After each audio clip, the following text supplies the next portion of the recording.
боби 17 комитети иҷроии Бухоро дар болои арк дар ҳавли қушбекӣ ки вайрон шуда монда буд ҷо гирифта буд. Он вақтҳо регистони Бухоро ҳам тақрибан ба ҳоли пешдарии худ буд. Дар як тараф масҷиди поянда, аз як тарафи дигар мадрасаи машҳур ва таърихии Дорулшифо.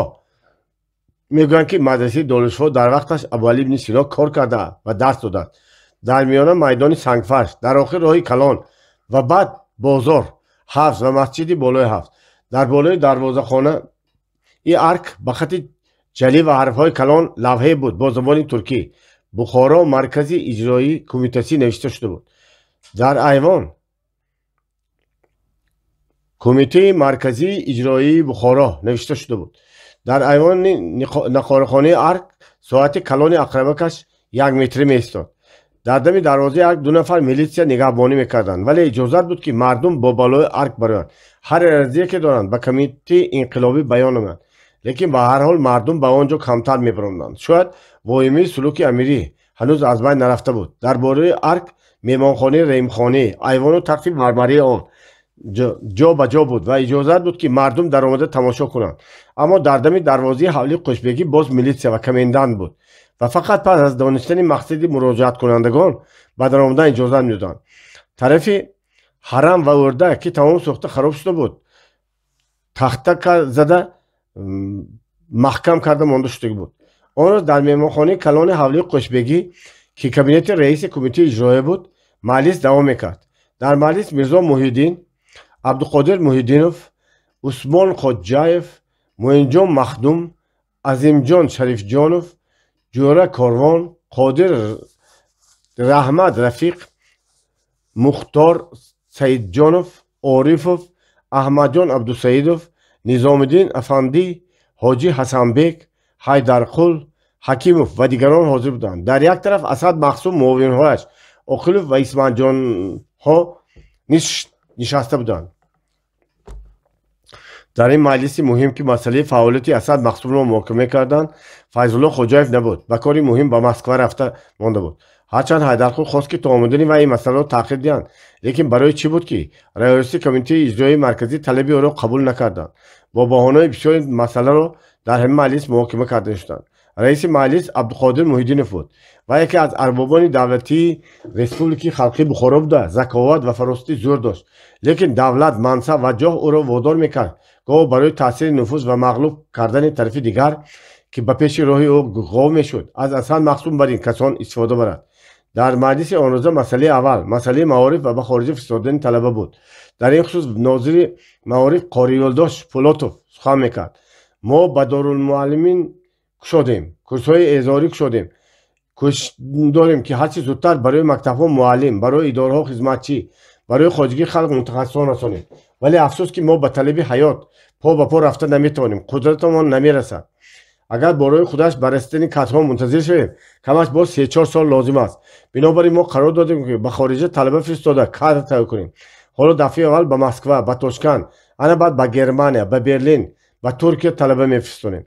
туркия ва Германия талабаҳои шуморо қабул намекунанд ё не? пурсид Усмон Хоҷа. қабул мекунад, гуфт Қори Юлдош. ман бо воситаи сафирҳои худамон гапзанон кардам. вазирҳои маорифи ҳарду мамлакат ҳам розӣ шуданд. албатта барои таҳсил ва зиндагии талабаҳо як миқдор пул лозим мешавад ки ҳамаи он дар ин нақша ва смета дохил карда шудааст. ба Германия 2 талаба фиристодан зарур ме? пурсид Ҳайдарқул. русияи худамон дорулмуфтиҳои бисёр дорад. ана Ленинград, Қазон, Харков, Боку. ба ин ҷоҳое ки шумо номбар кардед низ талаба мефиристонем. як қисми талабаҳо ба Боку аллакай рафтанд. дар Москва, дар Ленинград ҳам талабаҳо ҳастанд ва боз мефиристонем. лекин ба Германия талаба фиристода мо мутахассисони техникӣ, инженерҳо, духтурҳо тайёр мекунем. ба Туркия бошад шароит хуб, бачаҳо аз ҷиҳати забон чандон мушкил намекушанд. комиссияи амали Асад Махсумро ғайриқонунӣ ва ҳатто мухолифи кори ҳукумати шӯроӣ медонад. комиссияи амали Асад Махсумро ғайриқонунӣ ва ҳатто мухолифи кори ҳукумати шӯроӣ медонад. аксулинқилобӣ гӯед, гуфтамон Усмон Хоҷа. ман гуфт Ҳайдарқул, равшан гуфтам ки ғайриқонунӣ, бераҳмист. аксарияти дар маҷлис нишастагон безобита шуда ба ҳамдигар нигоҳ карданд ва дар байни худ ғурру пис карда монданд. рафиқ Ҳайдарқул гуфт раис, биёед ҳукм бароварданро ба аъзоёни комитети иҷроия супуред. донед ки Ҷаббор Қурбоширо чека ба тасдиқи мо паронд. ҳоло ба мо натиҷаи тафтишҳои худро баён кунед. марҳамат, гуфт Ҳайдарқул. ва ба дигар корҳои ғайриқонунии Асад Махсум аз қабили задан, қин кардан азоб додани одамони бегуноҳ хонасалот кардани деҳқони бегуноҳ ва яғмо бурдани молу ҳоли онҳо гуфта дод. Ба комиссия маълум шуд ки гуфт Ҳайдарқул Асад Мақсум ва шариконаш 119 нафар деҳқононро бо тӯҳмат хонавайрон карданд. Дар қишлоқҳо барои тарсондани мардум барои воҳима андохтан шабошаб ҳуҷум карда, шабохунҳо зада, чунон хунрезӣ ва ҷабру зулм карданд ки дар бисёрии қишлоқҳои Гаҷдумак, Вобкан, Ғиҷдувон мардум кушта ба ҷойҳои дур рафтанд. Як қисмшон маҷбуран ба босмачиён ҳамроҳ шуданд. Дар ин бора исбот ва далел доред? Пурсид раис. Шоҳидҳо ҷабдидагон ҳастанд. Дар куҷо? Як қисмшонро мо аз ҳабсхонаҳои Мақсум ёфтем. ҳамаи онҳо душманони ҳукумати шӯроӣ, гуфтамонд Асад. Шоҳид сохтан дар замони мо аз пештара осон шудамонд, гуфт Муинҷон Мақсум. Хуб давом диҳед, гуфт раис. Ҳайдарқул боз дар бораи гирӯдори Асад Мақсум гуфту дар охир илова намуд. Комиссия ба ҳамин қарор омад ки аз комитети марказии иҷроӣ пурсида шавад ки комиссияи мубориза ба босмачиёни атрофи Бухороро барҳам диҳад. Ба ҷои он дар Бухоро музофотҳо, ташкилотҳои муҳофизон, милитсияро пурзӯр карда, дар байни аҳолӣ корҳои ташвиқоту тағриботро ба роҳ монад. Вақто ки чека дар Бухоро мавҷуд аст, дар атрофи Бухоро комиссияи фавқулоддаи иловагӣ лозимият надорад. худи чекаро ба қувваттар кунанд. вазифаҳои комиссияи атрофро худаш пурра иҷро карда метавонад. ҳоло комиссияи фавқулоддаи атроф ба даруни шаҳр ҳам дахолат карда, шахсони ба кори онҳо халал мерасондагиро нопурсиш бурда ҳабс карда шудааст. ҳокимияти шӯроӣ ба ҷарбу зулму ситамкорӣ асоси худро мустаҳкам намекунад. дар асоси қонуни ҳокимияти шӯроӣ адолат, инсоф ва мурувват ҷо гирифтааст. ҳукумати шӯроӣ ҳукумати одил, халқпарвар ва беинсоф аст. ҳар кас ки ин асосро вайрон мекунад, вай ё бефаҳм аст ё ки душман. Ҳайдарқул бар ҷояш нишаст. акнун тарафи дигарро мешунем. гуфт раис. Асад Мақсум гапашро гӯяд, ана баъд ба музокира мекунем. марҳамат рафиқ Асад Хоҷаев. Асад Хоҷаев ё ки Асад Мақсум ба шариконаш читаре ки гуфтем дар сари стол нанишаста, аз таҳти девор барои диван менишаст ва аз симояш намуда меистод ки аз ин маҷлис ва ин тосу кӯзаҳо парвое надорад. дар гирди лаби вай осори тамассуқ ва беэътиноӣ намуда меистод. вай аз ҷо бархосту ба ришу муъалибаш даст бурда чиқелек тавре ки дар вақти ба ён кас таҳдид кардан нишон медиҳанд, манаашро дошта монд ва бо чашмони серҳаракат ва пурмаосои худ ҳозиронро аз назар гузаранд. ман чӣ ҳам мегуфтам? гуфт вай худро мусеичии бегуноҳ киста. ба Кумитаи ҷумҳурии Бухоро, ба Кумитаи марказии иҷроиё ташаккур мекунам ки кори моро аз назар гузаронда ғамхорӣ карда меистанд. лекин агар аз ҳамин хел ғамхориҳо боз шуда истад, агар боз ҳамин хел як комиссияи тафтишӣ фиристода аз ҳоли мо хабар гиранд, мо дову дастгоҳро ғун дошта ба дасти ҳамон комиссия медиҳему раҳмат гуфта ба фикри ягон бечорагии дигар мешавем. ин чӣ хел комиссияи тафтишотӣ корҳои инқилобӣ ва ҷонсупории моро ғайриқонунӣ мегӯяд. ба ҳеҷ як талафот дасти ғоратгарони ҷабборро нест кунем. атрофи Бухоро тинҷу осуда кунем. боз чӣ мегӯед? ҷаббор қӯрбошӣ бо 3 нафар сарбури худ ба таклифи мо 100 нафар овард. хост ки боз гурехта рафта ба кори ғоратгарии худ давом диҳад. бинобар ин мо маҷбур шуда ӯро талаф кардем. вай душмани халқ, душмани инқилоб буд. ба ҷазои сахту сазовори худ расид. акнун барои он ин ман ҷавобгар шавам? ман дар бораи бисёр хурдагириҳои рафиқ Ҳайдарқул гап зада гила карда намешидам. фақат ҳамин қадар мегӯям ки комиссияи ман вазифаи инқилобии худро далерона, софтдилона иҷро кард ва карда истодааст. дар ин кори муҳим агар майдачӯйда карда нофаҳмӣ ва саҳву хатоҳо шавад ҳам бояд маъоф карда шавад, зеро ки инқилоб беқурбонӣ намешавад. инро худи Ҳайдарқул ҳам нағз медонад. лекин дар ин ҷо баромада дар кори ман ин қадар хурдагирӣ карданаш ба мақсад не. дар байни ман ва шахсан Ҳайдарқул як мухосима ҳаст ки хафагии оилавӣ шуда гузашт. ман ҷияни ин касро аз дасти босмачиҳо халос карда гирифтам ва бо дилхоҳии ҳамдигар ҳаёти оилавӣ барпо кардем. яъне ман он духтарро ба худ зан карда гирифтам, зани никоҳии шаҳрӣ. ин мавзӯи дигар аст, гуфт Ҳайдарқул.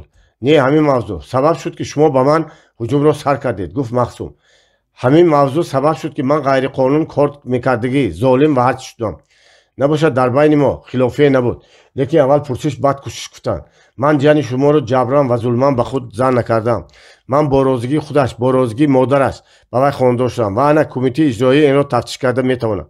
мумкин ми? даст бардошта гуфт Ҳакимов, ки дар паҳлӯи Ҳайдарқул менишаст. вай марде буд, хеле ҷавон, сторган ва чашму абрусиё.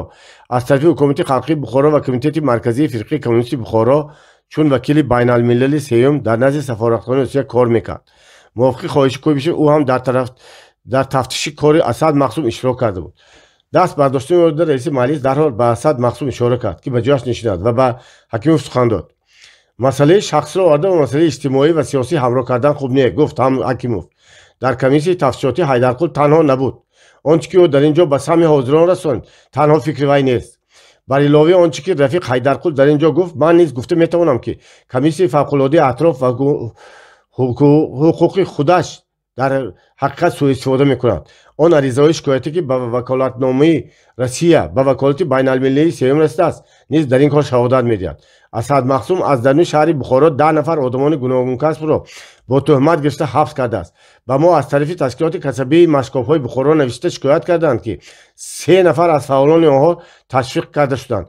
аз Когон, аз депои стансияи Когон шикоят афтод ки Махсум 2 нафар коргарро аз қишлоқи Зирабод гирифта ҳабс кардааст ва ғайру ва ҳоқазо. Раиси маҷлис Абдуқодир Муҳиддинов ки одами закӣ ва ҳушёр буд, ин сухани ҳакимро шунда ба андеша фуромонд. Асад Махсумро шахсан ва чанин дӯст намедошт. баттолӣ, оташмиҷозӣ ва сабукиҳои вай оро ҳамеша ба ғазаб меорад, вале азбаски Асад Махсум дар даст қувваи ҳарбӣ дошт ва метавонист ҳар фармони ӯро дарҳол ба ҷо биёрад, гӯё ки то як дараҷа ба вай фармонбардор ҳам буд. Бинобар он тарафдорӣ мекард ва ба муқобили душманони худ, хусусан ба муқобили Файзулло Хоҷаев ва коммунистони чап ки дар вай зид буданд, кор мефармуд. Абдуқодир аз маром мақсади асосии аксулинқилобии Асад Махсум бехабар буд. Вай баръакси Асад Махсумро дар зери дасти худ ва ҳамфикронаш чун як аслиҳа нигоҳ медошт. ҳоло суханҳои ҳакимро шунда донист ки Асад Махсум дар кори худ ба ифрот гузаштааст. ҳатто ба дараҷа расидааст ки намоянди Россия ва намоянди байналмиллии сеюм Куйбишев, ана ин Ҳакимов аз кирдорҳои вақт бохабар шуданд. ин чандони матлаб набуд. Абдуқодир намехост ки муносибати худро бо намояндагии Россия бад кунад. Бинобар ин бо мақсади ба ҳар ҳол қаноатманд кунондани сафоратхонаи Рус то як дараҷа хомӯштар кунондани шувшувҳо дар атрофи кори Асад Махсум ба худ қарор дод ки масъаларо дуранг карда монад. дар маҷлис баромад кардани яке аз намояндагони комитети марказии фирқаи коммунистии Бухоро ки ҳама гумон доштанд албатта тарафдории Ҳайдарқулро мекард, боиси ҳайронии як қисми аъзоёни маҷлис ва қавидил шудани қисми дигарашон гашт. ман ба воҳимаи Рафиқ Ҳайдарқул шарик шуда наметавонам, гуфт вай. ва ташкили комиссияи атроф пеш аз ҳама комитети марказии фирқаи иштирокиёни Бухоро сабаб шудааст ва ин комиссия ва ҳайати он маҳз бо ташаббуси фирқа ба вуҷуд омада ба кор сар кардааст. масъалаи хавфу таҳдиди унсурҳои аксилинқилоб дар Бухоро ва атрофи ҳанӯз ҳам барҳам нахӯрдааст. ҳанӯз ҳам душманони ҳукумати шӯрои яроқи худро напартофтанд, баръакс рӯз то рӯз зиёдтар шуданд. бинобар ин бекор карда шудани ин комиссия нодуруст аст. ҳанӯз ба ин фурсат нарасидааст. парронда шудани Ҷаббор Қурбошӣ танҳо кори Асад Махсум набуда, ин кори давлатӣ ва кори инқилобӣ буд. бояд рафиқон инро донанд. дар баробари ҳамин Асад Махсум ва рафиқонашро хабардор карда мондан лозим ки дар ҳақиқат онҳо ҳам аз ҳуқуқи худ гоҳи донисту надониста сӯистеъмол мекунанд. ҳушёр будан ва пухтакор будан ҳамеша манфиати халқ ва фирқаи иштирокиёнро дар назар доштан лозим аст. баъд аз ин боз чанд нафари дигар бар зидди Асад Махсум ва чанд нафари дигар ба тарафдории вай бархоста сухан карданд. тарафдорҳои Асад Махсум мегуфтанд ки вай ҷасур ва нотаст, вай ҷонсипор аст. барои инқилоб, барои пойдории ҳукумати нав кӯшиш мекунад. бинобар ин душманони ҳукумати шӯроӣ аз дасти ӯ ба танг омада шикоятбозиро сар карданд ва ғайру ва ҳоқазо. ман ба чунин хулоса монам ки гуфт сухани охириро бурида гирифт раис. масъала ба ҳамин маълум шуд. рафиқо Асад Махсум, Исматҷон ва Оқилов дар ҳақиқат ҷонсипорона бо ғайрат ва шуҷоат кор карданд, лекин дар кори худ ба ифрат рафта, баъзан ба дараҷаи сӯистеъмоли ҳаққу ҳуқуқ расиданд. нест карда шудани Ҷаббор Қурбошӣ кори ба хайр, лекин дар ин кор ҳам андак таҳаммул лозим буд. яъне дертар ба даруни шаҳр беиҷозати чека ва назорати дохилия дахл кардан мумкин набуд. ба Когон ҳам хусусан табаҳаҳои дигарро. бинобар он ман таклиф мекунам ки ҳайати комиссияи фавқулоддаи атроф умуман аз коршон гирифта шаванд ва азбаски худи ин комиссия муваққатист ва ин кор шахсони толибро ёфтан мушкил аст, боз то ёфта шудани номзадҳои мувофиқ ҳамин рафиқони коркардистанд. лекин ҳаминро донанд ки ҳам кумитаи марказии иҷроия, ҳам кумитаи фирқаи иштирокиён ва ҳам дигар ташкилотҳои марказӣ ҳамеша аз кори онҳо муроқибанд ва бояд корашонро дониста кунанд. саркашӣ, бемасъулиятӣ ва сутиро роҳ надиҳанд. ҳушёр ва омодаи кор бошанд. агар дар муддати чанд вақти дигар ба ғайрат ва фидокорӣ ва ҳушёрии худро нишон дода тавонанд, кумитаи марказии иҷроия метавонад ин қарори худро дар ҳаққи онҳо иваз кунад. ҳарчанд ки Ҳайдарқул, Ҳакимов ва Низомиддин ва боз дусето ба ин қарор муқобил даст бардоштанд, лекин бо раъи аксарият қабул шуд ва ба масъалаи сеюм гузаштанд. рафиқони муҳтарам ҷанобон, гуфт Абдуқодир Муҳиддинов, масъалаи сеюми рӯзномаи мо масъалаи аз халқи маҳаллӣ аскар тартиб додан аст. پیش از آن که به مذاکره و حل این مسئله گذاریم، من تکلیف میکنم که سخن را به محرر گزیت بخارا اخباری جناب محمد سعید افندی بدیم. این کس که ادیب محترم ما میشن، چون مقدمه مسئله سیام روزنامه ما یک پارچه از آثار ادبی خود خوانده میدهند. محمد سعید احراری که در پایانتر خانه میشست، از جا برخاسته به پیشگاه به قبضت رئیس رفت، در دست یک دفتر. اول به حاضران از پس پنسیل طلایی خود مدت نگاه کرد استاد تا که همه خاموش گشته به او دقت دهند. وای مردی بود قد پست، نه چندان فربه، سیاه چهره، قاقنه رو، با چشمان کلام کلام، با رخساری اندکی به پیش جریده و بینی زغوتگی. در تنش کاستوم ماهوتی اعلا بود، در ژیلت که همرنگ آن زنجیرچه طلا از تگمه ها گذرانده شده و آویزان ایستاد. در پا موزه تگمه‌دار انگلیسی و شلوار گلیفی سرلوچ، مویهای اندکی بالاش خانه زده شده و ماش و برنج. این مرد از بخارا نبود، از ترکستان بود. چند گاه در ترک خوانده و ضابط شده، خدمت عسکری کرده. از آنجا زن ترک گرفته و بخارا آمده بود. حکومت بخارا او را محرری اولین گزیت انقلابی بخارا اخباری تعیین کرده بود و این وظیفه عین مدعای گشت که هرچند شماره از آثار بدبینانه و در پیچ خود را چاپ و نشر کرده می‌ایستاد.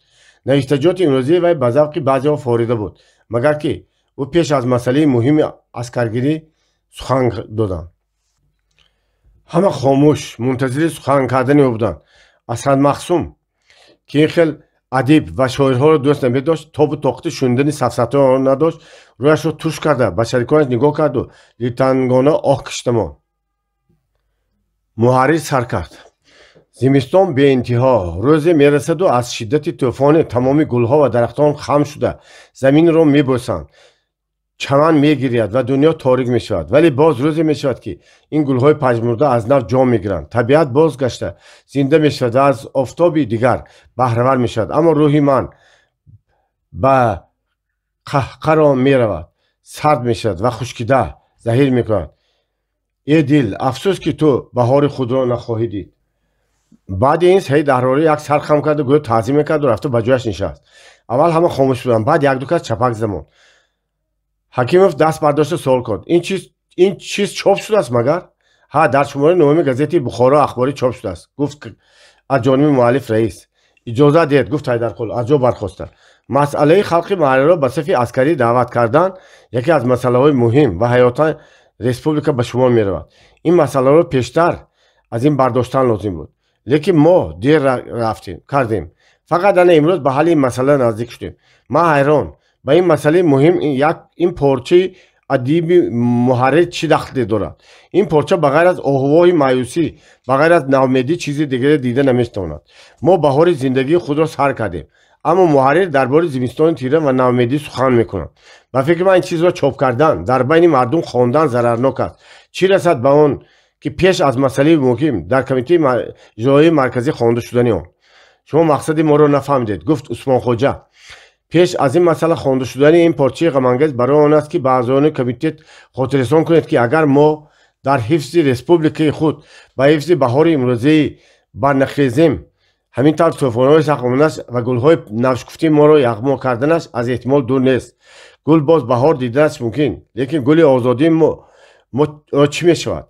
انا بنابراین رفیقان، مسئله سیامی روزنامه مسئله عسکرگیری در حقیقت مسئله خیلی مهم است. بخارای انقلابی، بخارای آزاد و مستقل ما مثل گل بهاری است. از احتمال دور نیست که طوفان‌های شدید، برف و باران‌های شما را آورد و این گل را پژمرده کند. برای مدافع کردن وطن محبوبمان، برای نگاه داشتن استقلالیتمان لازم است که ما قوه کلان عسکری داشته باشیم. شبهه نیست که برای نگاه داشتن استقلالیت ما روسیه و ترکستان با ما یاری داده میتوانند. ولی حالا روسیه از هر طرف به هجوم سفیدان و خارجیان گرفتار شده است. ما نه اینکه از روسیه قوه عسکری طلبیم، بلکه با قوه قشون‌های مسلح خود به وی یاری رسانیم. بنابراین تکلیف است که قانون قبول کرده شود. از روی مثلا هم چند نفر برآمد کردند. مثلا نظام الدین برآمد کرد و گفت وی مقابل نیست و از خلق محلی عسکر قبول کرده شود، ولی به این کار هنوز فرصت است. سراسیمگی لازم نیست، زیرا که خلق بیسواد، نخواندگی و جاهل است. وی ملتقی را که به دست گرفته با این سو کلویدنش، حتی به طرف خود ما ملتق راست کردنش ممکن. اول خلق را خواندن لازم، بعد به عسکری دعوت کنیم. پس از سخنهای باغرضانه گفته شده، باز حیدرقل مجبور شد که به مذاکره برود. از خلق ترسیدن و ایبا کردن لازم نیست. گفت وی خلق مهنتکش این که آزادی، بخت و سعادت خود را از حکومت شورایی یافته است، هیچگاه بر ضد این حکومت ملتیق نمیبردارد. همون کس از خلق میترسد که وی او را نمیداند و از وی دور است. بولشویک‌ها همیشه با خلقند و آنها برعکس طرفدارند که خلق محلی را به صف عسکری دعوت کرده آنها به قطار عسکران سوخت داریم و یک قشون یگانه متحد به روسیه شوروی سازیم. نه ما قشون علاهیده خودمان را میسازیم. گفت عثمان خوجایف. ما یراق نداریم، ما معلم، آموزگار و فرماندهان با تجربه نداریم. گفت حیدرقل. ما خواه نخواه با عسکران سرخ روسیه مراجعت میکنیم و قشون یگانه میسازیم. در بالای مسئله خیلی تلاش شد، لیکن در آخر تکلیف حیدرقل را خواه ناخواه قبول کردند، زیرا که مسئله یراق کندلنگ افتاده بود. عثمان خوجایف به میرزا محی‌الدین نصیحت کرده گفتنی بود که یراق را از خارجه از انگلیس ها و گرمان ها خریدن ممکن است، لیکن میرزا محی‌الدین به وی نصیحت نداد. خب شنید. گفت من گفت در آخر عبدالقادر محی‌الدینوف از حل شدن این مسئله خیلی ممنون و خرسندم. مادامی که قانون قبول کردیم اکنون به شورای ناظران سپرده شود که نظارت حربیه ترتیب دهد و از هفته آینده سر کرده ترتیب دعوت به عسکری را دیده برآمده لازم است. در برابر همین یک چیز را قید کردن لازم. در بین ما بعضی یک جنابان از حد زیاد چپروی میکنند، گمان میکنند که آنها انقلاب کردند، آنها صاحب مملکت هستند. نه اینطور نه. جمهوریت خلقی بخارا بی صاحب نه. من جناب حیدرقل را به ترتیب دعوت میکردم که پس از این در مجلس های کمیته اجرایی مرکزی و ملاحظه‌تر باشند. رخصت دید. گفته نظام الدین برخاست. جناب حیدرقل افندی مرا از خلق دور، به خلق ناشنا، اسد مقصود را قریب عکس الانقلابچی محمد سعید افندی را بدبین و ضررآور گفتند. این به حق ما از حقارت هم بدتر است. بله گفت سعید احراری. من در این باره فکر خود را تا حالا اظهار نکرده باشم هم، ولی به خود قید کردم که البته در خصوص چنین جنابان چورو یک چیز می نویسم. من تکلیف میکنم که گفت عثمان خوجایف این خیلی کسان از هیئت کمیته اجرایی برآورده شوند. همه به نمایندگی کمیته فرقه اشتراکیان بخارا نگاه کردند. وقتی مردی غلچه، کلچروی، سیرابرو و گندمگود پیشتر که از فعالان فرقه یاس بخارا به شما میرفت. پس از همراه شدن این فرقه به هیئت فرقه اشتراکیان بخارا با تکلیف یاس بخارا به کمیته مرکزی گذاشته بود. در آنجا به مدیر شعبه تشکیلاتی تعیین شده بود. ولی برای چی بود که استاره حیدرقل به وی خنوم میتافت و آش حیدرقل به او نمیپخت؟ بنابراین در سر هر مسئله با هم تلاش میکردند و او تا میتونست حیدرقل را پس میزد. حالا هم وی از جا برخاسته گفت با چپروی های رفیق حیدرقل اعتراض ها بیچیز نه. البته رفیق حیدرقل کمونیست بلشویک در انقلاب خدمت کرده است، همین را ما میدونیم، لیکن این صفت ها به اون کس حقوق نمیدهد که در مجلس های مهم و با اعتبار برآمده در حق آدمان با وجدان گپ‌های سخت با چپروی های رفیق حیدرقل اعتراض ها بیچیز نه. البته رفیق حیدرقل کمونیست بلشویک در انقلاب خدمت کرده است، همین را ما میدونیم، لیکن این صفت ها به اون کس حقوق نمیدهد که در مجلس های مهم با اعتبار برآمده در حق آدمانی با وجدان گپ‌های سخت زنند. گازت بخارا اخباری ناشر افکار حکومت انقلابی بخارا است و با آن فرقه اشتراکیان رهبری می‌کند. این گازت فقط ناشر افکار سعید احرار نیست. پس هرچی که در آن نشر بشود تا یک درجه فکر حکومت و فکر فرقه است. حیدرقل را من ناجایز می‌شمارم و به مجلس آگاهی می‌دهم که این مسئله را ما در کمیته مرکزی محاکمه کرده رفیق حیدرقل را درست‌تر آگاه می‌کنیم. اگر حکیموف، عبدالسعیدوف، عارفوف، عظیمجان مخصوم و چند دیگران برآمد کرده حیدرقل را طرفداری نمی‌کردند، کم مانده بود که او را از هیئت کمیته اجرایی خارج کنند. حیدرقل درباره خود چیزی گفتن نتوانست و خیلی خفه و محزون شده ماند. اما اسد مخصوم گویا که تنتنه میکرد. چشمانی وی بازی کرده به هر طرف مینگریستند و در این بازی آتشک‌های چشم وی یک چی طوفانی بلایی بود. باب 18 مجلس کمیته اجرایی مرکزی دیر باز به آخر رسید. در پایان ارگ حیدرقل از دیگران جدا شده یکی تنها راه حمله خود را پیش گرفت. راه با واسطه گذر قوش مدرسه و گذرهای میردوستین و خیابان میگذشت. هوا اندک سرد گشته، آسمان ابرناک و منظره‌های شهر دلگیر کننده بودند. هنوز روز تاریک نشده، در کوچه‌ها آدم کم مانده بود. راه کلانی که از سر پل روغنگران گذشته به طرف قوش مدرسه میرفت، یک وقتا یکی از کوچه‌های مشهور شهر شمرده میشد. حالا به نظر حیدرقل افلاس سرچنگ خراب مینمود. فراش‌ها نمیرفتند، آب نمی‌پشتند، در شهرها نیز آب نبود. اینک همان شهرهایی که حیدرقل یک وقتها از دست آدمان میرشب گریخته با آسیان طالبی در حوض ارباب رفته بود. چی از آب‌های چی عقوبت‌هایی که اثر نگذارنده، خدمتگاری قاری بچه‌های مدرسه لب حوض ارباب، دیوانه‌خانه خوجوبانی، حبس و تعقیب، سیبیر، درسی حیات و مبارزه، انقلاب، инқилобро ки карду ба сари кор ки гузошт. Мирзомуҳиддин Усмон Хоҷаев, Асад Махсум, Низомиддин Ҳоҷи Ҳасанбек, инаш дар ғами миллионҳои худаш вай дар талоши ҷову мансаб, боз якеаш дар фикри айшу ишроти худаш. Асад бошад ҳама инҳоро ҷонам гуфта хар карда суор шуда гаштааст. Ки медонад пагоҳ вай чӣ балоҳоро ба сари мардум мехезонда бошад. донисти сода боз ӯро ба ҷояш монданд. Афсӯс ки Файзулло Хоҷаев ва дигар рафиқон набуданд. имрӯз тарафдорони Асад аксарият шуданд. ин зумра метавонистанд ба Ҳайдарқул ҳар хел тӯҳматҳо зада ӯро айбдор карда аз ҳайати комитети иҷроии марказӣ ҳам берун кунанд. ҳатто фармуда ҳабс кунданашонам низ мумкин буд. Тавба, худ ба худ гуфт Ҳайдарқул. гапи занам мезанано, гапам назанам, деги масҷида мебарано. дар тики расти хушмазза як одам ба вай салом дода гузашт. вай дар тан либосҳои милитсиягӣ дошт. дар миён тапонча баста буд. ба назар ошно менамуд, аммо Ҳайдарқул ба зудӣ ба хотир оварда натавонист ки вайро дар куҷо дидааст. баъд аз хеле гашдан вай ба хотир овард ки ӯро дар миршабхона дида буд. бале, вай яке аз одамони миршаби Бухоро буд. ҳоло милитсия шудааст. пештар тапонча надошт, акнун дар миёнаш тапонча. гап занеду қан хӯред. дарҳол тапончаашро ба сари дилитон рост карда шуморо пеш меандозад. ба милитсияхонааш мебарад. камаш ду-се рӯз ба қатори кисабурҳо дошта мемонад. бар сари гузари Мирдӯстӣ расида буд ки беихтиёр ба сӯи ҳавлии Оймулло баргашт. хост ва асо Фирӯзаро дида камтар ғубори дилашро бароварда баъд ба хонаи танҳои худ равад. Фирӯза асо навакак аз корҳои худ баргашта дар болхонаашон ба фикри хӯрокпазӣ буданд. Фирӯза гӯшт пора мекард. асо барои пешка ҳезум майда мекард. онҳо Ҳайдарқулро дида хеле шод гаштанд. чӣ пухтан чӣ тайёр карданамро надонистӣ истода будам, гуфт хурсандона Фирӯза. шумо омадеду масъала ҳал шуд. албатта як даҳ Мирзохон дия, гуфт табассум карда Ҳайдарқул. албатта гуфт асо ва берун як банд ҳезум майда кардашро гирифта даровард. хуш омадед, ҳар қадам болои дида. канӣ аз боло гузаред. ман ҳозир пешкаро алом мекунам. Фирӯзаҷон дар оташдон ош мепазад. хонаи камбағалони моро айб намекунед. ҳеҷ дастам намерасад ки ба ин тараф он тарафи инҷо нигоҳ кунам. шаб омада хоб мекунем, пагоҳ қатӣ баробар баромада меравем. ин кас ғами гоҳ нисфи шаб аз кор бармегардам. ҳеҷ боке не, гуфт Ҳайдарқул. ба чойник чой андохта диҳед самовар ҷуштагист, гуфт асо ба Фирӯза. вақте ки асо чой дарм карда овард, Ҳайдарқул сабзи наргисӣ мекард. Фирӯза биринҷ тоза мекард. асо чой кишида ба Ҳайдарқул дароз кард. ана ҳамин тавр бародар, гуфт Ҳайдарқул фикрашро давом дода. безарак нагуфтанд ки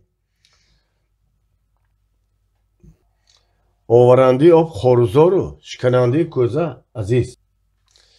маҷлис нағз нагузашт, мепурсид Фирӯза. баъд не, гуфт Ҳайдарқул ва натиҷаи маҷлисро мухтасар баён кард.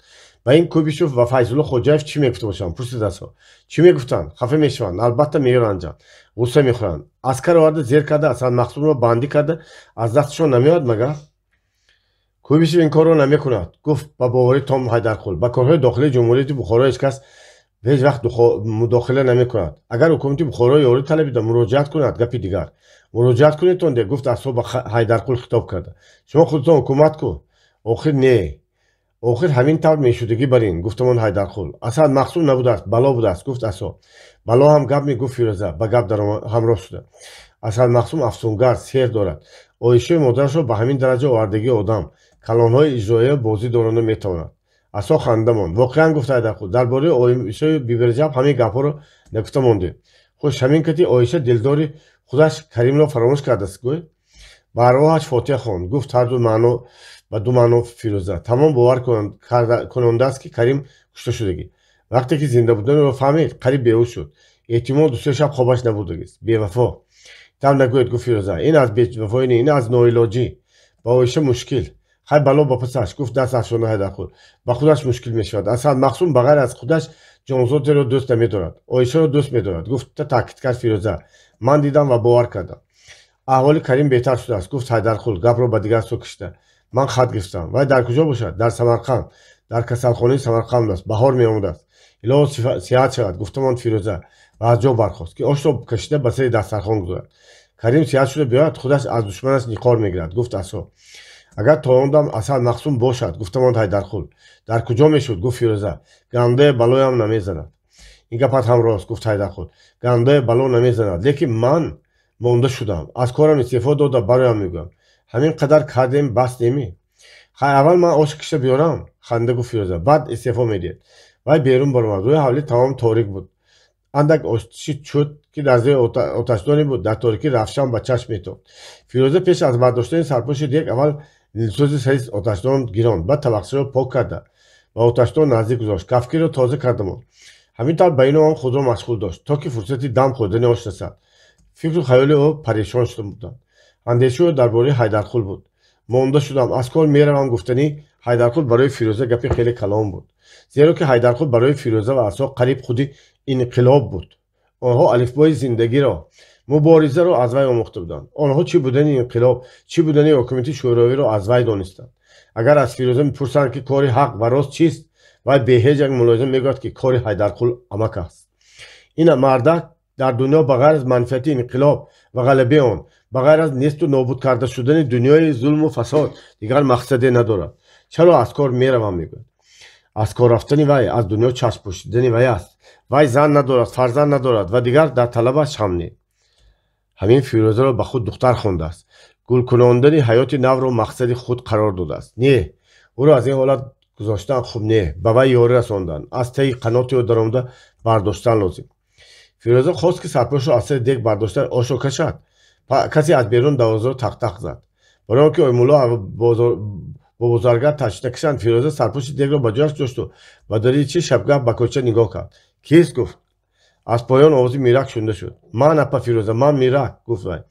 дар ин дам асо аз хона баромада ба фирӯза гуфт ки ошо кашадан гирад. вай фаромада дарвоза мекушад. фирӯза сарпошро бардошт. барои ҳавлӣ бӯи хуши оши палав паҳн шуда рафт.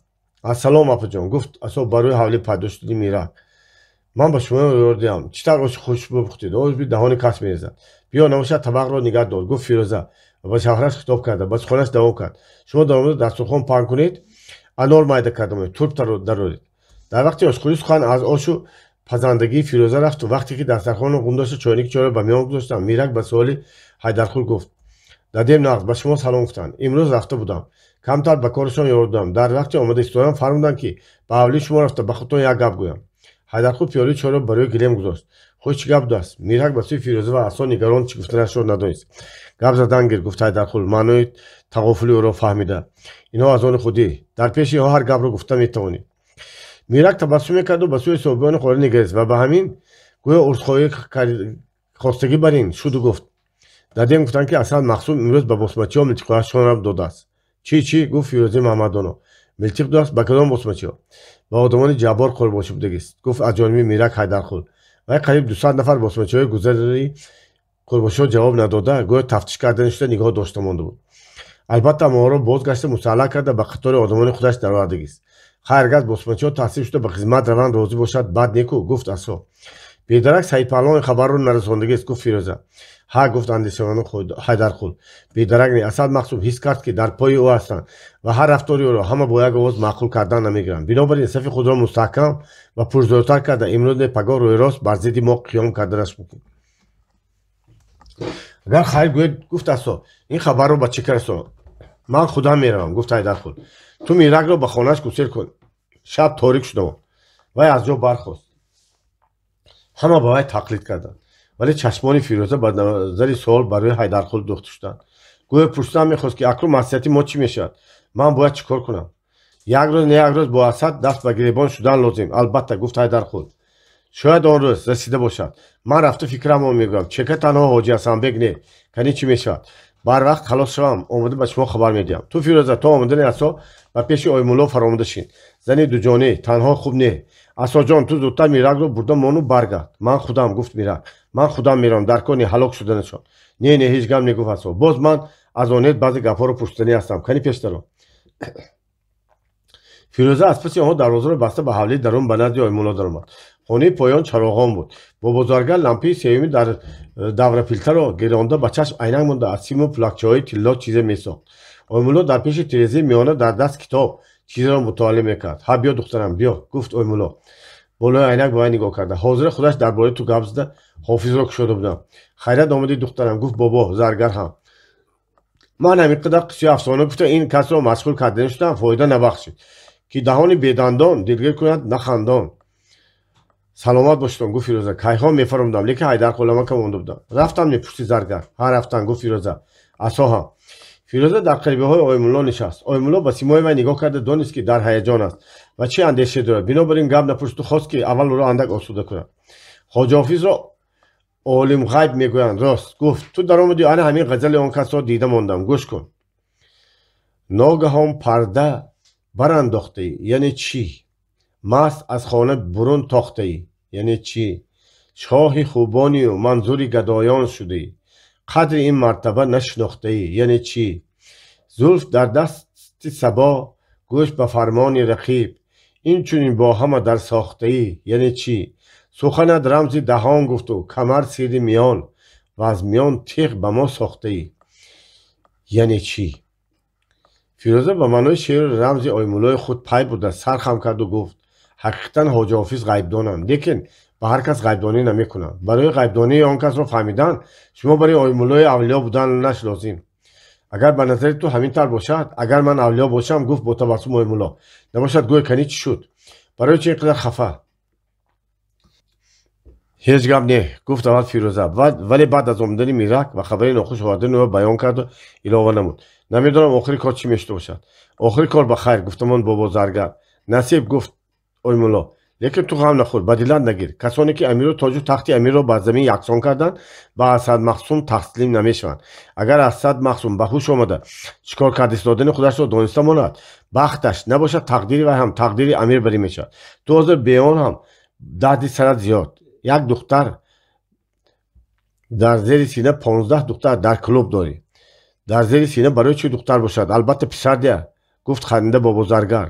ҳар ки бошад ба умру дарозу бахти саодаташ кӣ бошад, гуфт оймулло. ҳайдарқул нама кард. номаш ба худаш инқилобчӣ, болшевик. панҷаи ӯро тофтан осон не, ба ҳар кас муяссар намешавад. биё ман аз хоҷа ҳофиз фол кушам. ҳамин тавр дар суҳбати оймуллои ширинкаломи худ фирӯза хеле саргардон ва сабук шуд. аммо ҳайдарқул дар сараш сад фикру хаёл роҳи чекаро пеш гирифт. вай мехост ки ба чека рафта аввалан дуруст ва саҳиҳ будани хабарҳоро аз мирак овард фаҳмад ва баъд аз онҳо баробари чека насиҳат кунад. ба ҳоҷи ҳасанбек фаҳмонад ки босмачиҳоро мусаллаҳ кардани асад махсум қадами аввали ҷавобист нисбат ба қарордоди имрӯзии комиҷраи марказӣ. агар ҳамин тавр мондан гиранд, пагоҳ фардо асад махсум ба болои сар мебарояд ва баъд илоҷи дафъи он мушкил мешавад. дар чека ҳоҷи ҳасанбек набуд. ҳайдарқул ба кабинети феодоров даромад ки вай бо ду-се нафар аз мудирони шӯъбааш даст суҳбат мекард. маҳрамат рафиқ ҳайдарқул, гуфт Николай Феодорович, аз гапи нав хабар дорӣ? не, гуфт ҳайдарқул, ки ба фикру хаёли худаш банд буд. раиси моро нохост аз код гирифтанд, гуфт Николай Феодорович. ҳоҷи ҳасанбек аз уҳдаи кор набаромадааст. хайр, аҷоиб, гуфт ҳайдарқул якбора ҳайрон шуда. ба ҷояш Олимҷон Аминов таъин шудааст, лекин ҳанӯз ба кор наомадааст. ба дили ҳайдарҷон як насими форам ва зиздагибарӣ шуд. он пардаи тираи ноумедӣ пас аз маҷлиси ревком ва шунидани хабари мусаллаҳкунонда шудани босмачиҳо ҳастии ӯро печида гирифта буд. аз таъсири ин насим қадре чоқ шудагӣ бар ин, аз дур ҳам бошад, як равшании умед милтос задагӣ бар ин шуд. ин нохост пурсид ҳайдарқул. кадом оқиб дар ин роҳ қадами аввалро партофта бошад? ба қарори шӯрои нозирон будагист? ҳа, гуфт Феодоров. дирӯз шумо набудед. гуфтанд ки кори асад махсум кити банд будед. ин масъала дар маҷлиси ғайриниёбатии котиботи сека ҳал шуд. муисфед ба ин кор муносиб набуд. ҳам худаш азо мекушид, ҳам корҳоро расво карда буд. олимҷон бояд корро ба даст гирад, гуфт ҳайдарқул ва ба мақсад гузашт. рафиқ Феодоров, шумо аз қарори имрӯзии комиҷраҳо хабар доред? хабар дорам. пас аз ҳамин қарор рафта босмачиро мусаллаҳ кардааст, фаҳмидед? ҳа, хабар дорам, гуфт Феодоров. мо ҳам навакак шунидем, лекин азбаски дар ин бора қариб 10 рӯз пеш аз худи махсум омада ба раис маслиҳат карда буд, мо чизе нагуфтем. наход ки шумо ба ин кор розигӣ додед. розигӣ надода чӣ кор мекардем? лекин маслиҳат додем ки аввал ҳамин онҳоро санҷида тафтиш карда аз кӯҳрӯ гузаронад. албатта вай мегӯяд ки тафтиш карда дидам, омӯхтам, бешубҳа. ин нодуруст. албатта дар тафтиш ва қӯрухи босмачиҳо одамони чека бояд иштирок мекарданд. ман гуфтам, лекин раис ин корро ба худи вай супориду боварӣ изҳор намуд. нағз нашудааст. кӣ медонад ба чӣ мақсад чӣ гуна одамҳоро вай бозгашта мусаллаҳ карда бошад. метарсам ки ҳамин хел қувваҳои акси инқилобро ба атрофаш ғун карда як рӯз ба сари урдуи худи мо ҳуҷум сар накунад. феодор сар ҷумонду каме хомӯш монд. он шубҳа ва нобоварие ки нисбат ба асад махсум дар ҳайдарқул пайдо шудааст, дар ӯ ҳам каму беш буд. лекин то ба ин дараҷа рафтан, яъне бар зидди ҳокимияти шӯрои сарбардоштиро тасаввур карда наметавонист. бинобар ин гуфт, ман гумон намекунам ки асад махсум мақсади зидди инқилобӣ дошта бошад, лекин манманӣ کلانگری، هوابلندی و یک درجه آواشی دارد. وظیفه ما و شما همین که از وی خبردار شده از به شاخش زده ایستیم. چکل به شاخش میزد که وی سرش را اینقدر بلند دارد. مشکلی وظیفه من و شما آن در همین است. آن هر دو هم دقیقه خاموش ماندند. حیدرقل که نسبت به اسد مقسوم هیچ باوری نداشت از این صحبت معلول شد و در حقیقت میدید که برای فیودروف به عقیده خودش برگرداندن در دستش یگان سند یگان دلیل و برهان ندارد. معلوم میشد که اسد مقسوم با وجود همه بدتالی و رزیلیش خیلی فریبگری مکار و نازک رفتار هم داشت. با چکه و دیگر جاها چنان وانمود میکرد است که حتی فیودروف به این آدم با دسیسه های او درست پای بردن نمیتواند.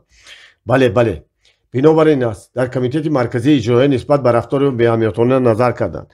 هوابلند تون میجاز کمتر اوباش میگویند و میمانند. دیگر چه علاج؟ یا سند و برهان قطعی یافتن یا خاموش گشتن میماند و بس.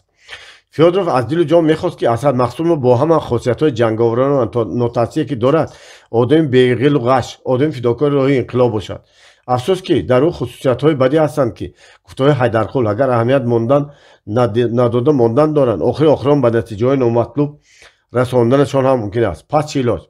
من گفت نیاید وی با رئیسی نام مصلحت کرده پگاه در دلکشای بیرون میروم و خبر میگیرم عموما درباره تربیت و پیشگیری و فکری میکنیم. حیدرقل چه گفتنش رو ندونسته از جا برخاست. خیر احمد گفت و به کوچه برآمد. در کوچه از سیسو دامادبری میگذشت.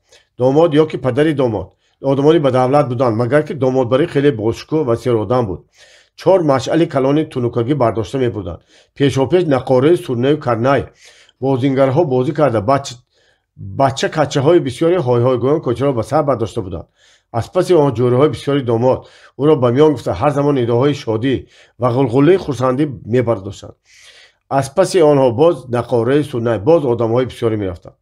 مردم گویا از دنیا بیخبر به خرسندی و شادکامی خود آواره بودند. غمی نداشتند که اسد مقسوم با آنها به این خرسندی ها تهدید کرده است.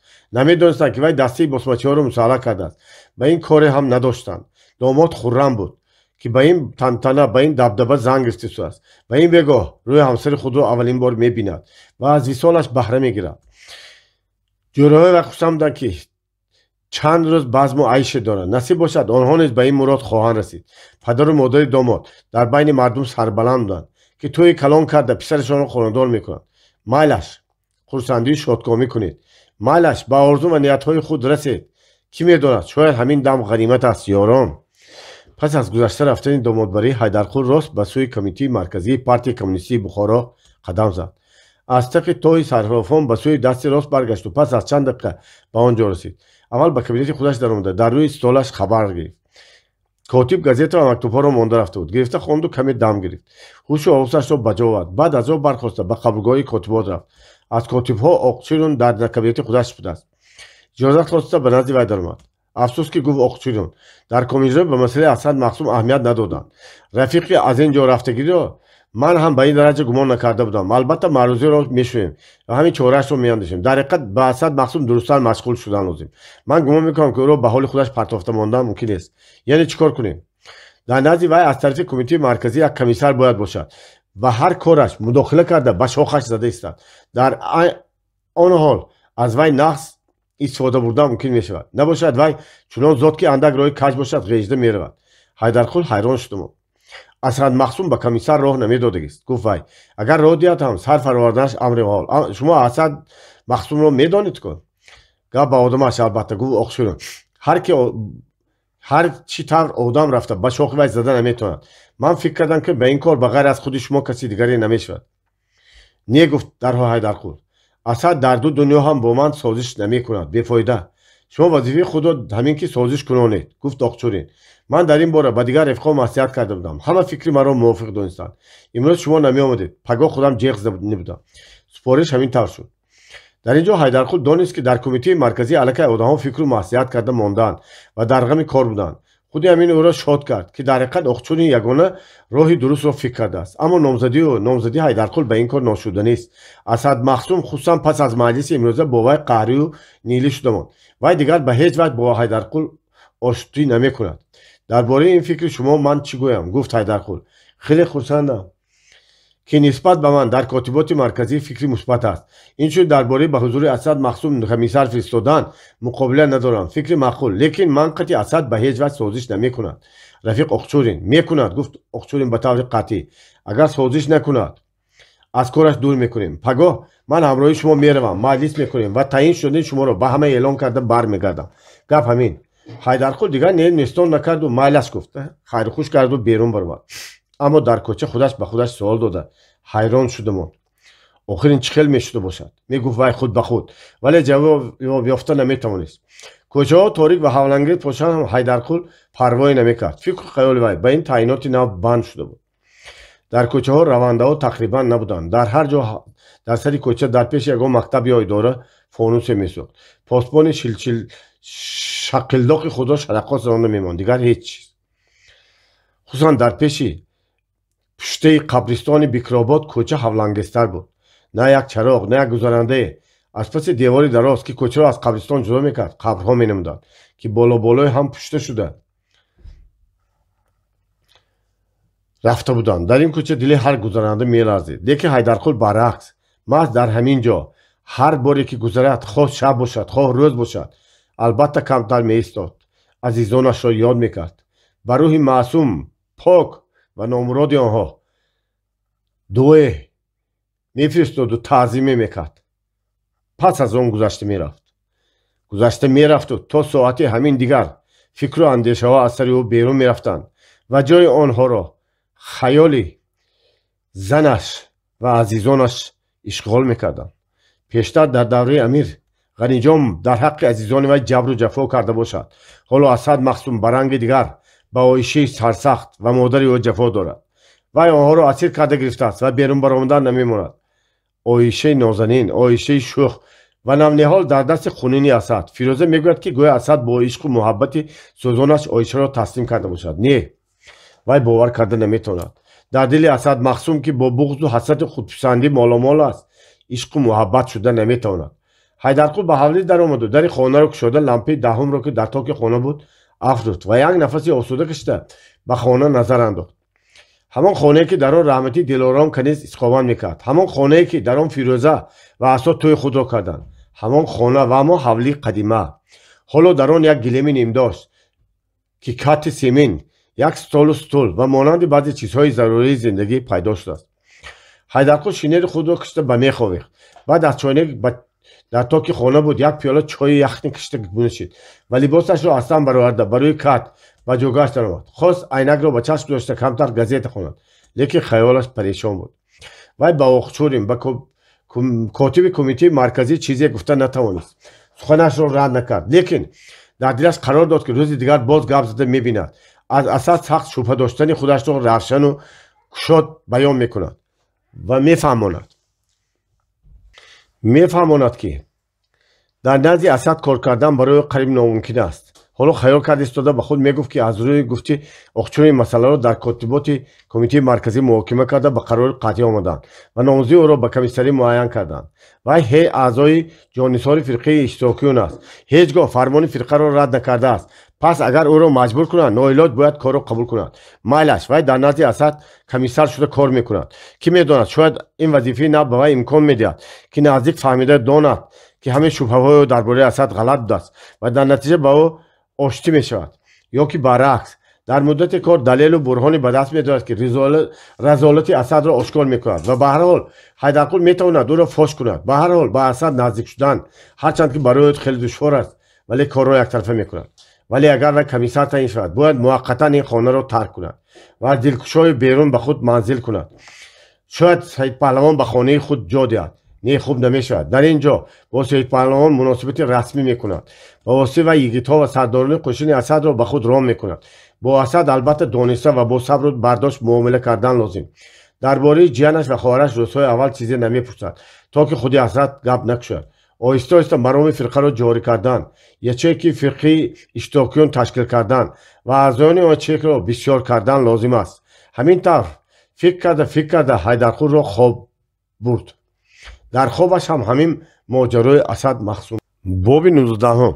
آن شب عایشه هم در انتظار شوهرش تا نیمه شب بیدار با مادرش گپزنان کرده نشست. در چشمانش خواب نبود. دلش پپرده نوعیان و نامفهومی حزن پشته بود. اما کمپیر مانده شده پینک میرفت و با سوالهای و بزرگ جواب میداد. کمپیر نهایت طاقت کرده نتوانست و گفت: خیر بچه، مکتوب ببخش شدمان. خیز تو هم بدانی جوگت در آموز کش. تو آمدنی مخصوم یک جیم کرده میگیری. من سر بالا کرده نتوانستی استودم. خیر استید، گفت آیشه به خیال فرو رفته. من باز چه پرسیدنی بودم؟ ها، کس در خوابش شوهرش قطعی یا یک آدم دیگر قطعی باشد چی؟ کمپیر حیران شد و پرسید: همینطور خواب دیدیمی؟ ها، گفت آیشه. دین شب هم دامادتان بی وقت آمدن. پایده شیشت خوابم برده مانده است. ناخود خواب دیدم. کریم را خواب دیدم. خودی در بیدار بودگی بارین، لباسهای نو پوشیدگی، مثل داماد راست و آراست کردگی، خندان و شکوفان. و من گفت که ها آیشه، من پزمان نشدیمی. من گفتم که پزمان شدم. خیلی بیا نباشد. گفته از دستم گرفت و با یک چهارباغ می، با یک گلزار می، با یک جای سبز و خرم در آمدیم. من گفتم که من به این طرف اون طرف نگاه کرده، بعد من هم در وقتی خوابم در این وقت مخصوم آمد و بیدار شدم. از چشمان کمپیر خواب پریده بود و دلش را چی یک باری خجالت و ندامت فشردگی بر این شد. کریم جان را یاد کرده، گفت وای آه کشیده مانده.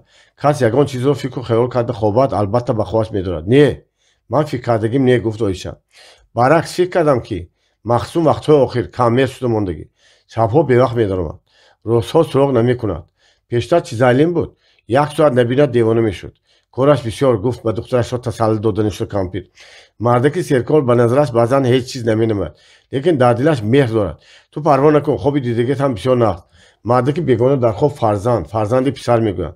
کاش که خدا کریم جان برای یک طور پسر میداد. احوال کریم جان چی شده باشد؟ ناخوش پرسید آیشه. صحت شدگی است. دختران دانا میدانند که وی تلف دختران دانا میمانند که وی تلف شود. و بخارا آمده باشد، ندانم. وای به هر جا که رود گلی سری سبد می شود. کاش که باز به فیروزه می آمد. نسیم فورم برین به دلم خرمی می وزد. در این حرم تنگ خوب دو دلم بغض کردم. من هم تقویت را پزمان شدم. از وی هیچ خبر نشدم. کاش که تیسر خصومتی بین اینها تمام می شد. خصومتی اینها تمام می شد که برای نه. گفت خیر روید خوب کنید اونا جان. کمپیر او را با خدا سپرده برآمد به خانه دیگر رفت. آیشه به فکر و اندیشه فرو رفت. وقت‌های آخر خصوصا پس از آن که زنده بودن کریم را دانست، آیشه خیلی مایوس و پریشان شده مانده بود. شکنجه ندامت و پشیمانی او را عذاب میداد. در نزد کسی خود را گناهکار عیبدار بر میدید.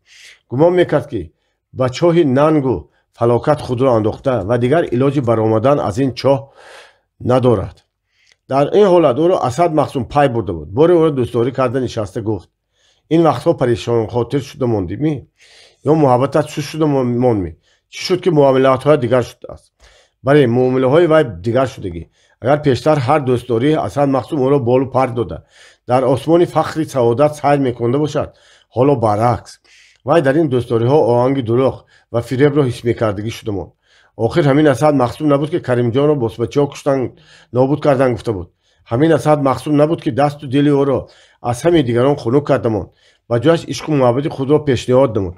و حالا معلوم می شود که همه این سخنها دروغ و بیکاره بودند. زبان کج دروغگو هیچگاه راستی ندارد و بنابراین دوستداری ها این خوشامد زدن ها نیز چرا دروغ نباشد. خدمتگار خبر می‌آورد که در بیرون هر روز آدم‌های بیگناه را وارد کین و قصاص می‌کرده است، می‌کشته است، به دست خودش می‌پرانده است. بیرحم، دلسخت و سنگدل بوده است. شب‌ها آدمی که نرم دل عاشق شیدا شده به نزد وی می‌دارد. با همان دستاش با خون آدمان بیگناه آلوده شده آمده او را با آغوش می‌گیرد. جماد بیکاره بودن لازم که در آغوش مرد بوی خون ناحق را نفهمد کس. وی در این باره به مادرش شکایت کرده بود، اما مادرش او را تسلی داده گفته بود که کی می‌داند گفته‌های خدمتگار زنک راست باشند یا که دروغ. اگر راست باشند هم وظیفه و کار وی همین. حکومت بخارا او را برای نیست کردن دشمن‌ها، برای برهم دادن باسمچی‌ها مسئول کرده مانده است. قین و قصاص کرده باشد باسمچی‌ها را کشته است. به این نمی‌شود البته. تو این را دان که شوهرت آدمی سپاه است. در سپاهگری این کارها می‌شود. شیخ سعدی درست گفتند که یا مکن با فیلبانان آشتی یا بنا کن خانه با خوری فیل. انا بنابراین بسیار غصه مخور، به این گپ‌ها اهمیت نده. акнун ки тақдират будааст шавҳарата дон. ҳарчи ҳам бошад ба пеши поят сар мемонад, садақаи қурбонат мешавад. ба ману ту озоре намерасонад, бахт аз ин зиёд мешавад ми. ин сухани насиҳатҳои модарона ҳам бад не. дуруст мегӯяд кампир. дигар чӣ илоҷ? ба тақдир тан додан лозим. ба ҳамин рӯз ҳам шукр кардан лозим. лекин рӯзе шаваду бо Карим рӯбарӯ шуда монад чӣ кор мекунад? охир Карим ӯро аз ҷонаш ҳам зиёдтар дӯст медорад. бо вай аҳду паймон карда буд. ҳа бевафо? он аҳду паймон чӣ шуд намегӯяд? дар он ҳол ба вай чӣ ҷавоб медиҳад? замин кафаду вай даромада равад. оҳ Карим, Каримҷон, дар бораи ман фикр накун. номи маро ба забони покат некад нагир ва аз гузашта ёд накун. ман ба ҳеҷ намеарзам, ба ҳеҷ. ман фақат зани муштипар, зани беирода ва безабон, зани як мард, зани як марди пурзӯр ва тавоно шуда мондаам. ман як бозича, як тасаллии хотир, як гули коғазӣ ҳастам ки бӯй надорам. мегӯянд ки ҳукумати шӯроӣ ба занҳо озодӣ, баробарҳуқуқӣ медодааст. занҳо озод мегаштанд, бо дигарҳо гап зада метавонистӣ мешуданд, рафту омад мекарданд, маҷлис мекарданд, кор мекарданд. ҳаминҳо фақат на барои ман. ман фақат зан ҳастам, зани одами пурзор ва тавоно. бале, чӣ будани маънои зани муштипарро вай акнун нағз медонист. муштипар як мушт пар, на ҷон дорад, на вазн, на ҳаракат дорад, на баракат. як пуф гӯед, нест мешавад, меравад. ман зани муштипар, ман зани муштипар, ман як зани муштипар. надониста монд ки чанд дақиқа ё чанд соат хобаш бурда бошад. ба ҳар ҳол ба хона даромадани Махсумро шунида чашм кушод. дар берун ҳанӯз ҳаво торик буд. дар поёни хона лампаи бистум месӯхт. Махсум гам назад ба канори кат омада нишасту оҳиста секин либасро кашидан гирифт. соат чанд ҳанӯз рӯз нашудаастми? пурсид Оиша хоболдона. ҳа ман бедор кардамми? холо барвақт хоб кун. то навакак бедор ба дар чашм духта шишта будам. охир ки наомадед ба ягон ҷой рафта мондагед гуфта дар ин ҷойгоҳ даромадам. чойи гарм печонда мондагед. дастурхон гирамми? гӯшти яхнӣ ҳаст. не, гуфт Махсум хастаолона. дилам ҳеҷ чиз наметалабад. монда шудам. роҳат кардан, бӯи туро нафас гирифтан ва ҳама чизро фаромӯш кардан мехоҳам. чӣ шуд ки ин қадар монда шудед? қасдан пурсид Оиша. магар бешумо дигарон кор буда наметавонанд? корҳои калон, корҳои муҳим бе ман намешавад. ҳозир душманҳо ганда сар бардоштагӣ. андаке сустӣ кунем моро хӯрда мемонанд. хай камашмон. насиб бошад душманҳоро ки нест ки кардем ба Бухоро медорем. саҳрогардӣ бас аст. як ҳавли калони серрӯскунаро мегирам ки хонаи олиҷаноб каршастии ҳафтболор дошта бошад. ана ба он хонаро чунон оро диҳам ки амир бинад гаранг шавад. қолини сурхи паддори қизилаяқ, кӯрпаи болистҳои бахману шоҳӣ, болиштҳои пари қӯ, пардаҳои ҳарир, дар токҳо чойнакҳои пиёлаи қирмизӣ, қашқарӣ, гулдонҳои хитоӣ, дар равоқҳо сандуқчаҳои чинорӣ пур аз ёқуту марворид, сангтурҳо, чизҳои антиқа. ҳар рӯз базм, тӯй, хурсандӣ. созандаҳо гумбур мекунанд. рафту омад, хурсандӣ. медонам ки дар ин ҷо танҳо зиқ шудаӣ. баръакс кор бисёр. ба ман имкон нест ки туро сокул кунам. не, ман зиқ не, гуфт Оиша. лекин оем Ҳайдарқул тағомро ёд карданд. кошки Махсум ба он кас оштӣ мешуданд гуфта истоданд. нохуз ба хотири Асад чунин фикр расид ки дар ҳақиқат чаро ҳамин Биби Раҷаб ва Оишаро баҳона карда бо Ҳайдарқул оштӣ накунад. ҳанӯз ки корҳояш чандон пухта нарасиданд, ҳанӯз ки одамҳои қурбоширо ба худ ром накардааст ва фақат акнун ба ин кор сар кардааст. бо Ҳайдарқул бар ин одам бад шуданаш чӣ лозим? ба Ҳайдарқул тақоот гуфту хеле хомӯш монд. баъд ба даруни ҷойгоҳ дароз кишту кӯрпаро ба болош гирифт ва ба шифт чашм духта истода ба гапаш давом кард. Ҳайдарқул тақоот оштӣ шудан намехоҳад. кошки хусумати бедарагро ба як сом монда ба ман оштӣ мешуд. ман ҷону дилам қатӣ худам рафта ба пеши пояш меафтодам. дастонамро ба чашмонам мемонидам. ба хизматаш даст алифлом мешудам. ҳоҷати ин қадар ҳам не. тағом одами хоксор, лекин оштӣ шуданашро ёфтан лозим. ба фикрам агар онем ба миён дароянд тағом не намегӯянд. додарашон, ҷону ҷигарашон ягон рӯз онема фиристонем нағз мешавад. майлаш, нашавад ҳамин тавр мекунем, гуфтамон Махсум ва дигар гам назад. пас аз дақиқаи овози хӯроки ӯ ба хона печид. рӯзи дигар Асад Махсум бевақт берун баромад. дар рӯи ҳавлии берун Саидпаҳлвон ӯро дида салом доду аҳволи саломатиашро пурсид ва баъд гуфт: босмачиҳо ба машқи саҳарӣ нахестанд. ҳарчанд кардем нашуд. Наим ҳақорат карду ба командирҳо ҷавоб дод. Асад аз рӯи одаташ шишашро дошта истода гуфт: аввал ин ки онҳоро босмачӣ нагӯй, навмашқҳо гӯй. хуб шудааст. сониян ки Наим номаъқул карда ҷавоб додааст: зада хезондан лозим. хуб шудааст. оқилов канӣ дар меҳмонхона ба шумо маътал. асад ба меҳмонхона даромад мағал бардошт. чӣ гуфта машқи саҳариро накарда ҷавоб додааст? чаро шумо дар куҷо будед? якта дуташа зада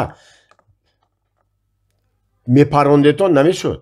ҳама даҳониалаҳои бемазза. агар ба онҳо як бор гузашт кунед, тамом, ба сартон баромада хар карда сувор шуда мегиранд. ҳозир ҳамаро ба машқ тайёр ҳай кунед. 2 соат зиёдтар давонед. шумо бояд бохабар бошед. Наим ба ман хабар надодааст, гуфт Оқилов. ман бо дигар корҳо банд будам. чӣ корҳо? аз ин ҳам кори заруртар ҳастми магар? ҳаст, гуфт Оқилов ба чашмони Асад махсум бебокон нигоҳ карда. ҳаст раис. асад дар ғазаб аз вай рӯй тофту ба сари столи худ рафта нишаст. гап занед. низомиддин телефон кард, гуфт Оқилов. пас аз ним соати дигар ба инҷо Оқчурин, Ҳайдарқул, Низомиддин афандиҳо марҳамат мекарданд. ҳамаи аъзои комиссия ва командирҳои худшон бояд ҳозир бошанд. маҷлиси фавқулода мегузоранд. боз чӣ маҷлис? маро ба ҳоли мо мемонанд ё не? Оқилов ба ин суолҳо ҷавоб надоду гуфт: ман коғазҳо, делаҳо, қарорҳо ба тартиб овардам. ба Исмаилҷон гуфтам ба хобгоҳи бачаҳо рафта хабар гиранд ки он ҷоро ба тартиб биёранд ва ба командирҳо хабар додаанд ки ҳозир шаванд. худи котиби фирқа омада истааст. бечиз набудагист. хай биёяд омадан гирад, гуфт Махсум парешонхотирона. лекин масъалаи йигитҳои нав ҳамроҳшудагиро чӣ мегӯем? худашон хосте мегӯем. ман ба Исмаилҷон супурдам ки рафта ҳамашонро таъкид карда монад. аз онҳо пурсанд, ҳамеха гуфта ҷавоб диҳанд. миқдорашонро камтар карда нишон додан лозим. масалан 100 кас. аз йигитҳои камбағал гӯед. дуруст. дар дилкушои берун ҳеҷ кас намедонист ки ин калонҳои шаҳрӣ барои чӣ мақсад меомада бошанд. ба ҳар ҳол дар соатҳои 11 рӯз дар таи дарвоза дар саҳлави калон ва рӯи ҳавлӣ 25-30 нафар сардорони қӯшуни Асад ва сардорони йигитҳои қурбошӣ ҷамъ шуданд. дери нагузашта аз шаҳр дар фаитони Низомиддин, Оқчурин ва Ҳайдарқул нино омаданд. онҳоро худи Асад, Исмаилҷон ва Оқилов пешвоз гирифтанд ва ба меҳмонхона дароварданд. командирҳо ҳам хабар кунед дароянд, гуфт Оқчурин ба Асад. меҳмонхона калон меғунҷем. як камтар дам гиретон, гуфт Асад. як пиёла чой нӯшед баъд. чой бошад овардан гиред, гуфт Низомиддин. мо гапро саркардан мегирем. марҳамат, марҳамат, гуфт Асад. аз рӯи Низомиддин изтиробро дарк карда. кани рафиқ Оқилов ба Наим гӯед бачаҳоро дарорад. Саидамак чой. ҳамин командирҳо ба сардори йигитҳои қурбошӣ ба меҳмонхона даромаданд ва ба рӯи гилем чӯка заданд. Саидпаҳлавон чойу лали ширинборро дарорада ба рӯи стол ба пеши меҳмонҳо гузошт. бародарони азиз, гуфт Асад ба ҳозирон хитоб карда. имрӯз аз шаҳр аз кумитаи марказии фирқи иштирокиён ба назди мо худи котиби масъули кумита рафиқ Оқчурин меҳмон шуда омаданд. пеш аз ҳама мо ба ин кас хайрамақдам гуфта баъд хоҳиш мекунем ки бифармоянд. мо ба шунидани фармонашон ҳозир ҳастем. Оқчурин ки марди қоқинӣ қадбаланд ва гандумгун, чашму абрусиёҳ ба моҳиҳои ғуллии мошубиринҷ аз ҷо бархост ва шинели худро киштамон. хона гарм аст, гуфт вай табассум карда. шинел ба суҳбати озод халал надиҳад. бале, суҳбати имрӯзаи мо суҳбати озод мешавад. дар ин хона ки ҳоло суҳбати озод ва гарми ҷӯшони мо сар шуда истааст, як чанд моҳ пештар Амир Олимхон кайфу сафо мекард. одамони вай хуни меҳнаткашонро мемакиданд. инқилоби сурх тоҷу тахти амирро ба замин яксон кард. ба меҳнаткашон имкон дод ки озодона нафас гирифта тақдири худашонро худашон ҳал кунанд. лекин душманони инқилоб осуда нагаштанд.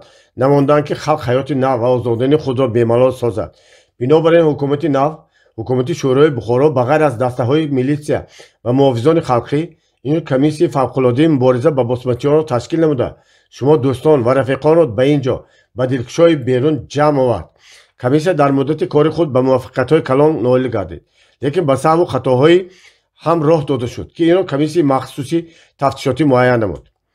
бинобар он комитети марказии фирқаи иштирокиёни Бухоро қарор кард ки пас аз ин ҳам ба ин кори комиссияи фавқулоддаи ор расонда то мумкин аст ҳайати онро пурзӯртар кунад. инак имрӯз ба назди шумо рафиқ Ҳайдарқулро гирифта овардам ки комитаи марказӣ ин касро ба назди комиссия комиссари сиёсӣ таъин кардааст. рафиқ Ҳайдарқул яке аз инқилобчиҳои фаъол ва болшевики ҳушёр мебошад. ҳам аз ҷиҳати сину сол, ҳам таҷрибаи бояш, ҳам аз ҷиҳати дониши сиёсӣ ва кораш рафиқ Ҳайдарқул ба ин кор хеле муносиб аст. ман боварӣ дорам ки бо ҳамроҳии ин кас кор бурда пас аз ин ҳам ба муваффақиятҳои калон ноил мегардед ва саҳву хатоҳо камтар мешавад. оқшурин бод дар бораи вазифаҳои оянда ва мубориза ба босмачиён ва истиҳкоми ҳокимияти шӯравӣ сухан карда ба ҷояш нишаст. ҳайдарқул бо иҷозати Асад Мақсум аз ҷо бархосту гуфт: бародарони азиз, ман аз ҷиҳати синну сол ба ин вазифа чандон муносиб набошам ҳам кумитаи марказӣ ҳаминро лозим донист ва ман не гуфта натавониста қабул кардам. комиссар чӣ гуфтани гап? комиссар соҳиби маслиҳат ва баррандаи корҳои сиёсӣ ва фирқавии қӯйшун аст. қӯйшуни мо қӯйшуни сурх, қӯйшуни инқилобӣ аст. вай ба мардум адлу инсоф, ҳаёту зиндагонӣ ва осудагӣ медиҳад. меҳнати озодонаи халқро мудофиа мекунад ва ҳар касе ки ба ҳаёти мардум, ба зиндагии осудаҳолонӣ ва халал медиҳад, ҳар ки бар зидди инқилоб сар бардорад, несту нобуд мекунад. ин қӯйшун дар кори инқилобӣ бояд худаш ҳам тарбия ёбад, бояд худаш ҳам пешқадам ва доно шавад. ана комиссар бояд ба ин корҳо сардор ёрӣ расонад. ман боварӣ дорам ки ҳамаи бародарони дар ин ҷо ҷамъшудагӣ ба кори мушкили ман ёрӣ мерасонанд ва мо ҳамроҳи шумо супоришҳои кумитаи марказиро ба ҷо меорем. баъд Низомиддин гап гирифт ва рӯякӣ бошад ҳам таклифи навро табқия намуда гуфт ки рафиқхон ва бародарони дар ин ҷо ҷамъшуда ба кори комиссия ёрӣ расонанд. як камтар дам гирифтон, гуфт Асад, як пиёла чой нӯшед, баъд чой бошад овардан гиред. худи Асад аз ҷо бархост. вай зоҳиран табассум кунад ҳам ботинан хеле асабӣ ва тангдил шуда буд. ба ман ҳар чӣ қадар ёрӣ ва мадарасон биёред ба ҷони дил қабул мекунам, гуфт вай. чунки албатта як касу ду кас беҳтар, аз ду кас чор кас боз беҳтар аст. агар мо 3 нафар комиссия будем, як раису 2 аъзо, акнун 4 нафар мешавем. ин ҳам бад нест. лекин рафиқ Оқчурин, агар иҷозат бошад, дар сари ду масъала истода гузаштанӣ ҳастам. вай ба сӯи Оқчурин бо назари суол нигоҳ кард. марҳамат, гуфт Оқчурин. масъалаи аввал ҳамин ки ба ман қазоқча карда фаҳмонда диҳед. ман одами меранҷидагӣ нест. кумитаи марказӣ ба чӣ фикру андеша ин вазифаи комиссарро ба комиссияи мо илова карда дода бошад? инро чӣ тавр фаҳмидан лозим? наход ки ба мо ба комиссияи фавқулодаи атроф ки дар бадали ин чанд моҳ ҳақиқатан ҳам корҳои фавқулодаро ба ҷо овард, боварӣ ва эътимод кам шуда бошад. Асад дақиқа хомӯш монд. Оқчурин аз фурсат истифода бурда гуфт: якта ҷавоб диҳам ё ки ба ҳарду якбора? ҳозир ба ҳамин ҷавоб диҳед. Низомиддин ларзида меистод ки мабудо Асад Мақсуми бадниҳод ҷанҷол бардошта дар байни ҳамин қадар одам худашро беобрӯ кунад. вай медонист ки Оқчурин одами ҳазл не. шояд худи ҳамин комиссар таъинкунӣ баҳона шуда агар бемазагӣ кунад, Асадро бекор карда гирифта бурда метавонад. вай ҳарчанд кӯшиш мекард ки имконияте пайдо карда ба ӯ ором бош гӯяд, лекин наметавонист. Оқчурин аз ҷои нишастагиаш ҷавоб дод: комиссар таъин кардан нишонаи эътимод гум кардан не. агар ман ба шумо боварии худро гум карда бошем, чораҳои дигар ҳаст. ин комиссар мондан баръакс ба кори шумо ёрӣ додан, шуморо нигаҳдорӣ кардан аст. баъд дар ҳар дастаи қӯшуни сурх будани комиссари ҳарбӣ ва сиёсӣ қоида шудааст. ин маълум. ба ҷавоботон ташаккур, гуфт Асад. пас аз ин аъзои қоидаи умумӣ ва зарурӣ аст. майлаш. акнун саволи дигар ҳамин ки рафиқ Ҳайдарқулро мо бисёр ҳурмат мекунем ва нағз мешиносем. лекин ба назди ман комиссар шуд омадани ин кас зарур бошад. охир ман ин кас дар баъзе масъалаҳои оилавӣ бо ҳам хусумат дорем. агар ин хусумат ба миён бошад, кори мо чӣ мешавад? ба ин суолатон ҷавобро ба суол сар мекунам, гуфт Оқчурин. шумо ба рафиқ Ҳайдарқул хусумат доред ё не?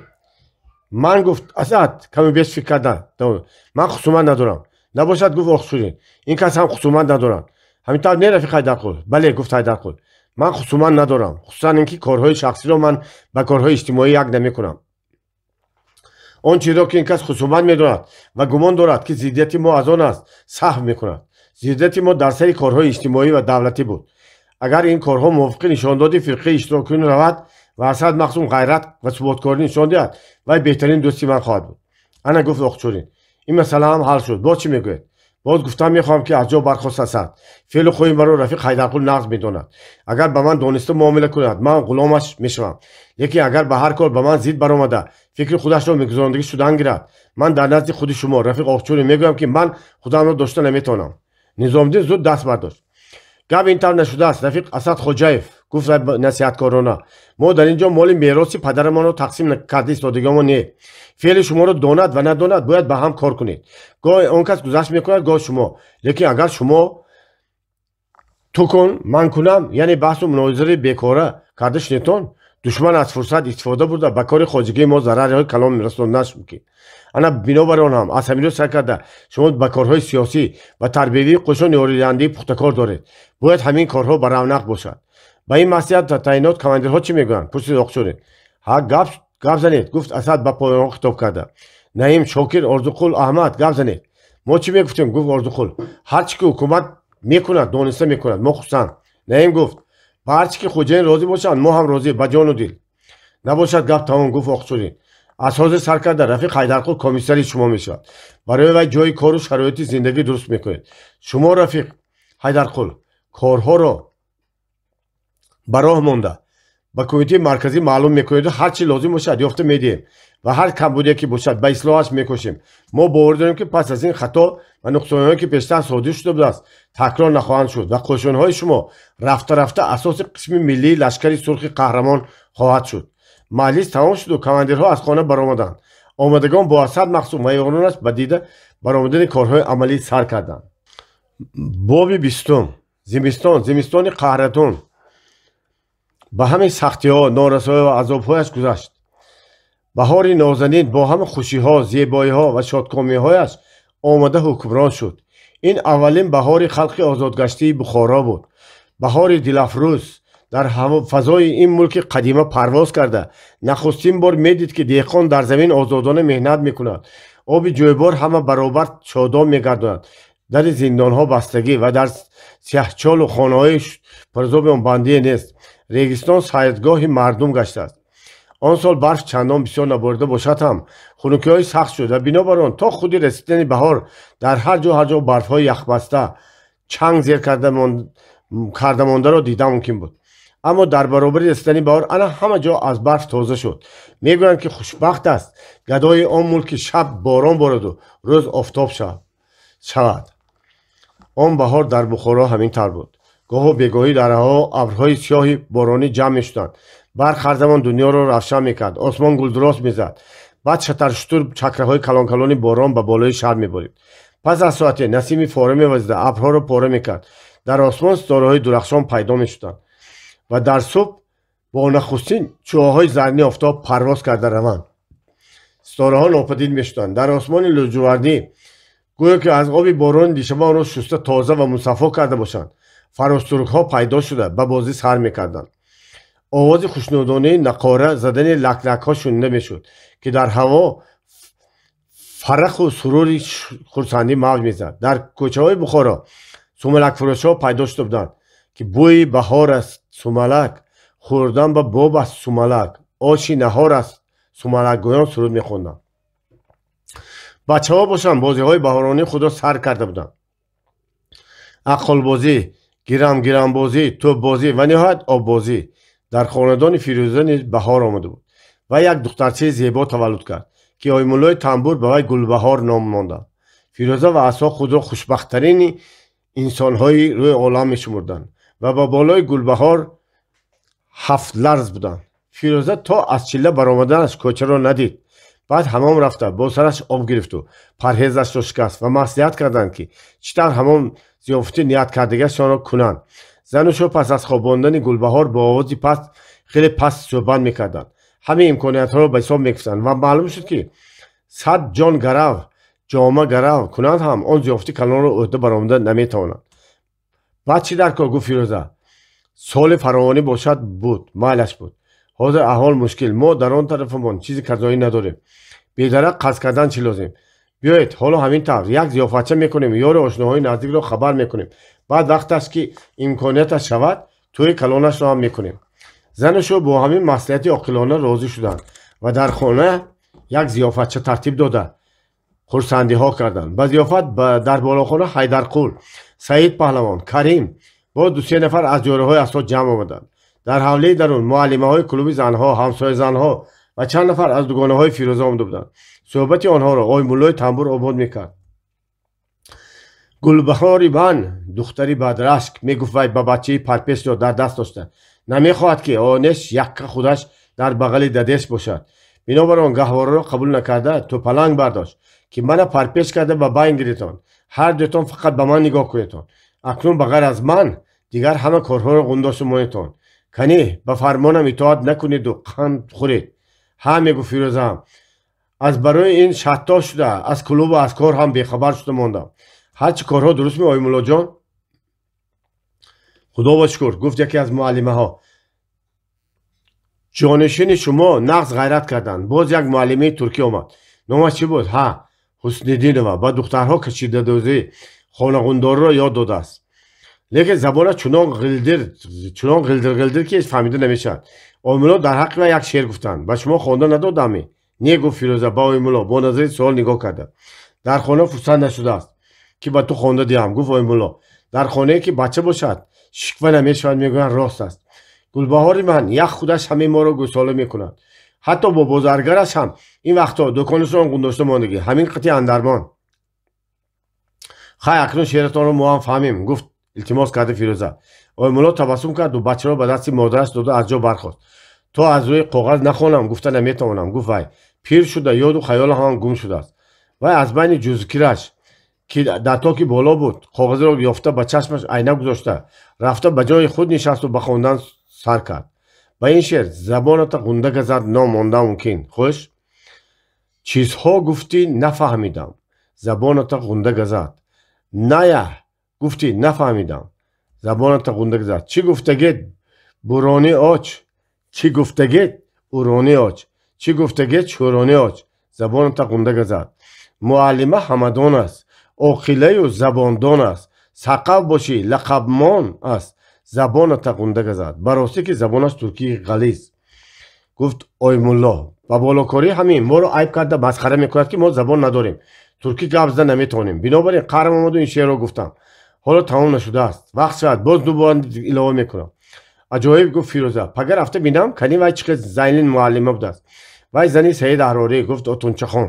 шавараш ки сардор ва муҳаррик газета аст, аз болои вай калонӣ мекунад. не ҳасташ худаш бадангордия? гуфт як муаллимаи дигар. набошад аз болои шу каттагӣ кардагист. ҳамин тавр занҳо суҳбат мекарданд. дар берун дар болохона ҳама дар суҳбати Карим гӯш андохта буданд. баъдтар ба ман гуфтанд ки ҳама духтурҳо аз ман ноумед шуда дар байни худашон гуфтанд ки ин ҷавон дигар сиҳат намешавад. майл аст то охири умраш дар ҳамин ҷо бошад. аммо ман аз ин гапҳо бехабар. ягон гапи некии мешугифта хоб кардан гирифтам. ба толеи ман нохост як духтури нав пайдо шудамон. мардаки мусафед, пурдида ва бо таҷриба. маро ба вай нишон доданд. хуб дид. сари диламро гӯш кард. набзамро санҷид. баъд ба ман бо табассум нигоҳ карда гуфт ки сиҳатӣ муборак шавад. ман ба ростӣ якбора ҷон гирифтам. наход ки ман сиҳат шуда бошам. наход ки боз гашта ба Бухоро меравам. ёру дӯстҳоро мебинам. эй бахт, мадад кун худоё, мегуфтам ба дилам. аммо духтури мусафед аз ман саргузаштамро пурсид. ман рӯз накарда ҳамаро гуфтам. дар бораи гул накарда хазон шудани бахтам, дар бораи маъюсӣ ва хафагиҳоям гуфтам. духтур гӯш карда истоду ханда кард. соламро пурсид. гуфтам ки 22 солаам. ҳоло гап дар пеш гуфт. бахти ту акнун гул мекунад.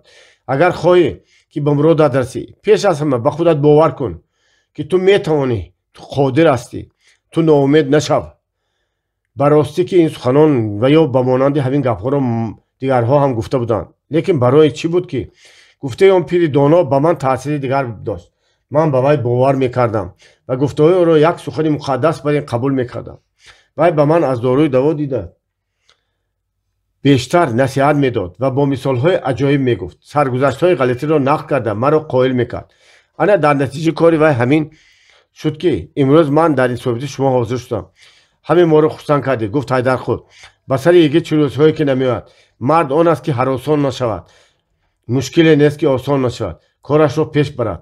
вақти ту акнун гул карда истодааст. аз хазон ёд макун. самарқанд шаҳри бисёр хушободу ҳаво. самарқанд шаҳри бисёр хушобу ҳаво, гуфт бо бузаргар ҳам. меваҳои нағз дорад, нонаш нағз, одамҳояш ба маънӣ. ман дар соли ҷанги суннию эронӣ як бор рафта будам. заргарҳои хуб дорад. анча тамошо карда истӣ. лекин ватан ва Бухоро гапи дигар. пазмон шудимӣ. пазмон ҳам гап ми. ҳамин ки баҳор шуду ман ҳам қувват гирифтам. ба рухсатии духтурҳо ба шаҳр баромада сайру гашт мекардам. ҳақиқатан самарқанд шаҳри хушобу ҳаво будааст. ба ман таклиф карданд ки дар ҳамон ҷо ба кор монам. лекин иштиёқи дӯстон кашида боз ба Бухоро овард. акнун боз ба кори худат бармегардӣ? пурсид Саид паҳлвон. канӣ бинем, канӣ? ҳоло фикр накардам, гуфт Карим. кораш муайян шудагӣ, гуфт табассум карда Асо. акнун аз ҳамдигар ҷудо намешавем. лекин ҳоло як 10-12 рӯз дам гирад. ҳа албатта, гуфт Ҳайдарқут. дар ин дам кайвони гузар аз поён тақ-тақ карда Асоро ҷиғ зад ва табиқи ошро гирад. дар баҳор ҳар кас мехоҳад ки озодонатар нафас кашад. аз хонаи тангу аз байни чор девор барояд. хусусан Фирӯза که یک دل تنگ و جان بیقرار داشت. از کی باز میخواست که برآمده به کلوب رود خبر گیرد، لیکن عصا و آیمولا او را به این کار منع میکردند. زنی چله‌ناک نباید به کوچه براید میگفتند. یا چله هم گذشت و امکانیت پیدا شد که وی به کوچه براید.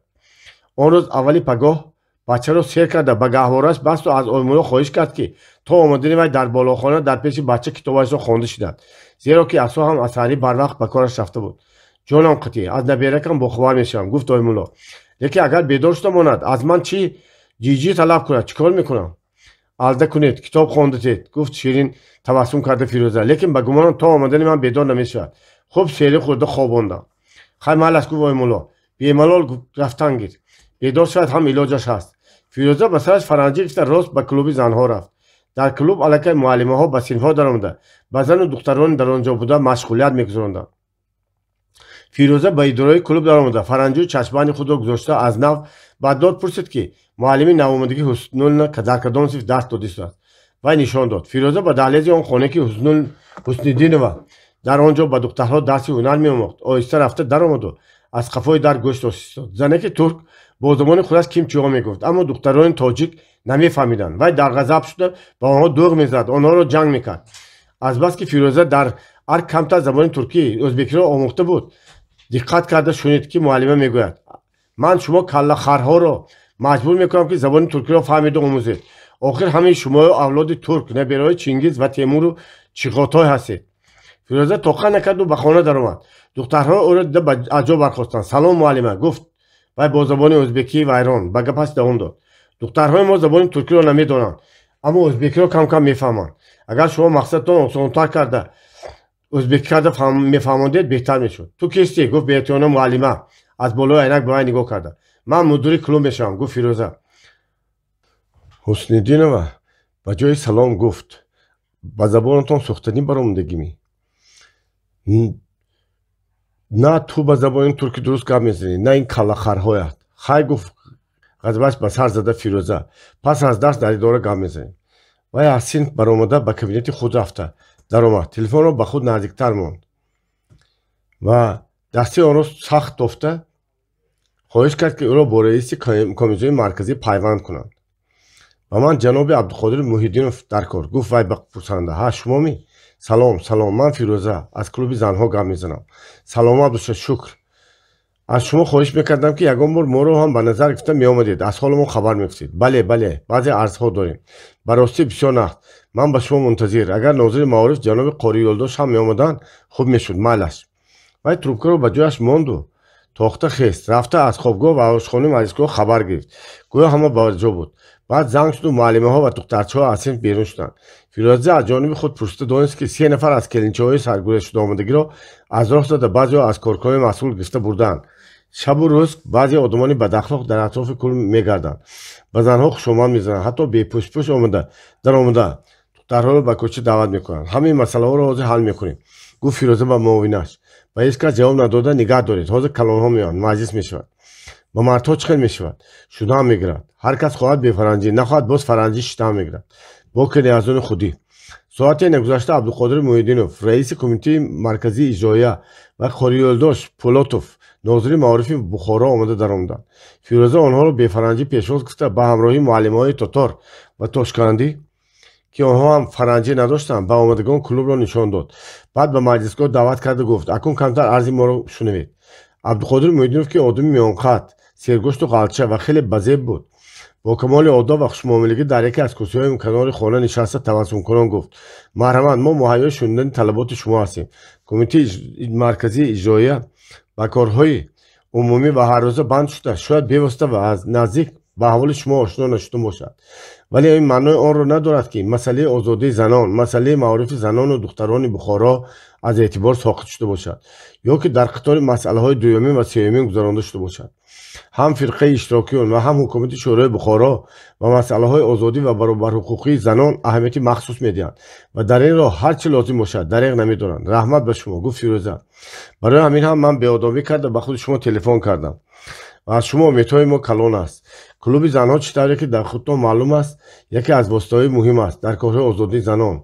ما زنان دختران را میخوانیم، هنر میآموزیم، مدافع میکنیم، چه بودنی حقوقشان را میفهمونیم و راه آزادی را نشان میدیم. اما بعضی یک منصبداران کلان گمان کردند که کلوب زنها بازار عروسان است. هر وقت خواهند هر چقدر که خواهند آمده از اینجا برای خودشان و آدمانشان عروسای مفت گرفته برده میگیرند. من 2 ماه نبودم 3 نفر از کلینچه‌های ساده ما رو با فریب و نایرنگ آمده گرفته بودند. کیها بودند؟ پرسید محیدینوف اندک آتشین شده. من فهمیده نامشان با شما نوشته میفرستم. گفت فیروزه این کار خوب نیست. این آبروی کلوب ما را میرزاند. خواهشمندم در این باره چاره اندیشید. این یک. ثانی همین که در اطراف این حوله در دم دروازه و کوچه همه وقت 3-4 تا بزبله‌های بد اخلاق درز میگردند. با در آمدن و برآمدن این زنها خلل میدهند. حتی در نبودن من به درون حوله هم در آمدند. بنابراین اگر ممکن باشد در پیش در کلوب 1-2 میلیسی همه وقت پاتوسانی کنند. انا بعد روزهای آخر خوراک ما هم بد شدمان. روغن کم میدهند، گوشت خیلی کم، قند هم. همین طلبات و خواهش شما قانونی و ضروری است. گفت محیدینوف من نوشته گشتم البته چاره میبینیم. اکنون با معارف عرض داریم. گفت فیروزه با ناظر معارف مرحمت. گفت قاری یولداش که مردک سیاه‌چهره فربه و لنچه‌اش آویزان بود. من گمان میکنم که معارف همیشه از حال شما باخبر است. باخبر است تو گفت فیروزه لیکن معلم‌های درست نداده ایستاده است. با ما 3 معلمه نمیرسد. با ما نویسید البته کفته افته میفرستیم. ما نوشتیم در قریبی حسین‌الدین و نام یک ترک زنک را فرستادند که زبان نمیداند. دخترهای ما را حتی خودی ما را حقارت میدهد که ترکی گپ زدن نمیتونیم. این کارش خوب نیست. گفت محیدینوف در حقیقت کمیته مرکزی اجرایی قرار کرد که زبان دولتی جمهوری خلقی بخارا زبان ترکی است و همه باید رسما به همین زبان سخن کنند. لیکن وقتی که درباره زنهای ما گپ میرود کمتر دانسته رفتار کردن در کجاست وای زنک نایستاده برآمده رفت. گفتند معلم‌ها دفع کنید دیگه ترک گوجورا. معامله‌اش خیلی بد. گفت فیروزه گویا که صاحب دولتی ما باشد. ها معامله‌اش هم خیلی بد. درسی و میدادگی هر کس هم داده میگیرد. زنی سعید احراری شده است. امیر شدگیش نه. قاری یولداش این سخنی معلم‌ها رو شونده از جا برخاست. مالش گفت مادامی که این طرح است ما او را از شما میگیریم و جایش اگه معلمی درسته مییابیم. ورس‌های زباندان هستند. کاشکی. گفت فیروزه بعد درباره نورسایی کتاب دفتر گپ زدند. بعد درباره تعطیل و مشغولیت‌های فرصتی تعطیل سخن رفت. محیدینوف وعده داد که یکی از چهارباغ‌های حکومت را با آنها خواست میکنند تا که به صحرا برآمده راحت کنند. به همین مجلس به آخر رسید و مهمان‌ها اکبر چای نوشته و زنها خرخوش کردند. فیروزه پس از گسیل کردن مهمان‌ها که به خاطرش رسید که وی زنی کودکدار است و حالا گلبهاری وی بیدار شده فیقان برداشت ایستاده است. بنابراین بعضی سپاهی‌ها به معامله‌اش دو سراتای فرنجی چشم‌بند را به دست گرفت.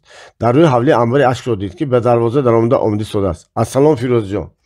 گفت وی مبارک خیر شد از چله برآمدید. هرچی صحت سلامت دخترچه نه آی مولام صحت سلامت الهی سلامت باشه. چند وقت توام نبود با هیچ جا برآمده نتونستم. نمیدونم حال دختری من همراهان چی شده باشد. یک خبر گرفتم آمدم. همراهان نه هایده خلیفه شده گشته است. در به خانه‌اش بوده است. من سراسیمه که کودک شد با آی مولام سپرده آمده بودم. خیر به خانه ما بیایید. فیروزه به طرف کوچه تاخت. خاله عنبر به حوله درون به نزد همراهان روان شد. همراهان از حوله خواجه حسنبک آمدن این جانب در کلوب میزیست.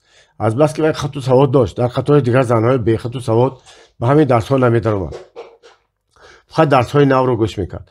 نوشته میگرفت و در سن علاقه‌ام بود. پرتر کتاب میخوند، به کارهای کلوب یاری میرساند و گاه رخصت گرفته به حوله‌شان میرفت. خواجه حسنبک یا ترسید یا اومد با همراهان زندگی کردن نمیخواست که دیگر به وی کاردان نشد و غم و غصه خود آواره گشت. بنابراین همراهان به خود قرار داده بود که در برابر تعطیل شدن از کلوب برآمدن به خانه‌شان کوچد و در خدمت مادر پیرش شود. وقتی که خاله عنبر از در آمد و بر سر استال نشسته گزیت امروزی بخارا اخبار را میخواند.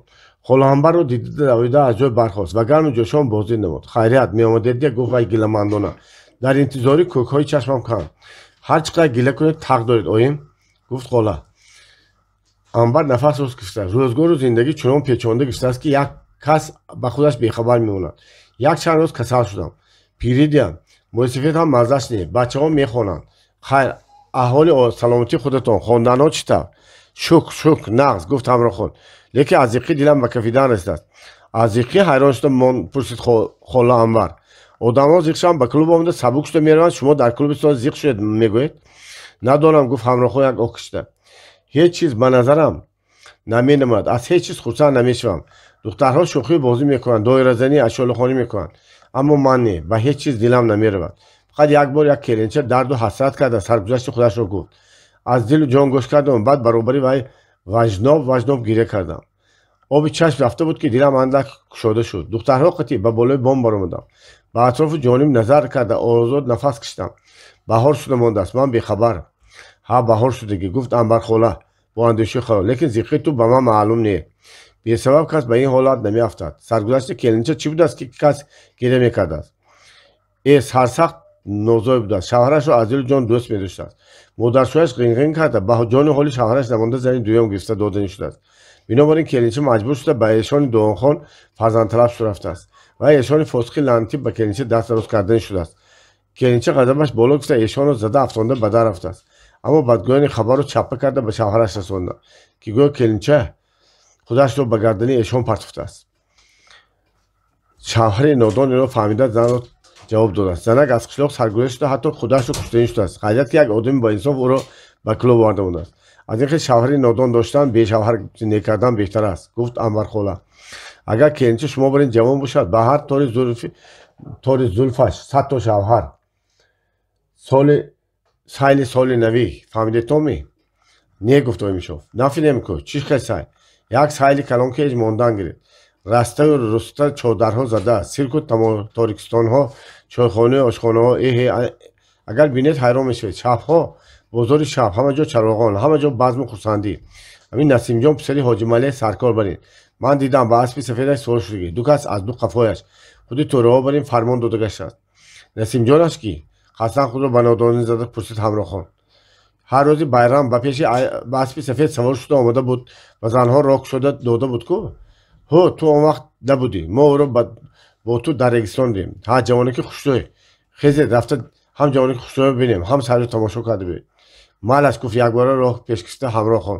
малаш меравем, лекин ман аввал рафта ҷавоб гирам. хай ҷавоб гиред, ман газетаатонро тамошо мекунам. Оймиш ё ки ҳамрохон берун баромад. хола Анбар ба газета чашм дӯхт. саводи дуруст надошт. ҳиҷа карда ба зур мехонд. дар газета чунин хабар буд. труппаи сайёри кишварии Чиғитой ки дар назди шӯъбаи сиёсии ҷабҳаи Туркистон воқеъ аст, ба 29 март ба Когон омада фаромад. аз 1 апрел дар шаҳри Бухоро дар майдони Истиқлол қисми дуюми асари Ҳамза Ҳакимзода фоҷиаи Фарғона ки Қурбони Иффат ном дорад, аз 4 парда иборат аст, ба саҳна гузошта мешавад. дар саҳифаи дигари газета чунин як фармон буд. ба сари худ танҳо аз суор шудани занҳо манъ карда мешавад. занҳое ки баръакси ин фармон кор мекунанд дарҳол ба ҳабс гирифта шуда аз пойашон мусодира карда мешаванд. муовини сардори милитсияи вилоят ҳоҷи Файзулло. Ғуломбар худ ба худ ханда истода буд ки аз берун Оймишов омада даромад. ҳа чӣ гуфта механдед? гуфт пурсид вай. як штури ёфта ба сари худ танҳо суор шава мегӯям. барои чӣ? фармон шудааст ки агар занҳо ба сари худ танҳо аспворӣ кунанд, аспашонро мусодира карда худашонро ҳабс мекарданд. ҳа гуфт ханда Оймишов. ҳоҷи Файзулло тарсидааст ки занҳо аспворӣ карда наметавонанд. бехабар ки зани худаш бо буни ялкаи худаш савор шуда гаштааст. рост гуфт Оймишов ва ба либоспӯшӣ сар кард. ҷавоб додам. ман гуфтам ки имшаб намебиём. дар хона суҳбат карда хоб мекунем. нақд кардед, гуфт Анбархола ва аз ҷо бархост. ҳукумати Бухоро қарор дод ки дар регистони Бухоро сайли солинавӣ барпо кунад. барои ин кор комиссияи муайян намуд. раиси он Насимҷон буд. он вақт дар поёни арг масҷиди поянда ва дар тарафи рост мадрасаи Дорулшифо, дар тарафи чап ва каме дар канотар дар каноли шимол мадрасаи Гуснанд ва аз болои ҳафт масҷиди хеле зебои навбунёд барқарор буд. дигар ҳамаи биноҳо ва растаҳо то ҳангоми туқомдӯзон ва лаби ҳавзи мурдашоён ва сарпули ошуқон сӯхта нобуд шуда буданд. майдони васеъ ба амал оварданд. инак ба ҳамин майдон барои план ва нақши муайян раста кӯча карда чодирҳо, дӯконҳо, тамошогоҳҳо, сирку театрҳо, хонаҳо ва ғайра сохта буданд. аз рӯи қарори ҳукумат тақрибан ҳамаи идораҳои марказӣ ва ҷамъиятӣ чодири худро барпо карда буданд. маслан чодири маориф, чодири кумитаи марказии фирқаи иштирокиён, чодири ҷавонон, чодири назорати ҳифзулсиҳат, чодири иттифоқ касаба ва ғайру ва ҳоказо. дар ҳамаи ин чодирҳо ҳар кадом бо як навъе, бо як тарзи меъморӣ, ба як зебоии дигаре, ба нақшу нигор, ба зинуи суфаҳо, با خانه‌های وزیران و مهمانخانه‌ها ساخته شده بودند. لامپ‌های الکتریکی، فانوس‌های گازی میسوخت و تقریبا در مدت تمام شب و روز گشوده و پرقوقله بودند. در همین چادرها همیشه اسباب ضیافت مهیا و همه آیندگان را به سر دسترخوان گسیل نمی‌کردند. دکاندارها از قبیل حلواگران، میوه‌فروشان، بازارزان، گازوالفروشان، زرگران دکان‌های خود را آرا داده بهترین متاع خود را به نمایش گذاشته بودند. آشخانه‌ها که بابای طعام‌های لذیذ ششلیک، آش پلو، مانتو و غیره هوای اطراف را اشتهاور کرده بودند. همیشه پر از آدم بودند.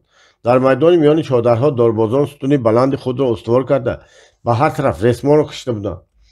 خلاص که این میدان ریگستان را شناختن ممکن نبود. به یک شهر افسانه‌ای تبدیل یافته بود. عجایبیت کار در این بود که اگر هر یک جوان و چادری جوانها دارد درها به نزد او چای و شیرینی می‌گذاشتند. اگر خواهد آش پلو هم ضیافت می‌کردند. آن جوان در دیوارهای انبینا صورت‌ها، رسم‌ها، شعارهای انقلابی را می‌دید.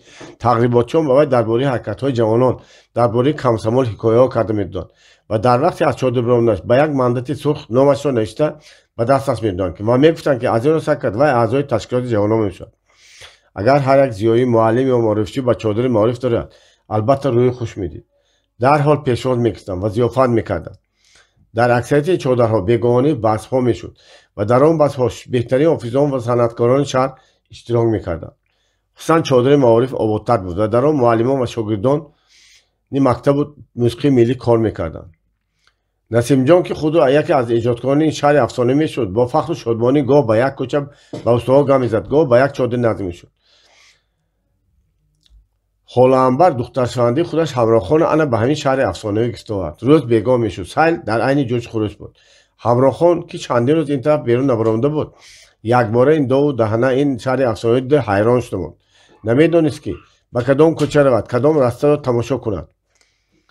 بنابراین همراهخوان و خاله عنبر از کوچه سرگاه راه گشته به درآمدگاه چادرها کمتر ایستاده از بیرون و زیبایی‌ها و صورت‌ها عجایبات آنها نظر می‌کردند. همینطور آنها تماشا کرده رفته ایستاده بودند که ناخست در میدان داربازی همراهخوان ایستاده بود. چشم وی به نسیم جان افتاد که با دو نفر اعضایان کمیسیون کیمچی پلان و نقشه‌ها کشیده ایستاده است. ها با شما چی شد اویم؟ پرسید خاله عنبر. حیران شده ماند. نه گفت همراهخوان و خاموش ماند. خاله عنبر به جهت نگاه اویمش دقت کرد، نسیم جان را دید و درحال فهمید که گپ در کجاست. این نسیم جان گفت شما میشناسید؟ نسیم جان با رفقان خاکتودی را نشان داد که چی میگفت. از همین جهت بود که مگر که نخواست همراهان شعری حافظ را گفت. آنان که خاک را به نظر کیمیا میکنند آیا بود که گوشه چشم به ما کنند؟ نسیم جان در این دم گویا آواز آیمی شاه را شوندگی برین یا که به سویش دقت کرد ایستادن دو زن فرنجناک را دیدگی برین برگشت و تبسم نمود. آیمی شاه زود راه گشته به طرف حوض ریگستان رفت. خاله عنبر به زور از پس وی رسته گرفت. چی شد که اینقدر میدوید؟ پرسید وی. خودم نمیدانم گفت همراهخوان. دلم به آب رفت مگر قند و گلاب خریده دیم. به این چیزها تشکیل مرا شکستن نمیتوانید. به نسیم جان گفتم یک پیاله چای افتادید. فقط یک پیاله چای؟ گفت خندید همراهخوان و آهسته از کنار حوض راه گشته به مسجد بالای حوض نزدیک شد و به بالای صوفچه‌ای که در زیر مؤذنخانه واقع بود رفته نشست. مانده شدم گفت و آه کشید. در اطراف حوض آدم بسیار بود. روز به آخر میرسید. به سرگاه تا رفت آدم زیاد میشد. اکنون در پیش چیرک که حالا چراغان بودند دسته موسیقی نفسی می نواخت.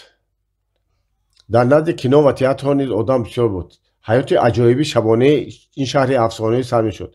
هوا تاریک شده است. ایستاده است. گفت خاله عنبر اکنون به خانه گردیم هم میشود. میل است گفت آیمی شاه و عجب برخورد. بیایید درز میریم. نسیم جان را کسی بدن چادر جیغ زد. وی با مصاحبه خود خیرخوش کرده رفت.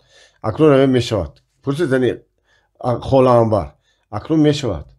گفت همراهخوان و به راه درآمد. تا از حدگاه برآمدند وی به پرسش و سوالها با اشاره و نداهای خاله جوابی نمیداد. فقط وقتی که به کوچه بیکس داخل شدند همراهخوان از پولی رازدان خود راه گشت ایستاده گفت به شهر افسانه آوردگی تام رحمت، لیکن برای چی با پری روبرو کردید؟ خیلی بد کردم. با پری روبرو شدن خوشبختی است. بعد نه، لیکن اگر آدم دو دل داشته باشد این یک دلی پژمرده هم اسیر شد. اکنون من چیکار کنم؟ از اسارت خلاص میکنیم دیگر علاج نیست مگر؟ چی علاج؟ باز هم اسیرتر کردم. مالش یک دل نه دو دل اسیر یکدیگر میکنیم ده. جان خاله گفتم آن اویم. خاله صدقه گوش کن گفت انور. این نسیم جان هنوز زن نگرفته است. یک پدری پیر دارد مادرش نیست. اگر راضی باشی خودی پگاه رفته بدلش چنان مهر و محبت را جا کنم که هیچ جادوگر نکرده باشد. من بخت و طالع ندارم. اوه کشته گفت همراه خان. انا تماشا میکنی چنان کنم که بخت و طالع دولت همیشه با پایت آمده سر ماند. باوری هم نیست. تو راضی هستی یا نه؟ ندانم گفتم آن همراه خان.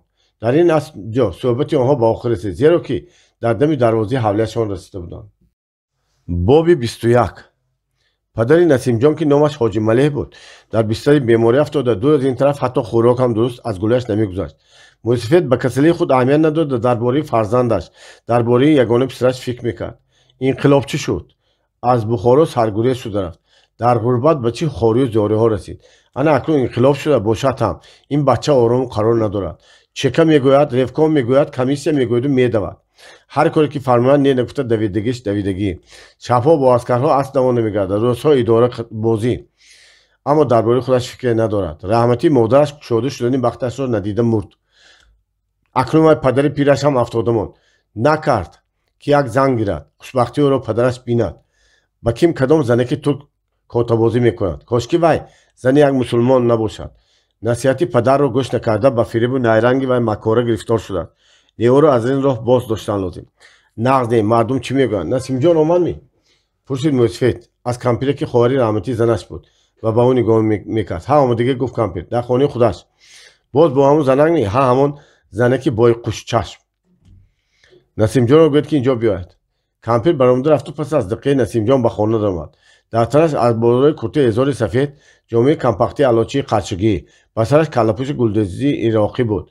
موهای سیاه قله از زیر کله‌پوش سرکشان زده برآمده جنگلش می‌سان. من جیغ زدم می‌پرسید وای با قریبی بستر بیمار برای قاله نشسته. ها گفت موسفید و با چشم‌های نیمباز برای پسرش نگاه کردم. احوالتان چطور؟ داروهای دکتر دادگی رو خوردید می؟ دکتر دوای من تو هستی. گفت موسفید تو لیکن خدا دینو نمیدونی. چرا ندانم؟ میدونم. گفت نسیم جان چیکار کنم آخه؟ وای مکاره رو دفع کن. زنی که با شوهر اولش وفا نکند با کسی دیگر هرگز وفا نمیکند. از وای بیگانه فریبگر به تو ضرر رسیدش ممکن. ضرر میفهمی؟ وای اگر زنی درست میبود جلوی وطن شده با وای نامش چی بود؟ سید احراری نمی آمد. پرت تو وای و هر طوری موی تو 100 تا زن. خوب شد است گفت نسیم دفع میکنم. بله آفرین گفت پدر. در این صندوقچه بالای سری من بودگی یک خلطچه طلا است. گیر هر چقدر خواهی که خواهد به دستش داده ازاد کن. گوی که از اینجا رو اسوده ماند. مالش گفت نسیم جان من او را ازاد میکنم. بعد من اندکی سیاست شدم یگان جای درست رفته تو را خواندار میکنیم. موسفه دیگر لب به سخن بست. خاموش ماند. گوی که خوابش برده بود. نسیم جان کمتر صبر کرد و از جا برخاست و از طاقی بالای سری پدرش صندوقچه گرفته شد و از درون آن یک خلطچه وزن را گرفته به کیسه جامه‌اش انداخت و از خانه بیرون شد. در خانه دیگر که خاصه وی بود ترکزنک حسن‌الدین و توگمه‌های گریبانی پردار کرته شاهی خود را گذرانده شده با آینه نگاه میکرد. از آینه به وی زنی مینگریست که موهای سیاه بریده شدهش به کشفش پریشان افتاده. چشمان کبودی آسمانی رنگش حتی به خودش به مکر و فریب نگریسته. سفیدی و سرخی سرمه روی رخساره ابروانش را فرا گرفته معلوم نمیکردند که رنگ ابروی آنها چگونه است. نسیم جان از در درآمده بود که در سیمای زنک تبسمی ساخته در چشمای نازی فریب‌آلود نمایان شد. خوش موسفید چی میگفته است؟ پرسید با زبان ترکی زنک. هیچ گفت نسیم جان هم با ترکی. احوالت را پرسید. تو رخصت پرسیدی؟ پرسیدم چی گفت؟ رخصت داد گفت نسیم جان با تبسم کرده. زنک را در آغوش کرده از زبانش سخت بوسید. میرویم از من از اینجا از این شهر دولاب و سرمغل از این مملکت ویرانه و خراب از دست این شوهر احمق منفور گریخته میرویم. در ترکیه ما رو بخت و سعادت راحت و حلاوت انتظار. تو خیلی لباسای فعالت رو میپرتوی لباسای ترکی میپوشی با سرت فس میمونی یا که همون تلپه که پوشی قراقل نقص. این ترکی دخت است. انا بعد کاستوم های موتی انگلیسی میپوشی زنجیره طلای ساعتت انا اینجا کسی جلتت آوازان میستد با چشمت پنسه طلا. من هم به تو مناسب لباسای زیبا میپوشم. هر روز در قهوه خانه میشیم در بوسفور سیاحت میکنیم. لیکن عزیزم با همین پول لازم میشه طلا. اگر خور نشویم گویی بسیارتر طلا انگشتان های بریلند داشته باشی به خود گیر. مالش از پول غم نخور گفت نسیم جان. انا همش ҳаминаш то хеле вақт ба мо мерасад. Вай халташро пур аз тиллоро варда нишон доду боз ба киса шандохт. Набошад гуфт Занак, ҳозир ба назди Низомиддин афандӣ меравем. Он кас моро то ба Боку фиристоданро ба уҳда гирифтанд ва шарте ки пӯстои қароқулии он касро фурӯхта ба ҷояш чинивори газвор биёрем. Ман зоҳиран ин шартро қабул кардам. Бедарак кардӣ. Парво накун, пӯсти қароқулии он кас ҳам лозим мешавад. Дар Боку ман одам дорам. Санадҳои мо дуруст карда медиҳад. Зуд бош. Насимҷон ҷавоби иваз кард истода. овози хастахолии падарашро боз шундагӣ бар ин шуд ки мегуфт: духтуру давои ман ту ҳастӣ. Вай агар зани дуруст мешуд, шавҳараш ҳаст, даф кун. Рост мегӯяд Мусафид, даф кардан лозим. Бас, имрӯз ба раис арз мекунам. Насимҷон либосҳояшро пӯшту ба Занак ло оварда гуфт: ман ба фармони туро ба ҷо иҷро мекунам. Ба ту дигар орому қарор надорам. Лекин худат диди истоди ки падарам бемор, аҳволаш вазнин аст. читам мешуд ки ман ӯро партофта равам. Ловақт яктарафа мешуд. Не хотирҷам гуфт Занак. Муисфет ҳоло бардам, дар ин қарибиҳо ҷон намедиҳад. агар яктарафа шудани онро нигаҳ карда истем, метарсам ки дар Боку одамҳои мо рафта мемонанд ва мо санадҳоямонро дуруст карда натавониста мемонем. бе санад аз сарҳад гузаштан илоҷ надорад. ба илова шавҳари ахмақи ман сиҳат шуда аз касалхона баромада монад, ба мо боз ҳам мушкилтар мешавад. Хай то пагоҳ сабр кунем, гуфт ниҳоят Насимҷон. Пагоҳ баъд аз пешин поезди почта ҳаст. ман имрӯз ба когоҳ рафта телефон мекунам. ду билети класси якумро навишта мемонанд. мо ҳам бо хотири ҷамъ баромада меравем. гумон мекунам ки Муисфет пагоҳ сабуктар мешавад. инчунин ман ба идора хабар медиҳам ки якчанд рӯз кор ба Боку меравам. аз ман хавотир нешаванд. Занак маъмулона сар карду хам карду ноилоҷ розӣ шуд. дилам мехоҳад ки ту маро ловақт то ба роҳи калон гусел кунӣ. афсӯс ки гуфт Насимҷон сухани ор бурид. аммо Занак ҳам ба ӯ маҷоли тамом кардани суханро надод. медонам намехоҳӣ маро ба ту бинам. майл аст, пагоҳ ба телефони ту маътал мешавам. хайр то пагоҳ. Занакро то дами дарвоза гусел карда Насимҷон як нафаси роҳат кашид ва баъд ба хона даромад. ин тараф он тарафҳоро хун дошта монду ӯ ҳам ба кӯча баромад ва ба тарафи идораи чека равон шуд. ба кабинети раис Каримҷон ба чӣ кори муҳиме даромада будааст ки котиб Насимҷонро ба кор даромадангоҳ нигоҳ дошта монд. ва бесаброна як ним соат нишаста буд ки ниҳоят Карим дар либоси ҳарбӣ аз он ҷо баромаду ба Насимҷон салому алейк кард. бирофт пас раис ӯро қабул кард. салом, биё Насимҷон, гуфт Аминов. камнамо шуда рафтӣ? саргардонида, гуфт Насимҷон. ошиқ шудам. ҳам кори осон набудааст. як кор фаҳмидед ки аз толиятон нанолед, ситораатон ба хонем форида бошад, мо чӣ кор кунем? кошки ба ман ҳамин хел кор фармоянд. худш чӣ гапи нав? ба гурехта рафтан қарор додем. чӣ хел бо ёрии Низомиддин афандӣ ба Боку меравем. дар он ҷо одамҳои худӣ ҳастанд, ба мо санад тайёр карда медиҳанд. бисёр хуб. ман ҳам ҳамин тавр тахмин карда будам. ҳамон худиҳо ба мо хеле зарур, рафтан лозим. ман ба Боку телефон мекунам, ба ту ёрӣ меостам. саросема нашуда кор мекунед. хуб шудааст. илова ба ошиқи ман бовар карда бошад диям. аз рӯи маълумотҳо бовар кардагӣ. Занак бо як тир ду нишон зада мекунад. ҳам ба ту соҳиб мешавад, ҳам вазифаашро адо мекунад. бинобар он чӣ тавре ки сар кардӣ, ҳамон тавр давом додан гир. лекин падар касал, намедонам ҳолашон чӣ мешавад. афсӯс, аммо чора нест. ман духтур мефиристонам. хабаргиро меистам. парво накун. хуб шудааст. ба назди Фёдоров даров. боз баъзе супоришҳо дорад. хуб шудааст. Насимҷон аз кабинет берун рафт. дар кӯча ӯро яке аз дӯстонаш дошта саволборон карданд. оё Насимҷон, гап рост ми? чӣ гап? ту бо зани Саид Аҳрорӣ алоқа доштӣ. ҳатто ӯро аз шавҳараш ҷудо карда гирифтанӣ будӣ. хай гирам чӣ мешавад? девона шудӣ магар? ақлата хӯрдӣ. дар Бухоро духтари ба ту муносиб ёфт нашудми, ки акнун як зане ки аз таи 7 дор гурехтагиро мегирӣ. ишқ, гуфта табассум кард Насимҷон. дил дар дасти худи кас нест. мегӯянд ку ошиқ ҳамон аст ки маъшуқаашро хуш кунад. не, гуфт ҷавон. ба ин хел зан кас ошиқ намешавад. барои чӣ? гӯён ҷиддӣ гуфт Насимҷон. хушрӯй бошад, озоду бефаранҷӣ бошад, хондагии мулло бошад, аз мардҳо кам набошад, зани як мусулмон бошад. давом дод ҷавон. бадахлоқ бошад, ӯзикелдӣ бошад. ту ин гапҳоро намефаҳмӣ, ҳоло ҷавон ҳастӣ. илоҳо нафаҳмам, гуфт рафиқаш ва норизона даст афшонда аз ӯ дур шуд. Насимҷон бошад бо сад фикру хаёл банд шуда ба сӯи хонаи худ қадам монд. аҷаб супорише шуде вай ба вай. ҳам падараш ҳам рифқонаш ӯро мазаммат мекунанд. ӯро нодон, сабукфикр ва беандеша гумон мекунанд. аз куҷо пайдо шуд ин занаки ифлос? Саид Аҳрорӣ худаш кӣ? чаро ба вай кор надоранд? ё ки Занак муҳимтар ми? бале, одамони худиро ба воситаи вай дошта гирифтан лозим. шояд ин кор аз ҳама ба ҳама чиз муҳимтар аст. барои кори давлат, барои кори инқилоб ва ба ҳар фидокорӣ тайёр аст. Шубҳа нест, ки пас аз ин ҳодиса, яъне пас аз шояъ шудани ишқу муҳаббати вай бо зани турк ва гурехта рафтани вай, ҳатто падари касалашро партофта рафтани вай, дигар ҳеҷ кас ӯро ба худ домод намекунад. Майлаш, саломатӣ бошад, бахташро меёбад. ба ҳамин фикру андешаҳо Насимҷон ба ҳавлии худашро рост ба назди падара рафт. хост, ки ҳеҷ кас набошад ба падараш андак дарди дил кунад ва ӯро аз сафари Боку огоҳ гардонад. Лекин ба хона даромад, дид, ки Муисфед хобидааст. Пас бесадо аз хона баромад, ба хонаи худаш рафту боз ба фикру андеша фурӯ рафт. Хайрият, гуфт вай, нохост худ ба худ. Хайрият, ки дадем хобида буданд. Хайрият, ки мани нодон ба он кас дарди дил накардам. Оҳ, ман ҳақиқатан ҳам сабукфикр ҳастам. охир Муисфед касал. Сустӣ карда ба холем гуфта монданашон кун.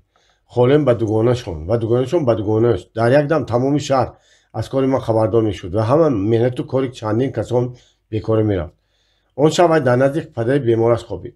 дорои духтурфаҳмидиро хӯронда истод. аввали пагоҳ чеҳраи Муисфед андак кушодабарӣ намуд. вай то чошгоҳ ба падараш нигоҳбин карду баъд ҷавоб гирифта ба кӯча баромад. дар коргон ҳамсояшонро дид, ки дар комитети иҷроии марказӣ кор мекард ва аз Тошканд баргашта омада буд. ман гуфт ӯ ба Насимҷон, ин занакро то ба Боку бурда мемонам. аз шумо илтимосем, ки аз аҳволи Муисфед бохабар шавед. агар вазъ шуда монад, ба Боку ба сафоратхонаи Бухоро ба номи ман телеграмма диҳед. мардаки ҳамсоя хоҳишро қабул кард, вале дар дилаш ба сабукӣ ва беандешагии он нафрат хонд. Насимҷон гӯё аз ин ғамҳо дур ба поезд савор шуда роҳи Бокуро пеш гирифт. пас аз 5 рӯзи рафтани Насимҷон падараш вафот кард. ёрон ва дӯстони вай ва ёр бародарони Насимҷон ва ҳамсояҳо ҷамъ шуда ӯро гӯручӯб карданд. аммо Насимҷон дар бегонии рӯзи дигараш расида омад. хеле сӯгворӣ кард, хеле сӯхт ва се пагоҳ ва бегоҳ ба сари қабри падараш рафта нишаст. азоби чашмаш хоки қабрро тар кард. баъд аз рӯзи 7 хешони наздику ёру дӯстон рафтанд. дар ҳавлии дарун вай бо холии пираш танҳо монд. чӣ кор карданашро намедонист. ҳавлию хона ба назараш зиндон барӣ менамуд, вале аз ҳавлӣ баромада ба ин як ҷо рафтанашро ҳам намедонист.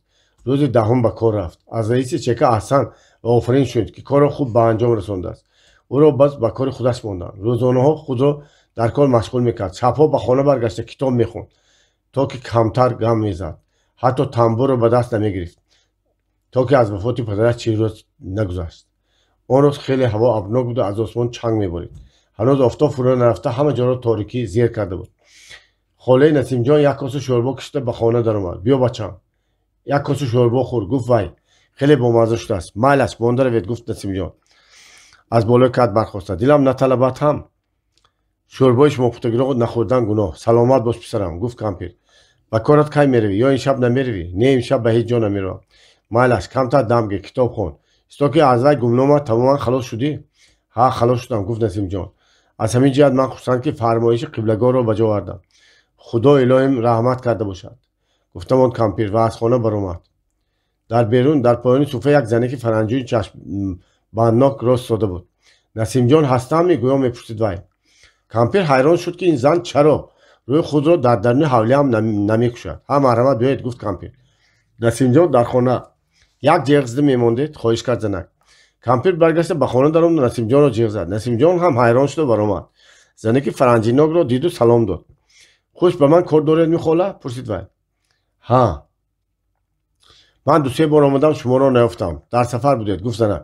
баъд падаратон худо раҳмат кунад қазо карданд. охир ҳамон рӯз насиба будааст. раҳмати волидайнатон ба ман супорда буданд, ки ба шумо ягон ҷои дуруст ва муносибро ёфта хонадор кунонам. биёед ба хона даромада суҳбат кунем охир, гуфт Насимҷон ва аз муқаддимаи гап хурсанд шуда. фаранҷӯи чашмбанд қати хуб не, гуфт занак. дар ҳамин ҷо мақсадамро мегӯям. хай фаранҷӯи чашмбандро гиред чӣ мешавад? ҳозир не, гуфт занак. вақте ки шуморо ба мақсад расонам, баъд ки будани маро дониста худамро мебинед. хай ихтиёратон. гап ҳамин, ки раҳмати модаратон маро қасам дода фармуда буданд, ки ба шумо ягон ҷои муносибро ёбам. ман хеле ҷоҳоро дидам, аз ҳавлии сипоҳу мулло сар карда то хонаи дӯкондору ҳунарманд ҳамаро аз як назар гузаронам, лекин духтари ба табъи худам мувофиқро наёфтам. охир ба ҳамин қарибӣ гузарам ба як ҳавли 71 паризодро дидам, ки аз ақ бекона шудам. ҳам ҳусну малоҳат, ҳам ақлу камолот, ҳам чаққон, ҳам хушгап, ҳам хандон ва ҳам меҳрубон. лекин афсӯс, ки духтар нею саҳиба. духтар буданаш шарт не, гуфт Насимҷон. ҳа бале, гуфт занак. ин шарт не.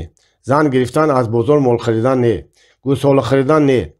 зан рафиқи зиндагӣ, зан умри мард, зан тавфиқу диёнату обрӯи эътибори мард аст. چی کنم که بسیاری مردها این رو نمیدونن و زن چون به مال نگاه میکنن حتی تا اون که هر روز یک زن گیرند و یک زن سادیان این خیلی مردها خودشون از مال کم فرق میکنن من میدونستم که شما این خیلی مردها نیستید بنابراین در برابر دیدن آن آرامی جان به پیش شما دویدم اگر حقیقتا زن میگیرم گوید همین زن رو گیرید که پشیمان نمیشید کی بود است وای آیمی شاه گفتن شاید شوندگی باشد امیر عالم خان به زیر پایش سر مانده بود پریزاده باغ ایران گویم مبالغه نمیشود با سواد شیردان شیرخان شیرین زبان نسیم جان آهسته آهسته به شق آمد نخواست که همین گفته ها راست باشند نخواست که به همین خوشرویی و زیبایی سواد هم دارد عادتا زنان صاحب جمال کم عقل میشوند تعریف های شما مرا مفتون کرد خلا چی مصلحت میدید شوندن کی بود مانند دیدن گفت زنک به گپ من باور نکردن تو ممکن لیکن آدم فرستاده دیده آمدن بعد هرچی میخواهید کنید مالش من خالی خودم رو میفرستونم حوالهشون در کجا خود به من بیان خودم بوده نشان میدم در گذر عربان نسیم جان به خانه دارم به حال جان خالش نمانده التماس کرد که بعدنک رفته آیمی شاه رو دیده بیاید به لالی دسترخوان کشی هم نمیرم گفت خالش زور میکرده مرحمت گفت نسیم جان هرچی خواهید از صندوق گیرید و لالی دسترخوان کنید کامپیر به لالی دسترخوان تیار کنی سر کرد تا با تیار شد و برآمدن وی نسیم جان یک کرسی برآورده و پایین سوفه گذاشت و تکلیف کرد که زنک دم گفته شدند زنک به کرسی نشست تو باز با تعریف و تفسیر آیمی شاه درآمد وی گفت که آیمی شاه هم نسیم جان را دیده به او دل بسته است اگر محبت از دو طرف شود زندگی گل میکند به عشق و محبت زندگانی کردن مثل حیوان زیستن است در این دنیای بی‌بقا آدم بر این با لذت و کامرانی زندگی کردن لازم است کامپیر لالی دسترخوان درست کرده برداشته برآمد و به نسیم جان آنها را تا به راهروی حولی درون بیرون گسل کرد تاکید نمود که به دقت سنجد صحبت کند و به معلومات پخته بیارد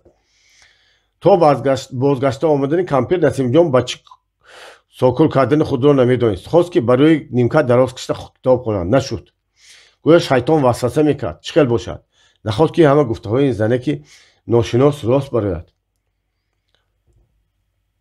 اگر وی هم به نسیم جان دل بسته باشد بسیار نقص شاید که این زنک را خودش فرستانده باشد زنی امیر عالم خان که به وی عاشق شده باشد پس وی آدمی ارزنده بوده است اگر وی زنی امیر عالم خان گیرد مردم باز گپ میکردند خی گپ زنن کردن گیرند البته یک قسم از حسد یک قسم دیگر از روی عادت و یک قسم دیگر از دشمنی هرچی به دهانشان آید گفتن میگیرند نسیم جان از آن خیلی آدم ها نیست که از گپ ترسد در این عمر کوتاهش وی چنان گپ های شنید که هیچ کس نشنیده است ملاها و عکس الانقلابچی‌ها در حق اغوا پهن کردند غیبت کردند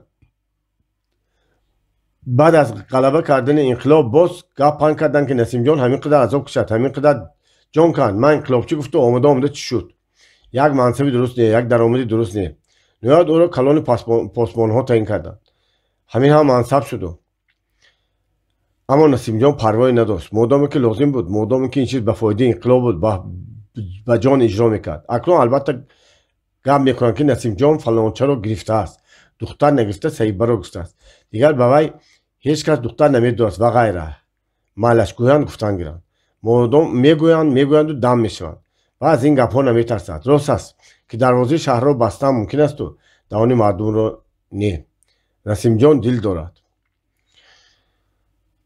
نهایت پس از 2 ساعت دور مدراز از راه آوازی گشتن خالش به گوشش دویده به استقبال او از خانه برآمد و از اولین سوال وی همین که خوش دیدید می چطور قول نسیم جان که یک زنی دلوسه و بیغم بود برای توسم نمود و از زینه ها به بالا این صوفه برآمده گفت گیری هم همینه میگیری نگیری هم همینه میگیری نسیم جان دویده رفته خالش را برداشته گرفت و صدقه بلوگردان شده به خانه درآورد و به زمین گذاشت راست می میپرسید وای چه خیر خوشروی می با عقل می چیش نقص ایبی مان یک نفس هم راست گیرم گفت کامپیر برای کرسی نشسته بوتون پیر شده ماندیم 2 قدم که راه گشتم مانده میشوم من میدونم میگفت نسیم جان گپ زنید دختر آیمی شاه چطور خیر رفتیم گفت به گپ سر کرد حولی خانه های دنگلمه داشته است حولی بیرون گلزار خوازه نسیم جان به دلش 100 دانه میخوند به حولی دنگلمه و درون بیرون به خوازه انگور اما مجبورا توقت میکرد сухани кампирро намебурид ки гапашро риштаи суханашро гум накунад. модару духтар моро пешвоз гуфтанд. Ба гапаш давом кард кампир. духтар баодоб, ҳалим, ҳазим, чаққон, аммо усу ҷамолаш ақли касро мебарад. ин хел хушрӯйро дар ин так намеёбӣ. ин тавр ситораи гарм, ин тавр лабу даҳанаш ширин, ин тавр нигоҳҳои дилбаронро ман дар умрам надида будам. зан ҳолам хати маҳви ҷамоли вай шуда шишта мондем. хезам гӯям дилам намешавад. модараш ҳам зани ба маъне, ба андеша, вазнин ва сангин. ҳарчи ҳам бошад, зоташон пухта, аз хонадони сипоҳи баландмартаба. илоҳи худо ба ҳамин фармуда бошад. дари бахти ту ҳам як кушода мешуд, ман ба муроду мақсадам мерасидам. мерасед, гуфт Насимҷон. ва давида аз ҷо бархосту ба сари стол нишаста ҳамин мактубро навишт. дилрабо, меҳрубоно, оими шоҳро бурда бошад ки камина таърифи ҳусну ҷамол ва ақли баркамоли шуморо шунида ғоибона мафтун шудам. сабру тоқат аз дил рафт. аммо замонаи озодӣ ва ҳурриятҳои мо тартибу қоидаҳои нав вазъ кардагӣ аст. ҳар кас хоҳад ҳамдигарро дида заношуя шавад. бинобар ин чӣ мешуд агар бандаи камтарини шумо дар баробари гирифтани ҷавоби мусбат аз шумо ба сарам давида равам, як бор ҷамоли ҷавонораи шуморо дида ду калима сухани меҳрангезтонро шунида баргардам ва мувофиқи табу хоҳиши шумо дар таруддуд тӯй шавам. Насимҷон дараки ҳавлии оими чоҳро аз холааш фаҳмида берун буромад ва ба хизматгораш фармуд ки зуд хатро бурда расонад ва ҷавоб орад. хизматгор рафт.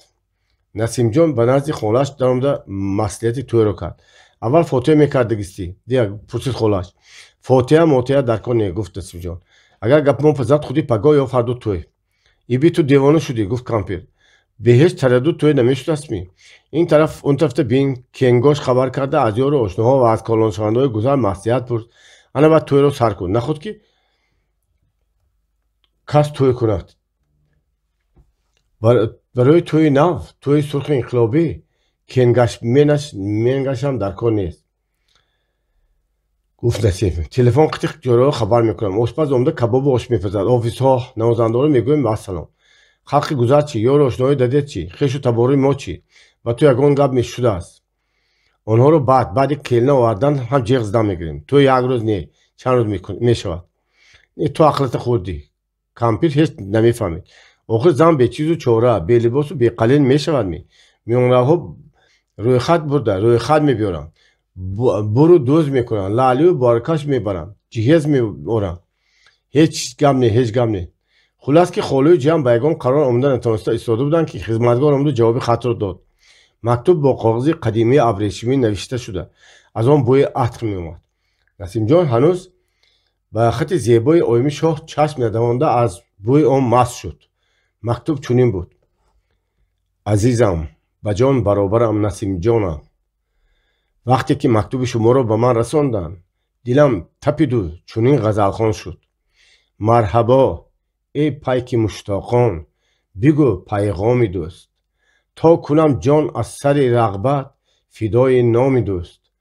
волаю шайдост доим ҳамчу булбул дар қафас, тӯтии табам зи шавқи шаккару бодоми дӯст. зулфи ӯ дом асту ҳолаш донаи он дому ман ба умеди донаи афтодаам бар доми дӯст. пас расида буд ки шумо бо расму оини нав хостед як бор рӯи маро бинеду суханамро шунавед. албатта ба ин ҳақ доред, вале ҳамин қадар арз мекунам ки ҳоҷат ба ин ташвишҳо нест, зеро ки камина ҳеҷ гоҳ худро муносиби шумо намедонам. ман як саҳибаи ночизам, як муштипар, як бадбахти нокомам. шумо куҷои ман куҷо? вақте ки аз давлати толе дидани дидори ҷаҳонҳои шумо ба ман муяссар гашт, ба худ гуфтам ки кадом духтари хушбахт сазовори илтифоти ин барнописар мегашта бошад. ба ҳар тора мӯи ин дилбар 100 духтар фидо мешавад, меарзад.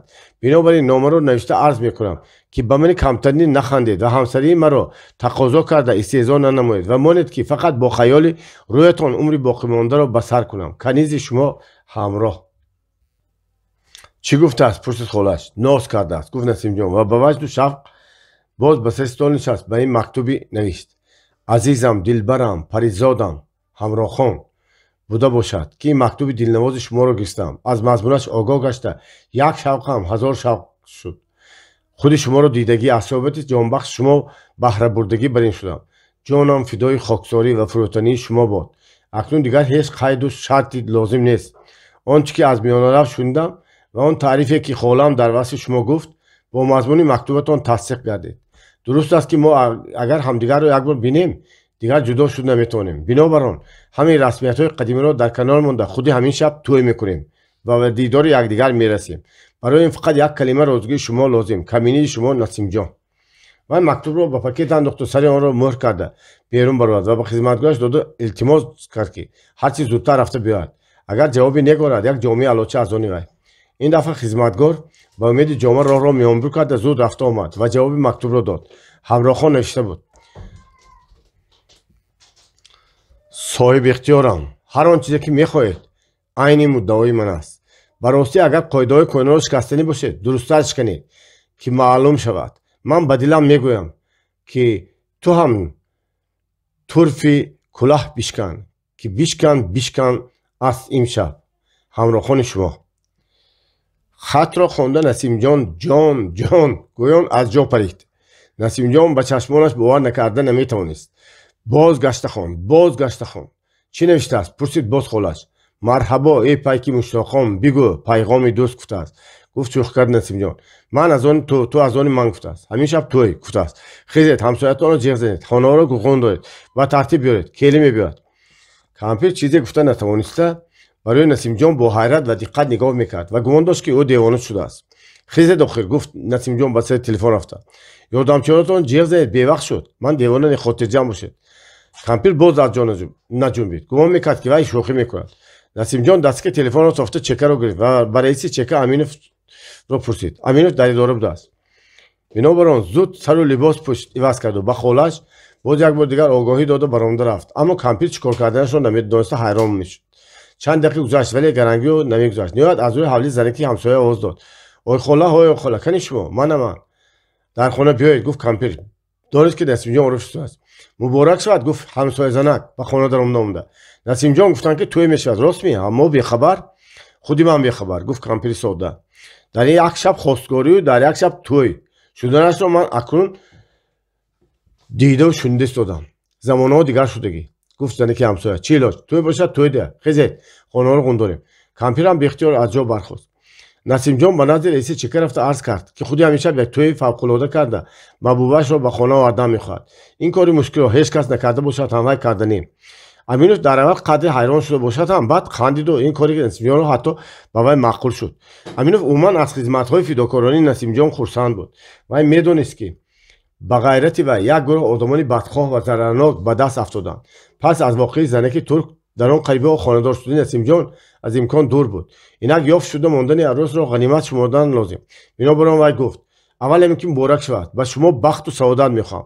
сониян дар бораи тӯй ғам нахӯред, парво накунед. ман ба рифқони кордонамон таъин мекунам дар як соат ҳамаи асбоби тӯйро муҳайё мекунам. ташаккур, гуфт Насимҷон ва аз самими қалб дасти раисро фушурд. аз кабинет хориҷ шуд.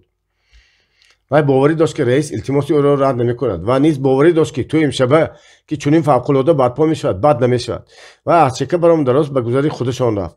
ба клуби занҳо даромад. фирӯза ҳанӯз ба хонааш нарафта буд. азбас ки имрӯзҳо кор бисёр буда вай дар клуб дер кор карда менишаст. бачаро ба худаш ба клуб меовард. мадони хонае ки кабинети ӯ буд равшан, озода ва баҳаво буд. дар он ҷо качаи бачаро гузоштаанд. яке аз хизматгорҳои клуб муайян шуда буд ки ба бача нигоҳбин карда истад. барои ин фирӯза ба вай музди алоҳида медод. ин кор ҳам ба асон маъқул шуд, ҳам ба Ойдмулло, зеро ки онҳо аз масъулияти бача тамоман озод шуда буданд. фирӯза ҳам кори идораи клубро пеш мебурд, ҳам бача тарбия мекард. Насимҷон ки дар рӯбарӯи клуб зиндагӣ мекард, аз они худӣ бар ин шуда рафтагӣ буд. бинобар ин худро бегона намешумурд. апа Фирӯзаҷон, гуфта вай аз дар даромад, балотона гирам, дардатона гирам, хоҳари азизам. агар ҳозир ёрӣ намедода бошед ман тамом мешавам. хуш ҷиддан ҳайрон шуда пурсид Фирӯза: чӣ воқеъ рӯй дод? ман ошиқ ҳастам, зан мегирам. худи ҳамин шаб тӯй? ё аҷаб, гуфт Фирӯза. чӣ тавр шуд мо бехабар? ҳамин гап дар ҳамин ки аз ин тӯй ҳеҷ кас хабар надорад.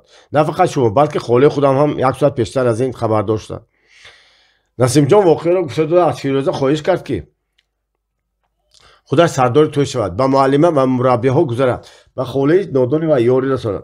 مالش گفت فیروزه یکی اول به خانه رفتن من لازم بچه رو مونده به اسا خبر دهم بعد البته میام با توی شما خدمت میکنم. نه گفت نسیم جان به حوالی رفتن فرصت نیست. من اکا اسا رو دیده خبر کردم اون کس حاضر آمده ایستادگان. گلبهار جان رو بردن شرط نه ماند و هم با توی امکش اشتراک کند خدمت کند. سخن نسیم جان به دهانش بود که از بیرون اسا در آمد و با یک بار دیگر به نسیم جان و خودی کرد تویش رو مبارکباد کرد. با توی خوری آمدیم گفت و خندیده این توی فوق العاده عجایب. در حقیقت اون شب در حوالی نسیم جان توی شد که از این پیش در تاریخ بخارا نشده بود، زیرا که برپا شده این توی را چند ساعت پیشتر هیچ کس نمیدانست. ناخواست آدم ها آمدن، خانه ها راستن، آش و کباب پختن، میمون ها را پیشواز گرفتن. در حوالی بیرون حافظ ها و نوازنده ها در حوالی درون سازنده ها باز مرزدن. بعد کلین را آوردن، عادتا دامادبری میکردن، خرسندی ها کردن. در ساعت 2 بعد از نیم شب توی به آخر رسید. نسیم جان وقتی که میمون ها را گسیل کرده به خانه خاص خود در آمد. در آنجا همراهان در لباس عروسی از جا برخاسته به وی تعظیم کرد. نسیم جان مشعل رویمال حریر را بالا برداشت و آن حسن و جمال را دیده هوشش رفت. اگر شهد لبانی همراهان نمیشد شاید که وی هم به زمین می افتاد. این بوسه شیرین نخستین گفت آواز شناس بر نسیم جان. وی برگشته نگاه کرد و زنی سال خورده و خاکینه‌روی گندمگونه را دید که با تبسم به سوی او پیاله می را دراز میکند. نسیم جان پیاله را گرفت ولی در چشمانش علامتی سوال بازی میکردند. من گفت زنک به شما وعده داده بودم که پس از به مقصد رسیدن شما کی بودنم را معلوم میکنم. من کمینه شما. خاله عنبر گفت همراهان و تبسم شیرینه کرد. تشکر به شما گفت نسیم جان. خدا به شما عمری دراز دهد که دو دل داده را به هم جفت کرده. دو دل را از شراب عشق سرشار کردید. وصال به هر دوی شما مبارک بشود. گفت خاله عنبر. الهی خوشپیر شوید و عیالمند شویدتان. این را گفت خاله عنبر آنها ترحم گذاشته از خانه برآمد. لیکن دعای آخرین وی خوشپیر و عیالمند شدن آنها اجابت نگردید. در این باره ثانی‌تر آدم ها را آورده حبس میکردن و چندین حبسخانه های مخفی و جدا جدا ساخته بودند. آنها بزم و عیش و عشرت خود را از وی مخفی می‌داشتند. آمد و رفت نظام‌الدین و کسان دیگر مشکل شد. آنها بیشتر در جاهای دیگر وامی خودند و گفتگو میکردند. مخصوم گاه در غضب میشد و نظام‌الدین میگفت که حیدرخان را نیست کرده همه را زیر زبر میکرد. لیکن نظام‌الدین او را نگاه می‌داشت. وعده‌های عجیب میداد. از ترکیه از گرمانی اسلحه و قوت میآورد. بعد یک جای حرکت میکنه میگفت. درباره انور پاشا نقد مینمود. حتی مجبور میکرد که مخصوم طاقت کند و تا ممکن است به حیدرقل نقد نماید معقول شود. و میگفت که وقت‌های آخر حکومت مرکزی کارها را سخت گرفته ایستاده است. عبدالقادر محیدینوف تماما آدمی دیگر شده رفته است. از پدرش رو گردانده است. چیکه خیلی فعالیت نشان داده است. کمیته مرکزی فرقه برابران نمایندگی بین المللی سیوم چنان سرکا چنان هوشیار شده است که یک قدم بیجا ماندن ممکن نشده ایستاده است. در این شرایط بهتر است که اسد مخصوم آهسته آهسته تحریک دیده عسکرهایش را مشق کننده به گرد و اطراف خود آدمان دلپرمیشتگی را غون داشته گنده ها را نافهمانده نیست کردن گیرد. وقتش میرسد که مخصوم همه جوش و خورش خود را به خرج برده میتواند. حیدرقل از آمدنش این جانب یگان بار هم درباره عایشه و مادر او سخن نگشود. گویا که آنها آدمانی به وی بیگانه میباشند. اسد هم گردن شخصی میکرد. در این باره گپی نمیزد و عموما معامله بین آنها رسمی و خیلی خشک و سرد بود. بیشتر حیدرقل با اسمت جان و عاقلوف کارش را بند میکرد و او روبرو نمیشد. روزها چندین ساعت با کماندیرها و عسکرها صحبت گذرانده از مشق و کار آنها خبر میگرفته میگشت. شبها اگر مجلسی نباشد به خانه خودش میدراند و کتاب و گازیت میخواند. یگانه همسایه‌مت و رازدان او سعید پهلوان بود که وی هم فقط چشم دیگران خطا کرده به خانه او میدراند. حیدرقل از رفت کارهای مخفی اسد مخصوم بیشتر به واسطه سعید پهلوان آگاهی می‌یافت. خبری حبس کرده شده آدم‌های بیگناه بسیاری که از سعید پهلوان شونده آهسته سیکین و ملامتی به اسد و شریکان وی میگفت که خویش تبار و کسانی آن محبوس‌ها عریضه فرستادند و همین طریق محاکمه تشکیل کرده بیشتر به آزاد کرده شدن آنها موفق میشد. این البته به اسد مخصوم نمی‌فارید و شریکانش را حقارت میداد که کار مخفی را عهده کرده برآورده نمی‌توانند. بار اسد مخصوم شریکان خودش را به مهمانخانه دعوت کرد. نعیم تخت را در تن дар таи дар посбон гузошт ва касе ба суҳбати онҳо халал насонад. он рӯз ҳайдарқул дар боғи дилкушо набуд, ба коре ба шаҳр рафта буд. бинобар он аз фурсат истифода бурда Асад мехост гирёи дилашро кушода партояд. гап ҳамин ки гуфт вай ба шариконаш: ман аз ҳайдарқул наметарсам ва парвое надорам. дар ин ҷо будани вай ҳам ба ман чандон халал намерасонад, лекин ман аз ҳамин хафа ва оташӣ ҳастам ки мо ягон кори пинҳонӣ дар байни худ карда наметавонем. аз ҳар кори мо ҷаноби ҳайдарқул бохабар, аз ҳар номаъқулии мо он кас огоҳ. на фақат ҳайдарқул, гуфтамон Исматҷон. бале бале, на фақат ҳайдарқул, гуфт Асад. бисёр корҳои моро чека медонаду пеши роҳ моро мегирад. худаш чӣ гап? ин чӣ хел комиссияи фавқулода шуда? ман намефаҳмам. маълум ки ягон шахси роздони мо хиёнат мекунад, гуфт Оқилов. аҷаб кашфиёте кардед, гуфт бо тамасхур Асад. аз каромоти пири мо чӣ аҷаб? гурбаро диду, гуфт ки кор ёғаду. ман суханамро тамом накардам, гуфт Оқилов. бонии корҳои махфии саги бургири Асад буд. гап занам қаҳратон мехезад. гап задан гиред, ба қаҳри ман кортон набошад. ба шумо чӣ гӯям? ман аз як шахс шубҳа дорам ки вай одами нағз медидагии шумост. гӯед ки вай вақти нозу карашма не. ман аз Саид Паҳлавон шубҳа карда дорам, гуфт шарти карда Оқилов. аҷаб, гуфтамон Исматҷон. чӣ гуфт Асад аз ҷояш хеста. Саид Паҳлавон, шумо девона шудед Оқилов? хай ман девона, гуфт осидоволона Оқилов. агар гапам нодуруст бояд ба девонахонаи хоҷобониҳо фиристонед. Махсум дар ҳақиқат ҳам ҳайрон ва ҳам оташин шуда буд, зеро ки чандин моҳ ин тараф борҳо худаш бевосита Саид Паҳлавонро санҷидааст. борҳо боварӣ ҳосил кардааст ки одами дурӯя, хиёнаткор ва дурӯғгӯ не. ва аз дини хомӯшӣ ва хоксории Саид Паҳлавон ба ӯ хеле маъқул буд. худи гуфтор ва рафтори Саид Паҳлавон чуноне буд ки эътимоди ҳамаро ҳосил мекард. чӣ кори вай ба ту шубҳа овард? пурсид ба туту гузашт Асад аз Оқилов. одати вай ҳамин буд ки агар аз касе оташин шавад, зуд аз шумо ба ту мегузашт. бисёр дамдӯст, хаппаки маизкӯбак. хай бошад чӣ? ба ғайр аз 3 моҳ Наими Талх ва Саид Паҳлавон аз корҳои пинҳонимон касе дигар хабардор нест. пас ё худи шумо, ё ман, ё Исматҷон, ё Наими Талх, ё ки Саид Паҳлавон хабар мекушад. ман хеле фикр кардам. Наим он хел одам не, ба ҳайдарқул ва чека ошноӣ надорад ва он эҳтиёҷаш ҳам нест. аммо Саид Паҳлавон ошнои ҳайдарқул гоҳ-гоҳ ба шаҳр рафта ғайб мезанад. кас намедонад ба куҷо меравад. аз пасаш кас мондӣ, фаҳмидӣ? кас мондам, бефоида. ҳатто худи Наим рафта омаду ягон дастак ёфта оварда натавонист. мардак хеле ҳушёр ва бургир аст, корашро дониста мекунад. хай боз чӣ мегӯӣ? ба Асою ба Фирӯза бисёр меҳрубон буд. хай бошад чӣ? Асо одами чека, Фирӯза духтархонди ҳайдарқул. ман ҳам ҷории ҳоҷи Ҳасанбек, гуфт Асад ва хандид. не, дуруст аст, санҷидан лозим. корро хуб пухта карда яку якбора аз хоин халос шудан лозим. он дам суҳбат ба ҳамин тамом шуда буд. лекин Оқилов дар дилаш аҳд баста буд ки ҳаққонияти худро ба Асад махсуми нобовар исбот кунад. ба ин нияти кори худ Козимзодаи Зирободӣ ёрӣ расонд. чӣ тавре ки мо маълум аст, Аббосро Наим ба туҳмат ҳабс карда буд. ҷавони нотарс чанд бор дар истаноқ ба Оқилов ва худи Махсум муомилаи сахт карда ба суханҳои нештор онҳоро мулзам карда монда буд. бинобар ин ӯро озод накарда дар маҳбаси махфӣ нигоҳ медоштанд ва маҷбур мекарданд ки ба гуноҳҳои нокардааш иқрор шавад. дар бораи кори вай ҳайдарқул ба Махсум гапзанон карда буд. аммо Махсум бар дурӯғ гуфта буд ки ӯро кайҳо озод карданд. лекин дар он рӯзҳо боз ҳайдарқул ба Махсум муроҷиат карду гуфт ки Аббосро ҳанӯз ҳам озод накардаанд. коргарҳои депои Когон сахт норозӣ баён карданд. Махсум гуноҳро ба сари Оқилов партофт ва ваъда дод ки худи пагоҳи масъаларо муҳокима карда Козимзодаро озод мекунад. лекин аз ғазаб қариб ба кафидан расида буд. худи ҳамон рӯз фурсати ёфта боз шарикот ба ҳам ҷамъ заданд ва боз ҳамон масъаларо муҳокима карданд ки оё ба ҳайдарқул ино ки хабар дода бошад. албатта ин кори Саид Паҳлавон, гуфт Оқилов. дар байни Асад Махсум ва Оқилов дар ин масъала боз ҷанҷол сар шуда буд ки гапро Наими Талх пасанда кард. Саид Паҳлавон ҳамқишлоқии ман, гуфт вай. ман ӯро нағз мешиносам. ман ҳам бовар намекунам ки вай ба Махсум хиёнат кунад. лекин одам дия, шири хонхӯрда, ки медонад, шояд ягон мақсаде дошта бошад. ба ҳар ҳол боз як бор санҷидан лозим. ман санҷидам, сад бор санҷидам, гуфт Оқилов. ба даст афтодан мушкил, аммо ба ғайри вай каси дигар не.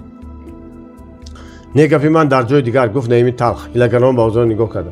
ҳукми кушӣ яке аз бандиҳоро ба дасташ дода аз қафояш поидан лозим. кани чӣ кор мекунад? ӯ талхе, гуфт қоил монд Асад Махсум.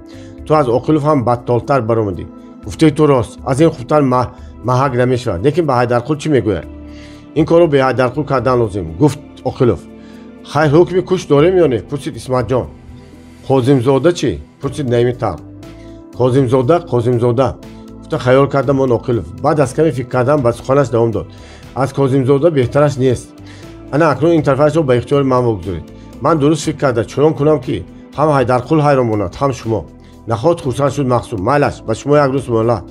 اسد مقصود و شریکانش هرچند که کاظم‌زاده را نمیشناختند، هرچند که به گناهکار بودن وی چندان ایمان کامل نداشتند، لیکن در بین خود به کشته پرتفتن وی قرار دادند. من هیچ فراموش نمیکنم که میگفت اسد این کاظم‌زاده برای من حقارت داده، این دو دهنه شما در نمیپاید، قانون انقلاب جزای شما را خواهد داد گفته بود. این بچه با آزادی برای آرام نمیگردد، بنابراین با قرارگاه شما رفیق عاقلوف مقابله ندارم. وی به حکمنامه امضا از این حکم نه سید پهلوان خبر داشت و نه حیدرقل. آنها در عقیده بودند که اسد مقصود و شریکانش در محاکمه روی راست کار کاظم‌زاده را دیده برآمده، البته آزاد خواهند کرد. روز پس از نیم روزی وقتی که حیدرقل در شهر بود، ناخود سید پهلوان را به مهمانخانه به نزد اسد مقصود دعوت کرد. سید پهلوان کارش را پرتافته به مهمانخانه رفته درآمد. در آنجا اسد مقصود، اسمت جان عاقلوف و نعیمی تخت می‌نشستند. بیا پهلوان، گفت اسد، کمتر صحبت کنیم. همیشه خواب‌های پریشان دیدم، دلم سیاه. کس نمی‌داند پگاه زنده میماند یا نه. به هر حال چند وقت یک جا کار کردیم، اکا و کوبرین شده ماندیم. اکا سید گفت عاقلوف، یکی از بهترین و به اعتمادترین کسان شما هستند. در حقیقت اکا. بله گفت اسد، خودی اکا و کوبرین شده ماندیم. من بغیر از همین از شما دیگر کی دارم؟ همین امید و باوریم به شما. سید پهلوان گرنگ بود. آیا پس این مقدمه ها از وی چی طلب میکرده باشند؟ دشمنهای ما حکومت شورایی روز تا روز زیاد شدند. گفت اسد، اگر ما همه دوستی و اتفاق برادری بین خودمان را مستحکم تر کرده سخت محافظه نکنیم، در یک شب ما را طلب و تارانج کردنشان ممکن. انا بنابراین اکا سید همیشه قرار کرد که به تو یک کاری مخفی و مهم را سپارد. مرحمت، گفت سید پهلوان، اگر از عهده‌اش برام توانم جانم بدهم. کاری مشکل نیست، گفت اسد، لیکن کاری مخفی و کاری است که بغیر از تو کسی دیگر کرده نمیتواند. بله گفت اسمت جان، بغیر از سید پهلوان دیگر هیچ کس نمیتواند و ممکن هم نه. خود چه کاری مخفی بوده است؟ اکنون حتی دلتنگ شده پرسید سید. اسد مقصود چون افسونگر گویا قربانی خود را به طورهای ابریشمی‌اش تعریف و واهمه پیچانده گشت و به سر مقصد آمد. خبر داری که از کاغان کاظم‌زاده نام یک عکس‌ال انقلابچی را داشته بودیم و عکس‌ال انقلابچی نمقصود، گفت سید سخنی را برده. تو نمیدانی سید، وی آدمی خیلی خفناک است، در دست ما سندهای پخته است و با واسطه ایران به انگلیس‌ها داد و گریفت می‌کرده است. این بحث نبود که از قشلاق به قشلاق گشته بر ضد کمیسی ما تشویقات می‌کرد و عریضه‌ها نوشته مردم را امضا کنند و به مرکز می‌فرستاد.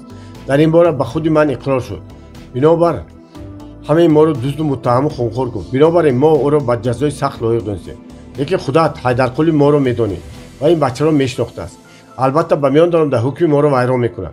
این یک ثانیاً کارگرهای دپوی کارگان نه شب برداشتنشان ممکن. روزها رو میدانی که با انقلاب کردنش شورش برداشتن توی ندارد. اگر ما به حکومت روی راست او را پرونده پرتویم دلشویی شدنش ممکن. انا همینها رو به نظر داشته ما همینطور قرار کردیم. این بیگاهی او را برآورده روی راست محاکمه کرده قرار ما اعلام میکنیم و کمیسیون گواهانی او را تعیین کرد، ولی حکم جزا نبرآورده کارش را به سود کاغان میگذارند. این حکم به حیدرقل هم معقول میشود. به سود کاغان برده سپردن گناهکار به تو سپرده میشود. تو باشی کاظم‌زاده را پیش انداخته گویا به کاغان میبری، لیکن در میان کل شغالان میپرانی و خسته آمدن میگیری. ما باشیم گناهکار گریخت و بنابر اون پرونده شد، گفته عقد میمونیم با همین جان خلاص. سید پهلوان حیران شدم، چی گفتنش رو ندانسته قدر سکوت کرد و بعد پرسید. فهمیدم میخواستم برای چی این کار مخصوصا به من سپرده میشود. اسد مقصود ریشش میگیچی کلوتا و عراتی کردشتی خود رو قبضه کردم و در عین جهلش به اختیار این کار رو میکرد. گویا در حقیقت آتشین شد. توی سید پهلوان آدمی خاص و دل پر شدگی من شده ایستاده همین سوال رو میدهی. من تو رو به عقل هوش و مدبر میدانستم. عاقلوف به غم همراه شده گفت اولش این که شما سید پهلوان چون آدمی راستقلب، چون آدمی با اعتماد شناخته شده، همه میدونن که اگر شما پرونده باشید بیدرنگ نه. این یک بعد آخر این گپ رو بغیر از همین حاضران کسی دیگر نباید داند. شما با من نگاه نکنید پهلوانکا، گفت نعیمی تخت. خودی من به این کار طالب بودم و با دل جام میکردم، لیکن کمیسیون راضی نشد. همه به آواز گفتن که اگر من این کارو کنم گریخته عقد میمونیم. هیچ کس باور نمیکند چون که خصومت داشتن من و عباس رو همه میدونن. سید پهلوان دانست که اینها با پروندن عباس قرار قطعی دادن و هر کار کرده بچه بیگناه نابود کردن میخوان. پس مادامی که این کارو به اختیارش میسپرند چرا از کاری وی خیر دست کشد؟ در اینجا فرصتی به حیدرقل نصیحت کردن نیست. бинобар он беҳтар аз қабул кардани ин супориш роҳ нест. шояд ба ҳамин васила Аббоси ҷавон аз дами марги яқин халос шавад, лекин инро дуруст кардан лозим. барои он ҳолу фурсат ва имконият ҳаст. майлаш гуфт ниҳоят сар бардошта Саид Паҳлавон. ман дар умри худ одам накушта бошам ҳам барои иҷрои вазифа ин супориши шумо ба ҷо меравам, лекин чӣ хел меравем, аспакӣ ё пиёда? албатта пиёда, гуфт Оқилов бо табассуми сохта. агар шумо аспакию вай пиёда бошад гурехтанаш мумкин намешавад. ҳама гап дар ҳамин ки пиёда мебарем. хуб, пас аз паррондан монда омадан мегирам. ҳа, омада ба мо хабар диҳед.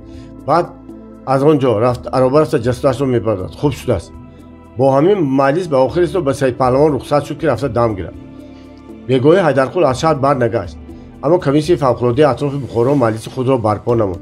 дар маҷлис ҳамон тавр шуд ки қарор монда буданд. комиссия эълон кард ки Қозимзода бар зидди вай ташвиқоти аксулинқилобӣ мебарад ва ғайре ва ҳоқазо. дар охир ҳукмнома чунин қароре буд. азбаски Аббос Қозимзода коргари депои Когон аст ва гуноҳҳои содиркардаи ӯ ба ҳаракати рӯйрости босмачигирӣ монанд надорад, бинобар ин кораш ба суди музофоти Когон дода шавад. Саид Паҳлавон гуфт Асад пас аз эълон карда шудани ҳукмнома. лабай, гуфт Паҳлавон аз поёни хона. ва шумо комиссия месупорад ки гунаҳгорро худи ҳозир бурда ба ихтиёри суди Когон супуред. хуб шудааст. Саид Паҳлавон ба нигоҳҳои маъюсонии ҷавон аҳамияте надода ба дуғу ҷазаба ба сӯи милтиқ рост кард ва фармон дод ки пеш дорад. мардуми дар он ҷо буда медиданд. дар ин бозӣ намуди зоҳирии вай гӯё дар ҳақиқат ба ҷаллодони бераҳм монанд буд. вале одами муоянакор агар диққат кунад медид ки нӯки риши мошу биринҷи вай андаке меларзад. дар милтиқ ҳам ангушти вай ба кӯрокаш набуд. Аббос донид ки дар ин судбозӣ як хатари пурдаҳшати пинҳон аст ва бинобар он бо нафрати том ба сӯи комиссия нигоҳ карду бо тақдираш тан дода бо сари баланд ба роҳ даромад. Саид Паҳлавон бошад аз қафои ӯ чин дар ҷабин афканда ба ҳеҷ кас ва ҳеҷ тараф нигоҳ накарда қадам мезад. Орзуқул ва Сангин ки дар дами дарвоза буданд то хеле роҳ аз паси онҳо нигарон монданд. баъд хостанд ки ба дарвозаи калони боғро баста ба дарун доранд. Наими Талх аз дарун баромаду чун роҳбар ба кӯча хазид ва ба хамгӯшти роҳ пинҳон шуда равандагонро дида қомат рост карду гӯё ба коре ба шаҳр меафт бошад. ба Орзуқул шӯхиҳо карда гуфт имрӯз як кайф кунем гуфта будам. нашудда ака Орзуқул боз ба шаҳр рафтан лозим. як шиша аз сафедаш биёрам ё ки аз сурхаш? сурхаш ба худатон ба мо оби замзам биёред. гуфт Орзуқул хуб шудааст ҷонам қутӣ. Наими Талх зуд қадам монда рафт. Орзуқул дарвозаро баста ба сӯи Сангин майндорона нигоҳ карда гуфт илоҳо худо аз фалокату бадбахтиҳо амон дорад. Сангин оҳи кашиду гам назад. найзори васеи кӯли шағолон аз дилкушо чандон дур набуд. ин кӯл ва шӯрзори калон ки оби зад дар зери он лоиқа шуда меистод дар ҳақиқат ҳам манзилгоҳи гургу шағолон буд. роҳи калони Бухоро, Когон ва миёнаи он гузашта мерафт. лекин барои наздик кардани роҳ Паҳлавон барои калон баромада бевосита аз пайроҳии байни найзор рафтанро муносиб дид. найзори васеи кӯли шағолон аз дилкушо чандон дур набуд. ин кӯл ва шӯрзори калон ки оби зад дар зери он лоиқа шуда меистод дар ҳақиқат манзилгоҳи гургу шағолон буд. роҳи калони Бухоро, Когон ва миёнаҳои он гузашта мерафт.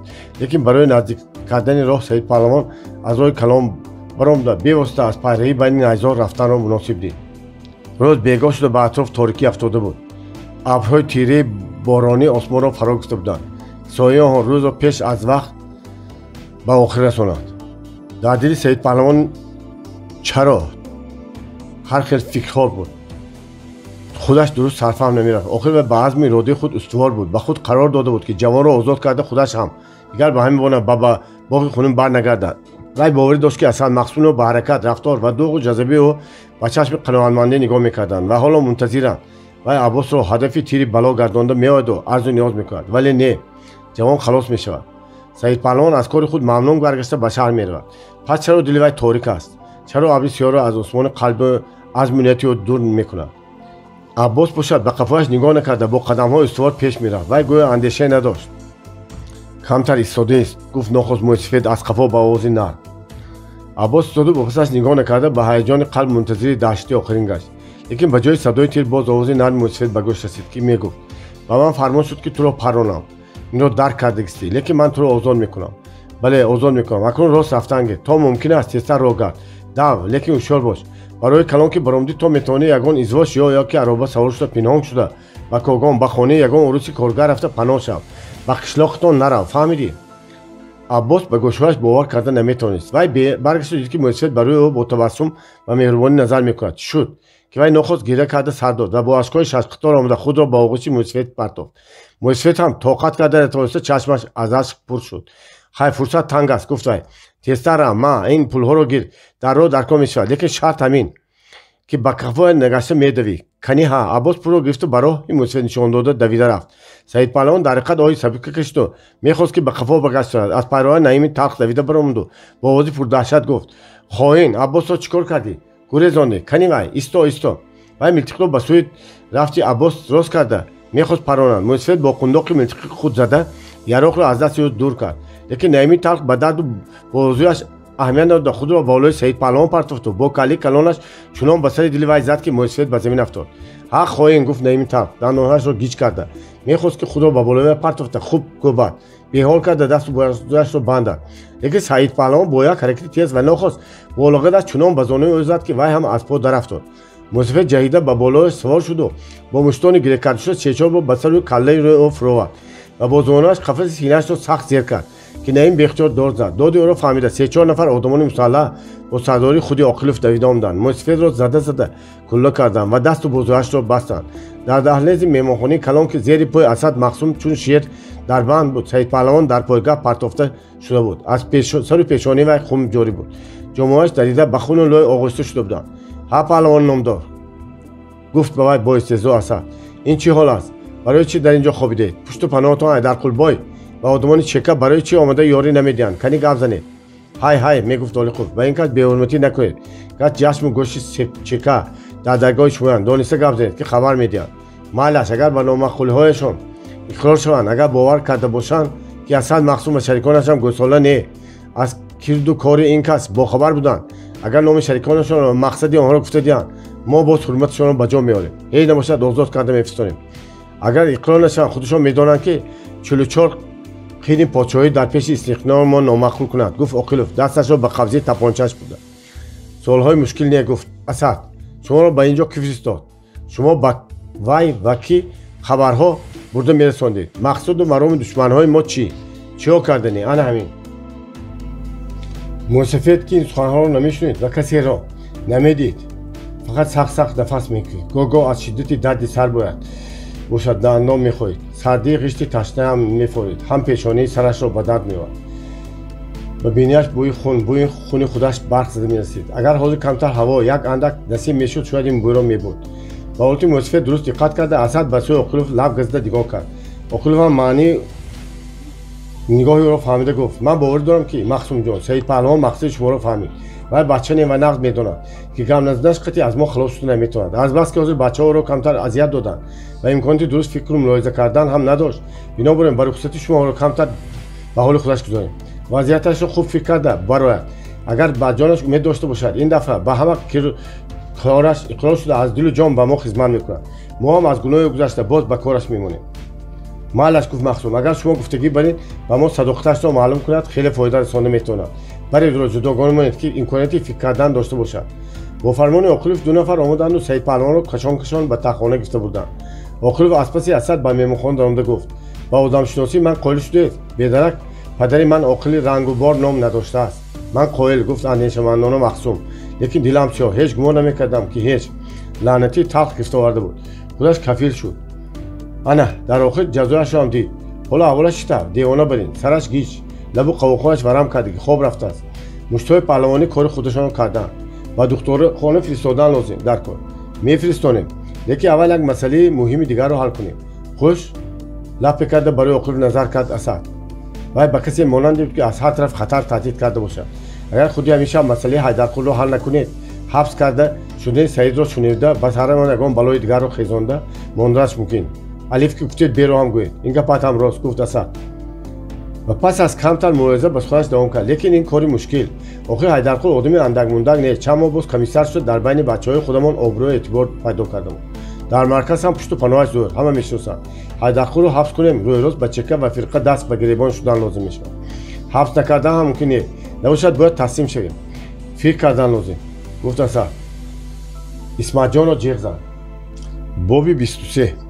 худи ҳамон бегоҳ Фирӯза навакак аз маҷлиси калони аъзоёни клуб холӣ шуда ба кабинаш даст даромад. Набуд ки чизу чорашро қундошта ба ҳавлияш шавад. Дарро тақ зада Насимҷон даромада омад. Ба назди шумо даромада мумкин нашуда монд ку гуфт вай табассум карда. Ба милитсия ҳарчанд худамро шиносам қабул намекунам. Хайрат ки Отунчахон баромада истода ба ман кафил шуданду рухсати даромадан дод. Набошад қариб гашта рафта истода будам. Ҳа кори подшоҳи ҳазилми гуфта Фирӯза ҳам шӯхӣ кард. Клуби моро аз худи комитаи марказии иҷроии ҷумҳурии халқии Шӯраи Бухоро парасторӣ мекунанд. Худи Рафиқ Абдуқодир Муҳиддинов фармон дода ба инҷо қаравул монданд. Ва ана имрӯз ба мо як чорбоғи хуш обу ҳаворо инъом карданд. Оҳо муборак бошад гуфт Насимҷон. Кадом чорбоғ? Аз оне ки дар беруни дарвозаи имом чорбоғи Қароқулибой. Чорбоғи бисёр нағз дар ҳар хел мева дорад. Обаш фаровон, тобистон духтарҳоямон кайф мекунанд. Бисёр нағз гуфтамон Насимҷон. Аммо Фирӯза диди ки вай каме дар ҳаяҷон аст. Чизе гуфта мехоҳад. Хош ба ман ягон хизмат буд мепурсид Фирӯза. Не хизмати чӣ? Гуфт Насимҷон боодобона. Як маслиҳатчи буд. Ин рӯзе ки мо оими шоҳ ҳубдур ба теппаи сари мо баромада гирифтааст. Намедонам чӣ кунам. Нағзе гуфт боз ба шӯхӣ Фирӯза. Зану мард акнун баробар ҳуқуқ шудагӣ. Ман ба ҳуқуқи вай таъррuz намекунам. Марҳамат ҳар чӣ хоҳад кардан гирад. Лекин вай ҳам ба ҳуқуқи ман нарасад, ба озодии ман халал нарасонад. Чикор мекунад? Пурсид Фирӯза. Рашк мекунад, гуфт Насимҷон. Аз ҳар кас рашк мекунад, аз ҳар кори ман рашк мекунад. Танҳо ба кӯча баромадан намемонад, аз кору борам рашк мекунад. Ин намедонам чӣ. Замона чаппа шуда мегӯянд рост будааст. Хандид Фирӯза. Пештар мардҳо аз занҳо рашк мекарданд. Акун занҳо аз мардҳо. Ягон гап будагист ки вай ин қадар рашк мекунад. Наход ки бедарак, гуфт Насимҷон ба таври ҷиддӣ. Тамом бедарак аз ман рашк мекунад. Ҳатто ман кӯча баромада наметавонистагӣ шуда мондам. Охир ин зиндагӣ талх мекунад. Ҳозир ба ман аз чека телефон карданд. Имрӯз имшаб як кори зарур баромада мондааст. Ман равам гӯям не дия ҳошо манам меравам гуфта часпида гуфтааст. Зуран аз дасташ гурехта ба инҷо омадам. Ана худаш омад. Дар ҳақиқат Азар ҳамроҳон табассумкунон карда даромада омаду салому алейк карда худашро барои диван партофт. ҳа ба шикоят омадед мепурсид аз Насимҷон. Шарм намекунед. аз Фирӯзаҷон гапи рустӣ надорем, гуфт Насимҷон. Ин кас ба ману шумо хоҳар мешаванд. Аммо мегӯянд ки ба ҷанҷоли зану шавҳар остонаи дар хандидааст. Гуфт ҳамроҳон. Бинобар ин ҳар гапе ки дар байни онҳо мешавад бояд аз остонаи дар берун наравад. Хай чӣ кунам? Гуфт Насимҷон. Ба кори давлат, ба кори муҳими давлатӣ рафтанӣ шавам? Не гӯед. Шӯбҳа кунед чӣ кор кунам? Равед рафтан гиред, гуфт ҳамроҳон гӯё ки осудҳоло. Ман наравед гуфтам ми набошад чӣ? Не, нодуруст мегӯед. Ман гуфтам ки худам то ба дари чека бурда боз мегардам. Аз каминдан мепурсам гуфтагӣ ки буд. Хай пурсидам чӣ шуд? Не, ман хариши мардум шудан намехоҳам. Насимҷон рост мегӯяд, гуфт Фирӯза ба гап ҳамроҳ шуда ва ба таври ҷиддӣ. Ин нағз не оим. Нағз не. Ман медонам шумо ҳам тарафи он кас, гуфт оими шоҳ боалам. Холаанбар ҳам тарафи ин кас. Ман як худам танҳо. Не, гап ин тавр нашудааст, гуфт Фирӯза. Ин корҳо аз шумо айб. Насимҷон гуфти шумо оим ҳамдигарро нағз дида ба ҳамдигар дил баста расидагӣ. Бояд дар байни мардум чунон зиндагӣ кунед ки ҳама ҳаваси шуморо хӯранд. Ошиқу шӯ кун, дидаю ҷӯ кун. Гуфтагишон рост будагист. Гуфтамон оими шоҳ. Ба ин кас гапи рост намеояд, гуфт Насимҷон. Кору борашон поягирӣ. Ин тавр гӯед, ин тавр мегӯянд, он тавр гӯед, ин тавр мегӯянд. Ман рафтам, дер шуд. Агар ҳубдур дилатон бовар накунад, майлаш аз комендант аз худи раис аз ки хоҳед телефон карда пурсед. Аз суам дар ҳамин ҷо, гуфт Фирӯза. Ана шоҳид ҳам ҳаст, гуфт Насимҷон хусандона ва хайру хуш карда берун баромада рафт. Пас аз рафтани ман оими шоҳ якбора ҳуққос зада гирекунон сар дод. Фирӯза ҳайрон шуд. Дар паҳлӯи вай нишаста сарашро сила кард. Сабаби гирияшро пурсид, тасаллӣ додани шуд. Ман асташ худам сиёҳбахту сиёҳрӯзӣ халқ шуда будам, гуфт оими шоҳ андак ором гуфта. Агар бахт медоштам умри ҷавонам дар дасти нокасон хазон намешуд. Ана акнун омада гӯё ба муроду мақсадам расидам, маҳбуби дилхоҳи худамро ёфтам. Лекин акнун рашк, оташи сӯзони рашк манам мекушад. ҳамин қадар мекунам ки худамро ба даст гирам, ҳеҷ намешавад. Фирӯзаҷон, қариб аст ки аз дару девор рашк кунам. ин нағз не, медонам нағз не, аммо чӣ кор кунам? ҳамин ки вай баромада рафт ба дилам як оташ меафтад. Ба хаёлам мерасад ки дар идора бо ягон ҷӯриш маъсият карда, мабодо боз ба ягон роҳи хато рафта бошад. вай худаш ҷавони хушрӯй, гапдароз, содда. илоҳо мегӯям аз ман кишта нагирам. аз ҳамин духтарҳои клуби шумо ҳам рашкам меояд, чунки ҳар кадомаш тайёр ки Насимҷонро ба худаш кишта гирам. Фирӯза қоҳ зада хандид. дер боз вай ин тавр аз дилу ҷон наханда буд. ана ҳамин диҳ шумо механдед. Гуфт бо алам ҳамроҳон. Чунки гапҳои хандовар мегӯед. Гуфт Фирӯза ба зори худро аз ханда боздошта. Нақдидан ба ин расвоӣ намешудоем. Шумо баръакс дили мардакро аз худтон хунук накунед. Безор мекунед. ва охир маҷбур мекунед ки дар ҳақиқат партофта равад. Нағз бинед, лекин ба вай нагӯед. Рашк кунед, лекин ба вай нафаҳмонед. Шумо чунон рафтор кунед ки вай ба шумо ҳамеша садақаи балугардон бошад. Вай аз шумо рашк кунад. Вай гирдгирди шумо гардад. ҳамаи усули ин кор дар дасти шумост. Насимҷон ҳозир ҳамин тавр. Гуфт Ҳамрохон, шумо гуфтагӣ баред. Лекин соддагиҳо дорад. Бисёр гаправ. Ман аз ҳаминаш метарсам. Набошад ба ман ту намегӯяд. Як пиёла чой аз як ҷо гирифта ба он ҷо мондан намемонад. ҳамин зайлен ки кардан гирифт, муҳаббатам зиёд шуда рафта, рашкам ҳам ҷумидан гирифт. ин гапҳоро аз ману шумо дида ои муллом беҳтар медонам. Гуфт Фирӯза, биёед ба хонаи мо меравем. Аз дусан Насимҷон ба кор рафт. Асо ҳам нест. Ман бачаро ба ои мулло супурда омада будам. Он кас дар хона суҳбат карда сабук мешавед. баъд асо ки омад шуморо гусел карда мемонам. оимишо ба ин таклиф розӣ шуда аз ҷо бархост. онҳо фаранҷои худро ба сар гирифта ба кӯча баромада буданд ки ба мирак вохӯрданд. бача ҳалпанг тез роҳ гашта ба сӯи клуб меомад. вай дар фаранҷӣ ҳам бошад аз ду Фирӯза дида шинохту наздик омада гирья кард. ҳа мирак, гуфт Фирӯза бо истиқболи ӯ рафта. худа чӣ гап, барои чӣ гирья мекунӣ? дадем, гуфт ба зори мирак. ва гирья гулӯяшро гирифт. ба дадет шуд аст, гуфт ба воима афтоди Фирӯза. касал шудам, чӣ шуд? не, гуфт бача. махсум аз пасшон одам монда ҳабс кардааст. Фирӯза дид ки дар кӯчаҳо бачаҳо, роҳгузон, милитсияи пеши дари клуб ба онҳо нигоҳ мекунанд. бинобар он аз об баргашта ба мирак ба оимишо боз ба клуб даромад. дар кабинет оби чашми миракро пок карда ӯро қадре осуда карда воқеаро пурсид. мирак гуфт ки имрӯз бегоҳӣ барои хабар гирифтан аз падараш ба боғи дилкушо рафтааст. дар дами дарвоза Орзуқул ба вай гуфтааст ки Махсум падари ӯро аъзои Когон дошта гирифта ҳабс мекардааст. аз паси вай одам фирстодааст. Орзуқул гуфт ки тез ба шаҳр рафта ин хабарро ба Ҳайдарқул амак расон. гуфт мирак ва дар охир ман ба боғ надаромада гашта омадам ва давида ба ҳавлии Ҳайдарқул амак рафтам ки нестам. баъд ба ин ҷо омадам. нақз кардӣ додам. нақз кардӣ. гуфт Фирӯза, ман ҳозир ба Ҳайдарқул амак мефаҳмонам. ино гуфт вай телефонро ба пеш кашид ва дастики онро тоб дода чекаро пурсид, вале чека ба вай ҷавоб надод. дар чека дар кабинети раис Аминов маҷлиси махфӣ хеле муҳим давом мекард. ба он маҷлис аз берун Ҳайдарқул, Насимҷон ва боз як ду нафари дигар даъват шуда буданд. дигар ҳама мудирони шӯъбаҳо ва одамони масъули чека буданд. маҷлис тақрибан 2 соат боз давом мекард. масъалаи халъи силоҳ, беяроқ кардани Асад Махсум ва шариконаш ба сафи аскарони сурх ҳамроҳ кардани хошини ӯро муҳокима мекарданд. дар ин бора дар комитети марказии партияи коммунистӣ ва шӯрои назирони Бухоро худи ҳамин рӯз аввали пагоҳ қарори махсус бароварда ба чека супорда шуда буд ки ин корро амалӣ кунад.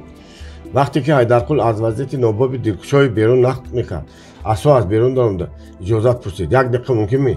як хабари муҳим. марҳамат, гуфт раис. ҳозир ба ман хабар доданд ки гуфт Асо бо ёрии Саидпаҳлвон Қозимзода халос шуда ба чекии Когон ҳозир шудааст. дастаи Чекистон бо ҳамроҳии фидоиён ва гарнизони Когон ба фармони шумо мунтазиранд. бисёр хуб, гуфт раис ва ба Ҳайдарқул муроҷиат кард. марҳамат, давом дед. ман гуфт ба суханаш давом дода Ҳайдарқул, хеле тарс доштам ки Асад Махсум барои хотири Наими тахт ва боз мақсадҳои дигар Козимзодаро нобуд мекунад. лекин офарин ба Саидпаҳлвон ки қаҳрамонона ва фидокорона ҷони худро ба каф гирифта тавонистааст Козимзодаро озод кунад, аммо худи Саидпаҳлвон дар чӣ ҳол бошад. дар ин бора хабар нест, гуфт Асо. ман гумон мекунам ки гуфт раис, ҳарчи зудтар тайёри ҳаракат кардани мо ёрии калон ба Саидпаҳлвон мешавад. шумо рафиқ Ҳайдарқул осудона ба манзил баргардед. оҳиста секин Саидпаҳлвон ва дигар одамҳои худтонро хабардор кунед ки худи ҳамин шаб дар соати 2 пас аз ними шаб мо Чорбоғро иҳота мекунем. дастаи фидоиён ва аскарони чекии Когон ҳам дар ҳамин соат расида меояд. мувофиқати кори мо дар ҳамин мешавад. шумо Асад Махсум ва ёрони ӯро чӣ тавре ки гуфтем бовар кунонда зудтар гӯё барои маслиҳати муҳим ба чека гирифта меоед. онҳоро ки дошта гирифтем якбора ва нохост ба болои қошинаш ҳуҷум карда ҳамаро халъ ислоҳ мекунем. бисёри сардорҳо ба ман бовар доранд. як 5 нафаршон ҳатто маҷбуран ба Асад муросо карда гаштанд. гуфт Ҳайдарқул, ман онҳоро тайёр мекунам. албатта. Насимҷон ва Асо гуфт раис, шумо ҳар ду дасти милитсияро сардорӣ мекунед. сардори калони оператсия Рафиқ Фиёдов мешавад. Карим ба вай муовин. хоҳишмандам майдачӯйдаҳои корро муҳокима кунед. бисёр хуб, гуфтан омаду. набошад ба Рафиқ Ҳайдарқул ҷавоб. гуфт раис, шумо рафта зудтар меҳмонҳоро биёред. мо дар ин ҷо баъзе тафсилоти корро дида мебурем. Ҳайдарқул ба Рефон Хайрухшкай ба кӯча биромад. дар аспхона одами вай тухтача аспҳоро тайёр карда истода буд. коритон шудми? пурсида гуфт тухтача. шикамҳо кайҳо буд, нахӯрда навақта истода буд. ягон чиз нахӯрдӣ магар? атанг. гуфт Ҳайдарқул, ман ба кор овора шуда ғами шиками худро фаромӯш кардам. зарар надорад, гуфт тухтача. ба қошхона рафта оши палан мезанем. агар бошад албатта ҳаст. Орзуқул ҳар шаб як даҳан мирзоҳомо назананд, илоҷ надорад. хай ношад зудтар рем гуфт Ҳайдарқул. Баъд савор шуда. Ҳаво торик шуда мондааст. Илоҳи то расидаи мо борон нагирад. То поёни ҳаво соф. Гуфт ба осмон нигоҳ карда духтача. имсол нағз он сурат. Гуфт Ҳайдарқул. Илоҳи охираш ба хайр шавад. Имшаб ман ту бисёр кор дорем. ҳамин ки расидем Орзуқули Сайидгино гӯй ба пеши ман биёяд. вақти зеру забар кардани фалокатхона расид. Рост мегӯем. яке рӯҳ гирифта гуфт тухтача. хайрат наметарсӣ? Шумо вақти бошам наметарсам. гуфт самимона тухтача. аз ҳеҷ бало наметарсам. офарин писарам. ба ҳамин одамои худӣ ва дилпурмешудагӣ хабар додамон ки интишор хоб кунанд, ярӯхояшро муҳайё кунанд. ман фармон додам зуд ба ҷойҳои муайяншуда ҳозир гашта намонанд ки касе аз ҳавлӣ берун барад. хуб шуда. ман ба Орзуқул ва Сангин ҳам таъин мекунам, лекин ту ҳушёр бош. пеш аз вақт душманро хабардор накун. фаҳмидам. онҳо ба боғи дудкушор истода буданд ки барои борон сахттар шуд. Ҳайдарқул дар дими дароза аз пиёда шуда аз дарвозабон пурсид ки Мақсуд дар ҳамин ҷо ё не. дарвозабон гуфт ки дар ҳамин ҷо. пас ба дарун дорманд ва фонусуи ҳавлиё худи Исматҷон даргирёндааст. Ҳайдарқул ҳайрон шуд ки вай чӣ тавр ба ин кор ҳафсала кардааст. ҳам монда нашуд. гуфт Ҳайдарқул. худатон фонус гирён истодед. Саид паҳлавон канӣ? надонам. шаҳр рафт магар. бевай ҳама ҷо торик. аз шумо пурсем ҷаноби комиссар чӣ қадар дер мондед? ҳа кор буд. гуфт Ҳайдарқул ва пурсид. дар ин ҷо бе ман чӣ корҳо шуд? хотирҷамӣ гуфт. Мақсуд андаке ноҳтоб барем ба дарун доромданд. оқилов ба хонаи худаш ба гумон кор надоред ми? хӯрок мекунед ми? ҳа гуфт. ба назди Мақсуд ҳам камтар кор доштам. баъд шумои оқилов ҳам лозим. майлаш ман ҷиғ мезанам.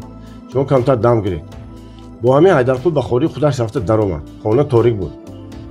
ду тирезаи начандон калони он шӯнаи хираи фонуси рӯи ҳавлӣ ба зур як ранги зард ба девор метофт. Ҳайдарқул аз авоқи хона даст карда гӯгирду офтанӣ шуда истода буд ки якбора ду кас ба вай часпиданд ва фурсати хаёл кардан набуд ки ба гилими хона афтонда дастонашро бастанд ва ба донаш лахта хаста ба рӯмол маънаашро низ сахт бастанд. мусафид қуввати чандоне надошт ва ба ҳуҷумкунандагон сахт муқобилат карда натавонист. вай ҳамин қадар донист ки душмании ғаддор кори худашро кард ва аз ӯ пешдастӣ намуд. лампаро гиронам пурсид яке аз ҳуҷумкунандагон. ҳоҷат не гуфт дигар аст ва дар торикӣ кашида Ҳайдарқулро ба пок резонид. ё нури чашмони вай намонда буд ё торикӣ ғалистар шуд ки Ҳайдарқул ҳуҷумкунандагони худро шинохта натавонист. ҳатто овози онҳо низ бегона буд. яъне ба хонаи калом маҳраманд. гуфт яке аз онҳо Ҳайдарқулро тела дода. Мақсуд мехоҳанд шуморо зиёфат кунанд. зиёфат? ҳо ханди дигаре. аммо Ҳайдарқул дар дақиқаи аввал аз шиддати ғазаб, алам ва дард қодир набуд ки дурусттар фикре кунад ва дар бораи тақдири худ андеша кунад. дасту бозуонаш ки сахт печонда баста шуда буданд дард мекарданд. сараш ғуввос мезад. қафаси синааш ҳам дард мекард. ҳуҷумкунандагон тела дода кашида ӯро ба сӯи рӯи ҳавлӣ бурданд. дар дами дар Исматҷон бо зарханда ба рӯи нигоҳ карда меистод ва тапончаи наган дар даст тайёр нигоҳ дошта меистод. Ҳайдарқул аз ҳавои намомуди борони берун як нафас гирифту каме ҳушёр шуд ва дашти ҳолати худро ҳис кард. маълум ки Асад Мақсум аз пешомади худ хабар дорад. касе дар бораи тайёргарии имшаба хабар додагист. чаро Саид паҳлавон наменамояд? Орзуқулу Сангину тухтачию дигарон нестанд. наход ки ҳамин онҳоро дошта қаба карда бошад. маълум ки тақдири вай ҳал шудааст. Асад Мақсум бо вай набояд гуфтгӯи зиёд кунад. ду душмани қатол бепарда рӯбарӯ мешаванд. майлаш ҳарчӣ шаваду нақши имшаба барои об барояд. кошки яке аз бачаҳо яке аз тарафдорони вай ин ӯро дида монад ва зуд ба шаҳр хабар медод. онҳо дар чека мунтазир вай Асад Мақсумро ба ёронаш меорад. кош касе ӯро медид. нест. ҳеҷ кас нест. ҳама бегонаҳо, босмачиҳо, хайр ҳама одамҳои содиқи Асад. ба ҳамин ҳолати маъюсиам Ҳайдарқули рӯзида ва муқтадир дар назди Асад Мақсум сари худро хам накард. меҳмонхонаро ду лампаи сиём равшан мекард. Асад Мақсум дар соли кори худ ба чашмони сурхкашта ва пурхун бо ранги парида ва ҳолати асабонӣ менишаст. аз дар дароварда шудани Ҳайдарқулро дида аз ҷо бархосту фармон дод ки давонашро боз кунанд. Исматҷон зуд рӯмол ва латаро аз даҳони ӯ гирифт. Ҳайдарқул бо нафрат туф карду ба зархан ба чашмони Асад нигоҳ кард.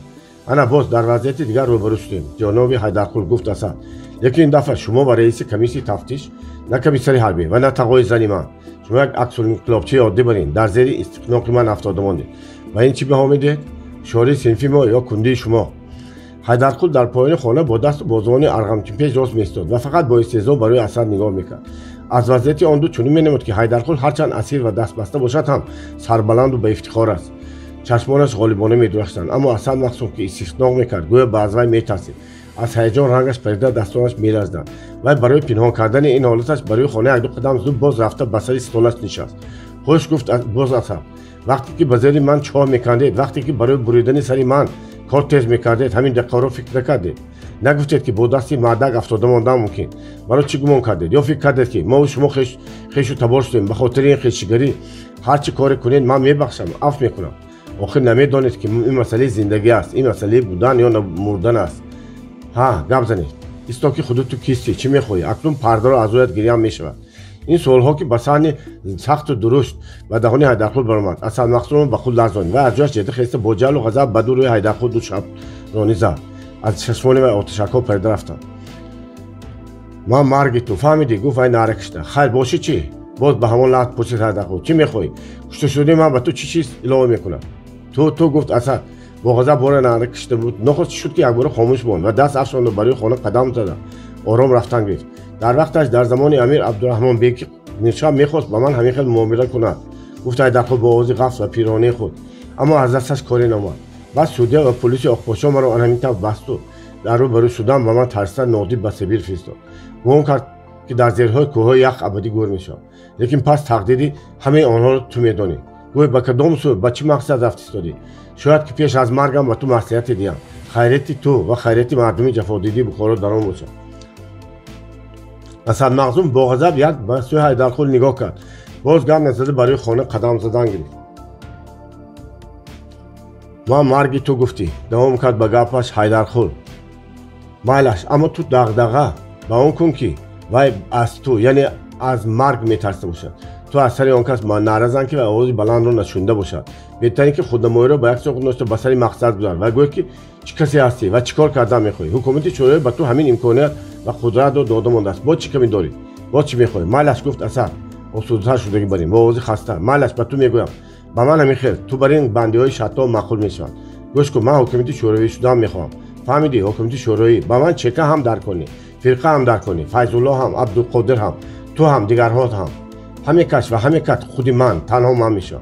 یعنی که امیر باز استثنا پشت حیدرخان. خوب امیر گفت بیاونه برای حیدرخان نگاه کرده اسد. انا امیر خیلی چی؟ اصلا میوزی مگر؟ امیر شدم میخوام. ها ها ها. عالم خان هم میخواست. گفت زرخنده کرده حیدرخان لیکن نشد. خلق نمیخواد. نادام به پیش روی نزدیک شده گفت اسد خلق چی؟ خلق توده گوسفند چوپان به هر سو رفتن میگیره. لیکن چوپانی عهده‌برا توانا و بزرگ باشد. اما این جدیدهای شما از عهده کار نمیبرند. ترسانچک و بزدل کمونیست ها باشند همه خلق بخارا را مشکاف ها کتیب برابر کردن میخواهند و آنها باشد همه گدا شود و همه برابر شود. من نه این را میخواهم نه آن را. من چنان حاکمیت شوروی سازم که خلق گوید آفرین. افسوس که در آن تو نمیشوی و گل بر این کردن دولتی مرا دیده نمیتوانی. برای چی؟ گفت با همه حالت زرخان حیدرخان. نه اینکه گل کردم بلکه خزان شدن استادن دولت را دیده استادم. بس گفت باز فریاد کرده اسد من به تو پگاه گام میزنم. بله بله با این زودی جانی تو را نمیگیرم که خلاص شوی. تو باید به همین سوالات به من یک تا جواب میدی.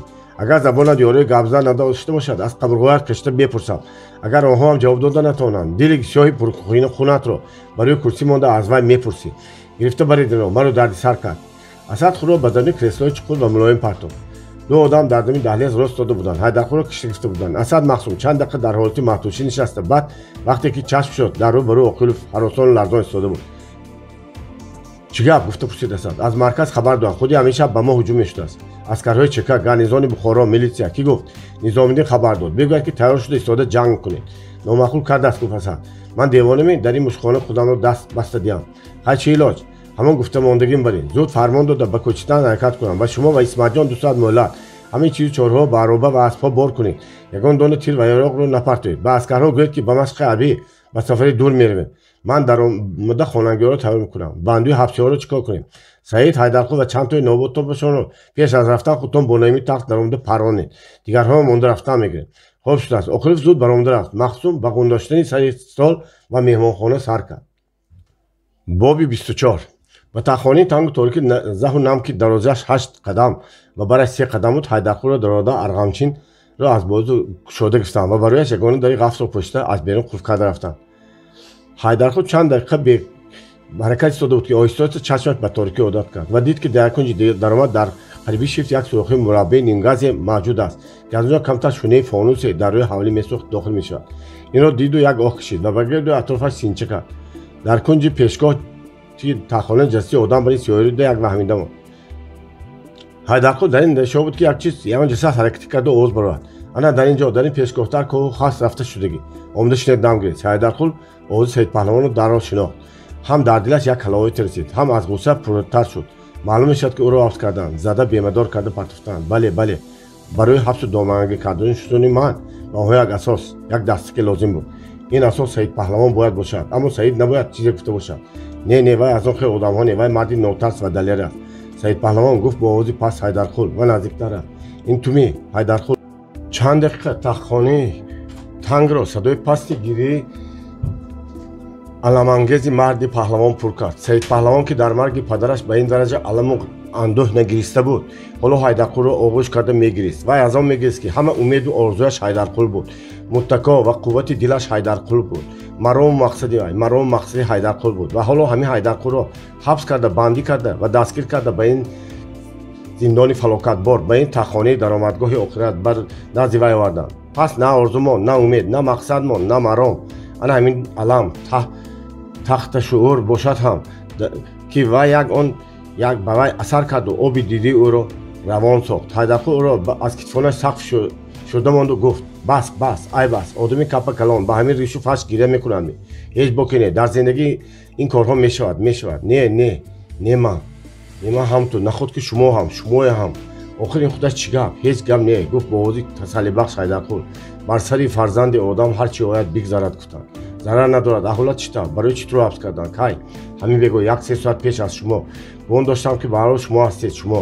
ман ҳастам ки ҳеҷ ҷо нарафтам. Саид гуфт бо нимчӯхӣ Ҳайдарқул. ана ба пешат омадам. хайрат ки ҳамдигарро дидем. ба ҳамин ҳам шукр кардан лозим. кани биё шинем.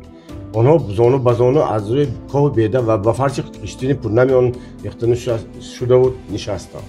ҳарду ҳам дили нарм, дили ҳарду ҳам аз дард пур, дили ҳарду ҳам пур аз изтироб буд. ашки ҳарду ҳам дар дидаҳо чарх мезад, вале ҳарду ҳам худдорӣ мекарданд. дар дақиқаҳои аввал онҳо намедонистанд ки чӣ гӯянд ва аз кадомин суол гапро сар кунанд, зеро ҳарду ҳам мехостанд ки аз ҳамдигар пурсида чизҳои бисёре фаҳманд ва дар бораи бисёр масъалаҳо гап зада муҳокима ронанд.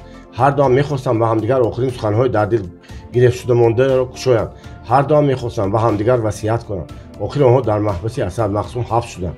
маҳбусоне ки халосӣ аз он тақрибан ғайриимкон аст.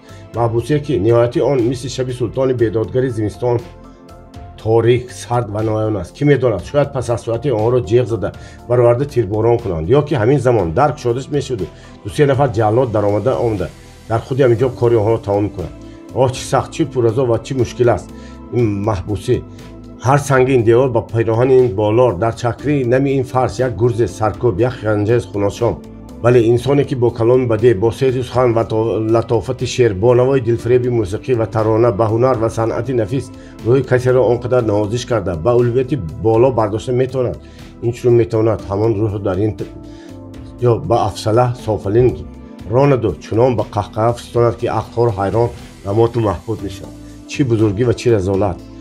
ман намедонам оё ҳар гуноҳе ки ҳабс шавад ҳамин тавр фикр мекарда бошад ё ин ки фақат ба Саидпаҳлавон хос аст. кани гап зан, гуфт ниҳоят Ҳайдарқул ба хомӯшӣ халал дода. ту чӣ тавр ба даст афтодӣ? барои чӣ туро гирифтанд? Саидпаҳлавон воқеи Қозимзода ба боиси гуфтаи худро гуфт илова намуд.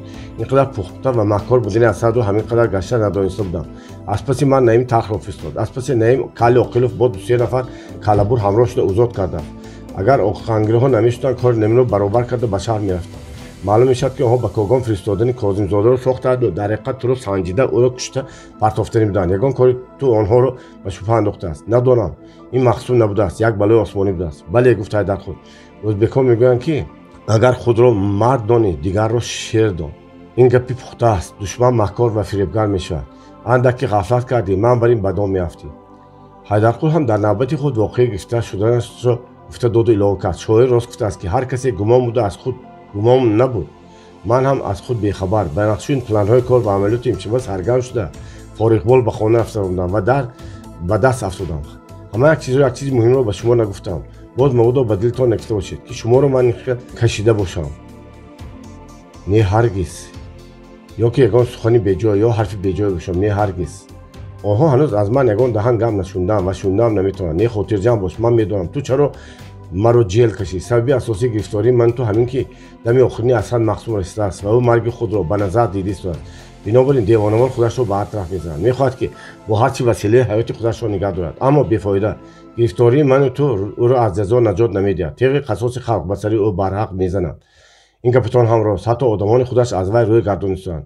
рӯзи худо не як ду кас аз байни қӯчон гурехта наравад. ба тамом шудани ин гирифтори вай соатҳои башумор мондааст. афсӯс ки он дамро надида ӯҳданобарона мурда меравем. саид паҳлвон ё нохост ба рафти фикри ҳайдарқул халал диҳад. ба хотираш расид ки мурдан хусусан кушта шудан дар дами шароит ба чӣ баҳонае бошад кори осон нест. ба ҳар ҳол гап назад, аммо ҳайдарқул гуфт бадтар аз ин ман ҳам ба хуни ту зомин мешавам. барои чӣ шумо? ин аз тақдиру насиба бародар. насибамон ҳам буд аст. кас зоида мешавад, калон мешавад, як рӯз мемурад. чӣ дар дашт, чӣ дар хона, чӣ дар зиндон. ба ҳар ҳол марги талх ҳеҷ гоҳ дар ҳеҷ ҷо ширин намешавад. ҳайдарқул пас аз ин мавзӯи суҳбатро андаке дигар кардани каме ҳам бошад ба рафиқи дами бадбахтии худ тасаллӣ додани шуд. росташро гӯям, гуфт вай, ману ту ба ҳар ҳол умри кӯтоҳи худро бедарак ва ройгон нагузарондем. ба мардум, ба ҷамъият бе ҳеҷ ғараз хизматҳо кардем ва ҷони худро дариғ надоштем. ману ту ба озори кас накӯшидем, баръакс ҷандала кардем ки ба пои касе хоре нахалад. кӯб ба муроду мақсадаш расад. худи ҳамин ҳам хеле гап. ман ҳаётамро вафқи инқилоб карда будам. инқилоб шуд, боз вазифа ва корҳои нав пайдо шуд. боз дар дил умеду орзуҳо пайдо шуданд. боз ман барои интиқом афтудам. лекин ин дафъа интиқом барои халқи мазлум буд. барои мардум ҷон нисол кардам. талош кардан лозим буд. ана инаш ҳам бо як дараҷа шуд. акнун гӯё ки ба канор равем ҳам мешавад.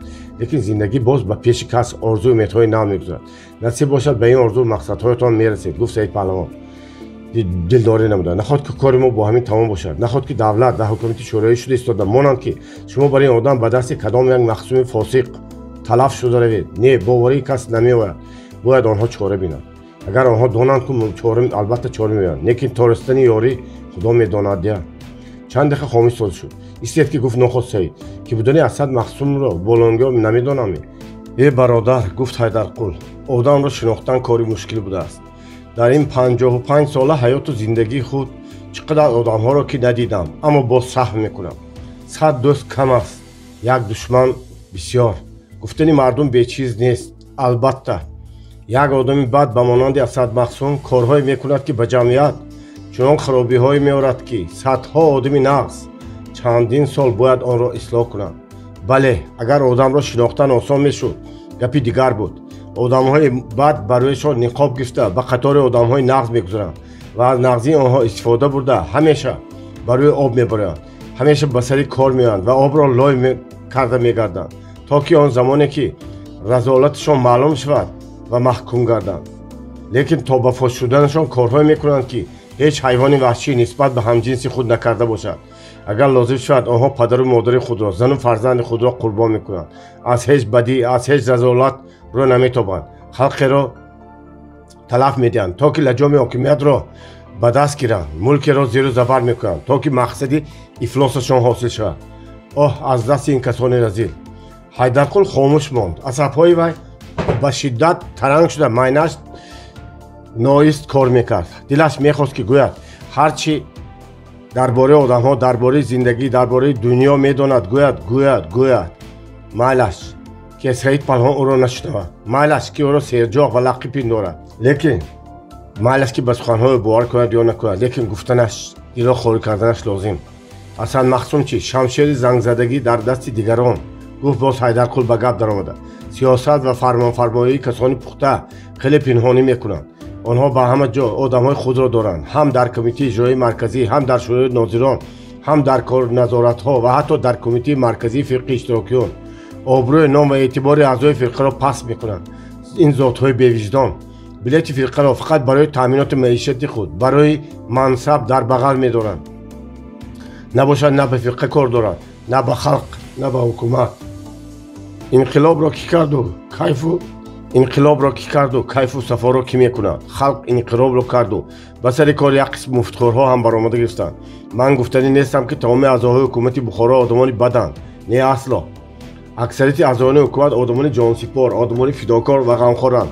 лекин дар байни онҳо барои ниқоб гирифта гаштагон ҳам ҳастанд. ман боварӣ дорам ки онҳо фош мешаванд. халқи Бухоро аз неъмати фаровони инқилоб баҳраҳо мебарад. зиндагии халқ гул мекунад ва рӯзҳои неки аҷоиб мерасанд. чархи таърих ҳамеша пеш меравад. هیچ قوه آن را به قفا برگردانی نمیتواند. مالش که اسد مرا کشد، تو را کشد، با چند تن دیگر 200 تن دیگر رو پیش از وقت با اجل گذر سپرد، لیکن هزار کند هم به مقصدش رسیده نمیتواند. خواه نخواه تاریخ حکم خود را نسبت به وی اجرا میکند. اسد تارمار میگردد. نام بسمچی و عکس انقلابچی از زبانها برداشته میشود. خلق بخارا و خلقهای آزاد مملکت‌های همسایه دست به دست داده به سوی بخت درخشانش پیش میرود. حالا چنان شده است که ریگستانی‌ها و لب حوضی‌ها گویا دشمن جدیدهای راست، جدیدهای چپ را دیده نمیتوانند. در بین خود منصب تلاشی و حتی خونریزی میکنند. به جای اینکه همه متفق شده دشمن حقیقی خود را بسمچی‌ها و منصبداران از صلح حرکت و آدمان امیر را نیست کنند، برای آبادانی و فراوانی مملکت نکوشیده هر کدام به حولی خود میکشانند، به کیف و صفای خود مشغول. لیکن خلق کمبغل و مهنتکش که صاحب دولت، صاحب حقیقی مملکت است، به این حال دیر تا وارده نمیتواند. این خاله بیغم ها را لنده کرده میپرتوید و صلاح کار خودش را میبیند. بله غم مخور سید جان، شب سیاهی مانند به پایان میرسد. سید پهلوان به اختیار به تابدان نظر کرد که در میان هوا تاریک شد، ولی برای حولی تردد در رفته‌های زیاد بود. آدمان عراقدار از شقرچقوری منطق و شمشیرها معلومات بود. به مهمانخانه و از مهمانخانه به سوی بیرون میرفتند. در این 55 ساله حیات و زندگی خود چقدر آدم‌ها را که ندیدم، اما با صحو میکنم. 100 دوست کم است و یک دشمن بسیار. گفتنی مردم بیچیز نیست. البته یک آدمی بد به مانند اسد مقسوم کارهای میکند و جمعیت چنان خرابی‌های میارد که صدها آدمی نقص چند سال باید آن را اصلاح کنند. بله اگر آدم رو شناختن آسان میشد گپی دیگر بود. آدم‌های بد برایشان نقاب گرفته به قطار آدم‌های نغز میگذارند و از نغزی آنها استفاده برده همیشه برای آب میبرند، همیشه به سر کار میاند و آب را لای کرده میگردند تا به آن زمانی که رذالتشان معلوم شود و محکوم گردد. لیکن تا به فاش شدنشان کارهایی میکنند که هیچ حیوان وحشی نسبت به همجنس خود نکرده باشد. اگر لازم شود آنها پدر و مادر خود را، زن و فرزند خود را قربان میکنند. از هیچ بدی، از هیچ رذالت رو نمیتابند. خلقی را تلف میدهند که لجام حاکمیت را به دست گیرند، ملک را زیر و زبر میکنند تا که به مقصد افلاسشان حاصل شود. اوه از دست این کسانی رذیل حیدرقل خاموش ماند. عصبهای وی به شدت ترنگ گشته، معاینه‌اش نایست کار میکرد. دلش میخواست که گوید هرچی درباره آدمها، درباره زندگی، درباره دنیا میداند گوید. مایلش گفتن گیرد، مایلش که سید پهلوان او را نشنود، مایلش که او را سرجاق و لقب نورد، مایلش که به سخنهای او باور کند یا نکند، لیکن گفتنش، دل را خالی کردنش لازم. اصل مقسوم چی؟ شمشیر زنگ زدگی در دست دیگران. گفت با حیدرقل به گپ درآمدند. سیاست و فرمایش کسان را پخته خیلی پنهانی میکنند. آنها در همه جا آدمهای خود را دارند، هم در کمیته اجرایی مرکزی، هم در شورای ناظران، هم در نظارت‌ها و حتی در کمیته مرکزی فرقه اشتراکیان. آبروی، نام و اعتبار اعضای فرقه را پس میکنند. این ذات‌های بی‌وجدان بلیط فرقه را فقط برای تامینات معیشت خود، فقط برای منصب به بغل می‌دارند. نباشد نه به فرقه کار دارند، نه به خلق، نه به حکومت. انقلاب را کی کرد و کیف و صفا را کی میکند؟ خلق انقلاب را کرد و به سر کار یک قسم مفتخورها هم برآمده میگفتند. من گفتنی نیستم که تمام اعضای حکومت بخارا آدمانی بدند، نه اصلا. اکثریت اعضایان حکومت آدمانی جانسپار، آدمانی فداکار و غمخورند، لیکن در بین آنها بر روی نقاب گرفته گشتگان هم هستند. من باوری دارم که آنها فاش میشوند. خلق بخارا از نعمت فراوانی انقلاب بهره ها میبرد. زندگی خلق گل میکند و روزهای نیکی عجایب میرسد. چرخ تاریخ همیشه پیش میرود، هیچ قوه آن را به قفا گردانده نمیتواند.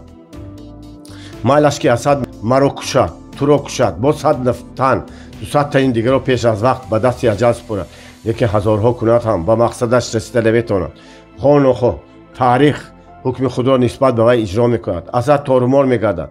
نام بسمچی و عکس الانقلابچی از زبانها برداشته میشود. خلق بخارا با خلقهای آزاد مملکت‌های همسایه دست به دست داده به سوی بخت درخشانش پیش میرود. حالا چنان شده است که ریگستانی‌ها به لب حوضی‌ها گویا دشمن جدیدهای راست، جدیدهای چپ را دیده نمیتواند. در بین خود منصب تلاشی و حتی خونریزی میکنند. به جای آنکه همه متحد شده دشمن حقیقی خود را بسمچی‌ها و منصبداران عکس الحرکت و آدمان امیر را نیست کنند، برای آبادانی و فراوانی مملکت نکوشیده هر کدام به حولی خود میکشانند، با کیف و صفای خود مشغولند. لیکن خلق کمبغل و مهنتکش که صاحب دولت، صاحب حقیقی مملکت است، به این حال دیر تا آورده نمیتواند. این خاله بیغم ها را لنده کرده میپرتاید و صلاح کار خودش را میبیند. بله غم مخور سید جان، شب سیاهی ما نیز به پایان میرسد. саид паҳлавон беихтиёр ба тобадон назар кард ки дар берон ҳаво торик буд, вале дар рӯи ҳавлӣ тараддуд ва рафтуҳои зиёд буд. Одамҳои яроғдор аз шақаршуқури милтиқ ва шамшерҳо маълум буд ба меҳмонхона ва аз меҳмонхона ба сӯи берун роҳ мерафтанд. онҳо диққат карда ҳатто дар берун дар кӯча ҷамъ шуди аспакиҳо ва роҳ гаштани аробаҳоро шуд. акнун берунангиҳо оҳиста гап намезаданд, фарёд мекарданд, ҳамдигарро ҷиғ мезаданд, ҳақорат медоданд. дар ин байн садоҳо гоҳо нараи бадҳайбати Асад Мақсум шунда мешуд ки фармонҳо медод. во аҷабо, гуфт Ҳайдарқул, ба инҳо чӣ шуда бошад? нахот ки аз тайёрии имшабии одамони мо хабардор шуданд. аҷаб не, гуфт Саид. худатон гуфтед ку Асад дар ҳама ташкилотҳои боло одам дорад. яктой аз онҳо ба гумони ман Низомиддин аст. мумкин, гуфт Ҳайдарқул, баъд як кирдори ӯ ба ман ҳам маъқул набуд, лекин аз саруди имшабии мо хабар надошт. шояд хабар дошта бошад. дар ин дам касе гулдурост зада як чизи оҳани вазирро ба рӯи ҳавлӣ афтод. дар баробари овози Соқилов баланд шуд ки ҳақорат дода мегуфт: дар умрат яроқ ба даст гирифта будӣ ё не? дар Юсуф мубтало бардор. пулемётро кашонда истоданд. гуфт Саид паҳлавон. якта пулемёт буд ки онро Махсум ба ҷанги босмачиҳо ҳанӯз набароварда буд. равған кардагӣ дар анбор меистод. набошад ҳоло ба ҷанги калон тайёрӣ дид истоданд.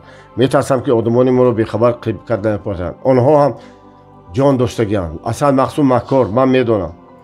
ногаҳон гурс зада шудани девори пишти таххона сони Ҳайдарқулро аз миён бурд. касе бо табор ё теша девори паси таххонаро зада вайрон карда истода буд.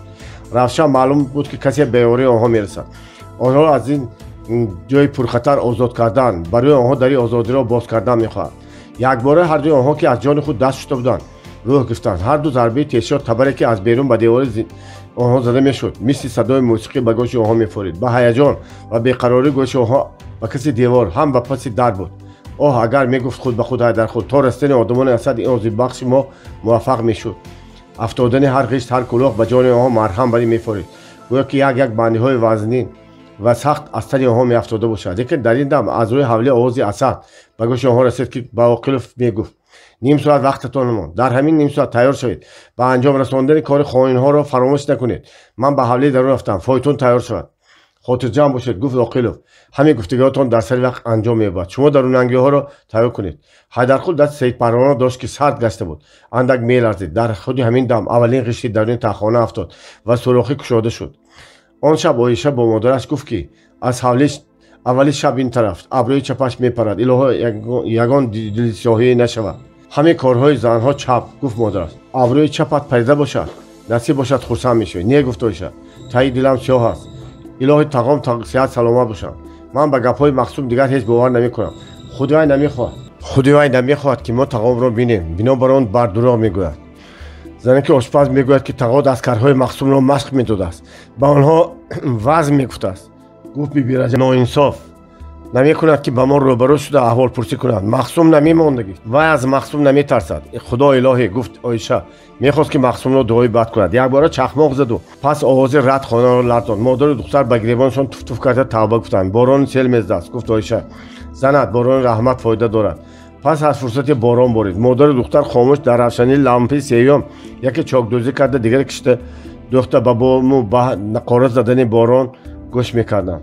борон монд. хурусҳо бори дуюм ва сеюм ҷиғ занд. хоби кампир омад. ман рафта хоб мекунам, гуфт бибираҷаб. имшаб ҳам Мақсум бевақт меомадагӣ барин. хез ту аз ҷоят ба ҷоят дар омада хоб кун. садқаи бедорият хобият кун. рост гуфтед донаҷон, гуфт Оиша ва як хамёза кишида аз ҷо бархост. модарашро рост гуфтед донаҷон, гуфт Оиша ва як хамёза кишида монду аз ҷо бархост. модарашро ба хонаи дигар гусел кард. аз ҳавои соф ки онро борон шута буд нафас тоза кард. боз гашта омада ба хона даромаду куртаи рӯяшро кашида монд. ба ҷойгоҳ дароз кашид, лекин хобаш набуд. хаёлҳои тирии гуногун дар майнаи ӯ ҷавлон мезаданд. дарбораи тақдири худ, тақдири сиёҳи худ, дарбораи Карим, дарбораи Мақсум ва кирдорҳои ношоимӯ, дарбораи фиребу найрангҳои ӯ фикр мекард. Мақсум бо ӯ чун бо лухтаки ҷондор, чун бо кӯдак муомила мекунад. Оиша барои ӯ фақат асбоби дилхушӣ, як соат ним соат ба вай мешавад ва дигар дар борааш фикре ҳам намекунад. ҳамеша дурӯғ мегӯяд, ҳамеша найранг. маълум ки ишқаш сӯзу гудозаш ҳам дурӯғ будааст. ишқи бо он ҳарорату ҷӯшу хурӯш намебоист ба ин зудӣ сард мегашт. Оиша ҳанӯз ҳам духтар барин, аз ҳусну ҷамоли латофаташ накостааст. агар ишқи ҳақиқӣ мешуд ба ин зудӣ маҳакаш намебаромад. маълум ки ишқ набудааст, фиреб будааст. кошки Мақсумро худо мегирифт. он гоҳ вай аз мамодараш озод мешуданд. боз ба ғиҷдувон ба ҳавлии худашон бармегаштанд. боз баҳорро хурсандона пешвоз мекуфтанд. албатта Карим аз вай рӯй гардондагӣ. дигар дар бораи муҳаббати ғоибгашта муҳаббати поймолгашта фикр кардан ҳоҷат ҳам не. майлаш илоҳи саломат бошаду бахташро ёбад. оиша аз дур ҳам бошад ӯро дӯст медорад ва аз хурсандии ӯ мамнун мешавад. ҷонсарак аз берун даромада омадани Махсум хаёлҳои ӯро парешон кард. хез гуфт вай аз дар даромада очати бедор кун, чизҳои зарура ғун доритон. аз ин ҷо меравем, хез вақт кам мондагӣ, баъд аз ним соат баромадан лозим. ба куҷо меравем? пурсид аз ҷо бархост истода оиша. ба ғиҷдумо меравем, гуфт беихтиёр Махсум. зуд бош, чизҳои зарура гир, боро бисёр накун. сару рӯи тилловорӣ, як-ду сара либос, дигар чизҳои қимат дошта бошӣ мегирӣ.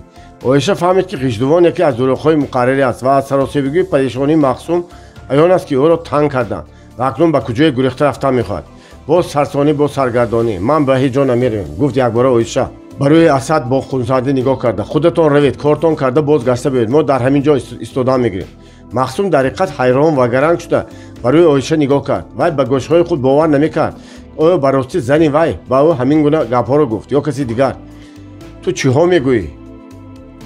гуфт дӯғ зада ба оиша. беман дар ин ҷо чӣ гӯ мехӯрӣ? шитам мегирем, аз мо бепарво бошед. ту ба ростӣ гуфтӣ истоди ё шӯхӣ мекунӣ? чаро шӯхӣ кунам? бо кӣ?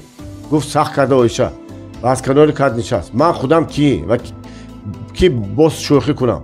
як бозичаи беқадру қимат, вақти нозу карачмане, мефаҳмӣ? гуфт Махсум ба гумоне ки оиша ноз мекунад. босмачиҳо зер карда омада истоданд.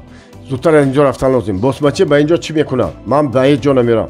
оиша гуфт наъра кашида Махсум. маро аз худ набарор, е беарвоҳи дадед. ҳақорат ва наъраи Махсум то ба гӯши биби Раҷаб ки дар хонаи дигар хоб мерафт рафта расид ва ӯ саросемавор аз ҷояш хестад. гӯш ба қимор шуд, лекин оиша ҳатто абрӯ баланд накард. дод задан гиред, овози худтон мегирад. Махсум қариб буд ки девона шавад. дар ин давр фурсати танг аз оиша ин хел саркаширо ҳеҷ умед надошт. оиша ки овоз надошт, ҳар чӣ ки ӯ гӯяд бовар мекард. ба ҳар роҳе ки ӯ барад рафтан мегирифт. яку якбора дар чунин фурсати танг ва пурдаҳшат ба ӯ ба Асад Махсум муқобилат карда истодааст. ин аз ақл берун аст. ин девонагӣ, ин хиёнат.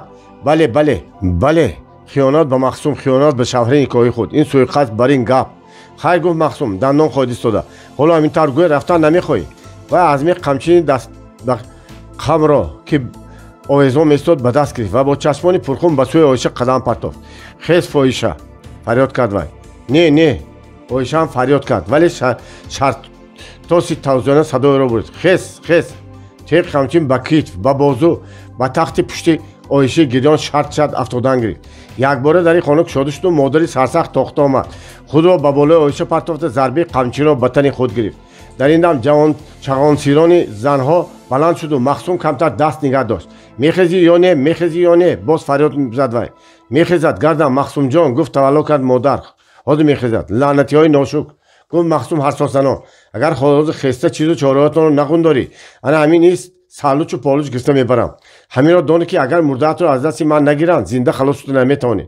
дар ин дам аз даруни боғ овози ду се бор тирпарони баланд шуду Махсум қамчиро партофта ба даст маъюзеро гирифта фарёд кард. лаънати бехосиядан омаданд.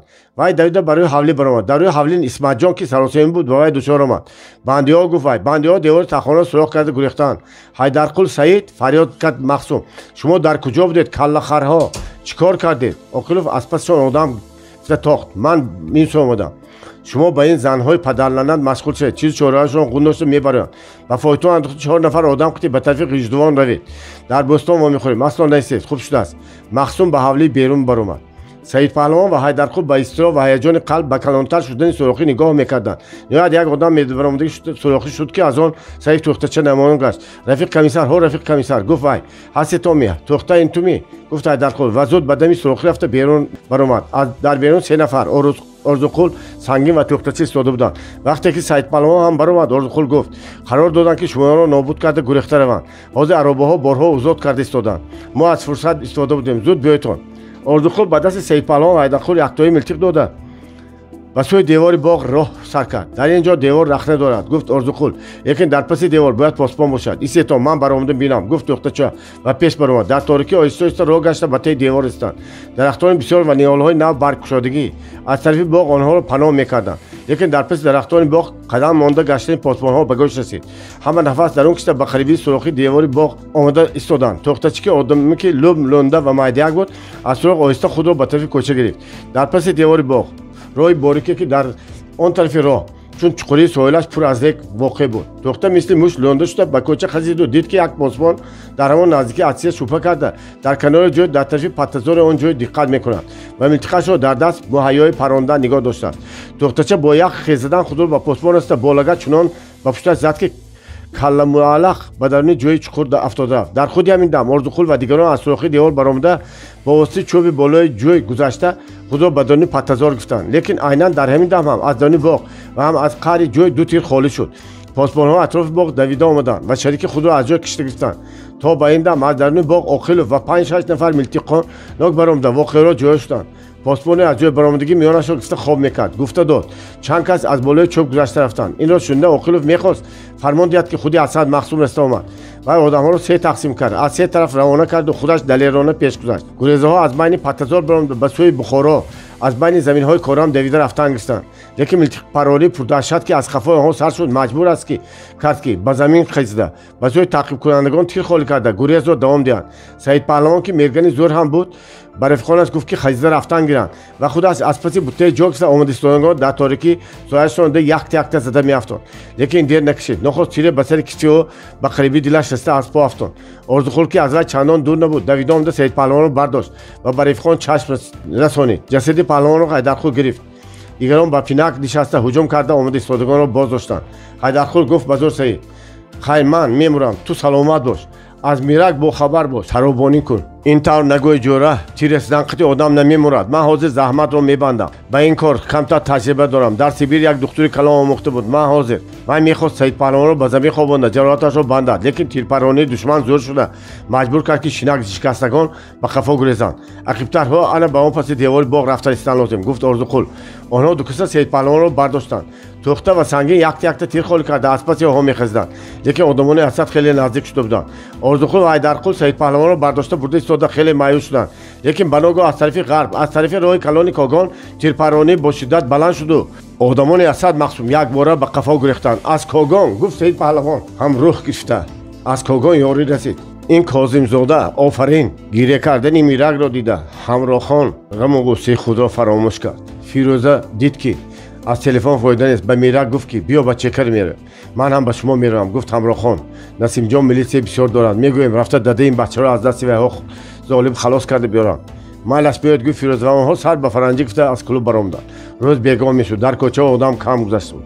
онҳо аз пеши дари ҳамоми Кафшала гузашта нагузашта аз тарафи дастаи челонгарӣ дар як фаитони дуаспа Ҳоҷи Ҳасанбек гузашта рафт. ӯро ки ҳанӯз ҳам савлат карда менишаст дида ҳамроҳхон шахс шуда монд. гӯё ки аз таи фаранҷӣ ҳам бошад мардак ӯро мешинохта бошад. аммо Ҳоҷи Ҳасанбек ба хаёлҳои худ машғул, ҳатто ба тарафи занҳо нигоҳе ҳам накард. афтата мурдашӯй бинад, гуфт баъд аз гузашта рафтани фаитон ҳамроҳхон. диде дугона худи калхоти гушнаба монанд дар куҷо кор мекарда бошад? дар идораи таъминоти иҷтимоӣ, гуфт Фирӯза. акнун ҷойаш ёфт, ҳам худаш таъмин мекунад, ҳам ҷамъиятро. ҳо таъмин накарда равад. Фирӯза хандид. акнун дуои бад карда чӣ мекунед? вай ба шумо дахл надорад ку. чаро дахл надошта бошад? эътироз кард ҳамроҳхон. молу чизи мо кам будем. ҳамашо гирифта хурд. ин носири ҳақ. саратон саломат бошад, моли дунё ёфт мешавад. дар ин дам онҳо ба таги тои телпак расиданд. дар вақти бегоҳӣ ду зали ҷавонро ки аз гастшон маълум буд бо як нафар бачаи 10-12 дар таги тоқ дида ду ҷавони олуфта аз пасшон афтоданд. ҷавонҳо бо бачанамо ва андак сархуш буданд. балои сари шуморо гирам, гуфт яке аз онҳо. ин қадар тез нагардед, о куштед ку. ҳар чӣ хоҳед муайё мекунем, гуфт дигаре. аз мо нагурезетон. занҳо ба тарафи растаи чинӣ баргаштанд. ҷавонҳо низ аз дунболи онҳо. мирак дар ғазаб шуда як ду баргашта ба онҳо нигоҳ кард ва хост чизе гӯяд. Фирӯза аз дасташ гирифта қапид. балотоне гирам, аз мо нагурезед, аз мо серпултаро ёфта наметонед. ҳамроҳхон тоқат карда натонист. пулат сарата хӯрад, ту фалоката, гуфт вай. агар ҳозир аз роҳат гашта наравӣ, ҳар дуятон бурда ба чека ҳабс мекунем. медонед мо ки. ҷавонҳо тақ истода ба ҳамдигар нигоҳ карда ва кит ҷувонда ба қафо баргашта рафтанд. Фирӯза хирос зада хандид. шумо нобоб дугона, гуфт. намондед ки ҷавонҳои сода камтар дилхушӣ кунанд. хуб дилхушиашон ба бало, гуфт ҳамроҳхон. моро чӣ гумон карда? наход ки амихе занҳое ҳастанд ки ба гапи он аблаҳҳо бовар карда аз пашон мераванд. ҳастанд, гуфт Фирӯза. афсӯс ки ҳастанд. ҳамроҳхон ки ояндаи худ бехабар буд ба нафрати тамом гуфт. муранд зан нашуданд. дар дами дари чека аскар ва милитсионерҳои аспакӣ ва пиёдаи бисёре ҷамъ шуда буданд. занҳо аз байни аспҳо тарсида ба зор гузаштанду ба комендантхона даромаданд. Асон ва Насимҷонро пурсиданд. комендант ба куҷо телефон кард. пас аз соати асо аз даруни иморат даромада омад. Фирӯза аз фаранҷиаш дида шинохту ба радио бо зани дигар бо Мирак да ҳайрон шуд. Хуш омадедтон. монда нашаведтон, гуфт вай. дар ин беяхтишаб чӣ хабар шуд? ҳамин қадар телефон кардам, шуморо ёфта натонистам. гуфт Фирӯза, Мирак омада хабар дод ки Асад Мақсум ака Саидро ҳабс кардааст. нағд нашудааст. гуфт якбора парешон ҳол шудааст Асо. ва аз Камендан пурсид, ака Ҳайдарқул рафтами? як ним соат пештар баромада буданд. гуфт ҳай Камендан. набошад ба шумо ҷавоб гуфт Асо. Миракро ба хона гуфта баред. имшаб кори мо бисёр. Насимҷонро надидем ака? Асо гуфт ҳамроҳон. ҳа ин шумоми ман нашинохтам. гуфт Асо Насимҷон дар ҳамҷо ҷеғ занами? Не хайр, гуфту дилашудам. Малаш гар кор дошта бошам мо меравем. ҳамин дадаи ин бачаи халос мекардетон? халос мекунем, хотирҷам бошед. гуфт Асо ва тангдилона ба соати девор нигоҳ карда. хайр, ман равам ки хабар расонам. Асо зуд ба данӯ бино гузашт, аммо занҳо аз ҷойшон наҷунбуданд. дар берун барқ зад.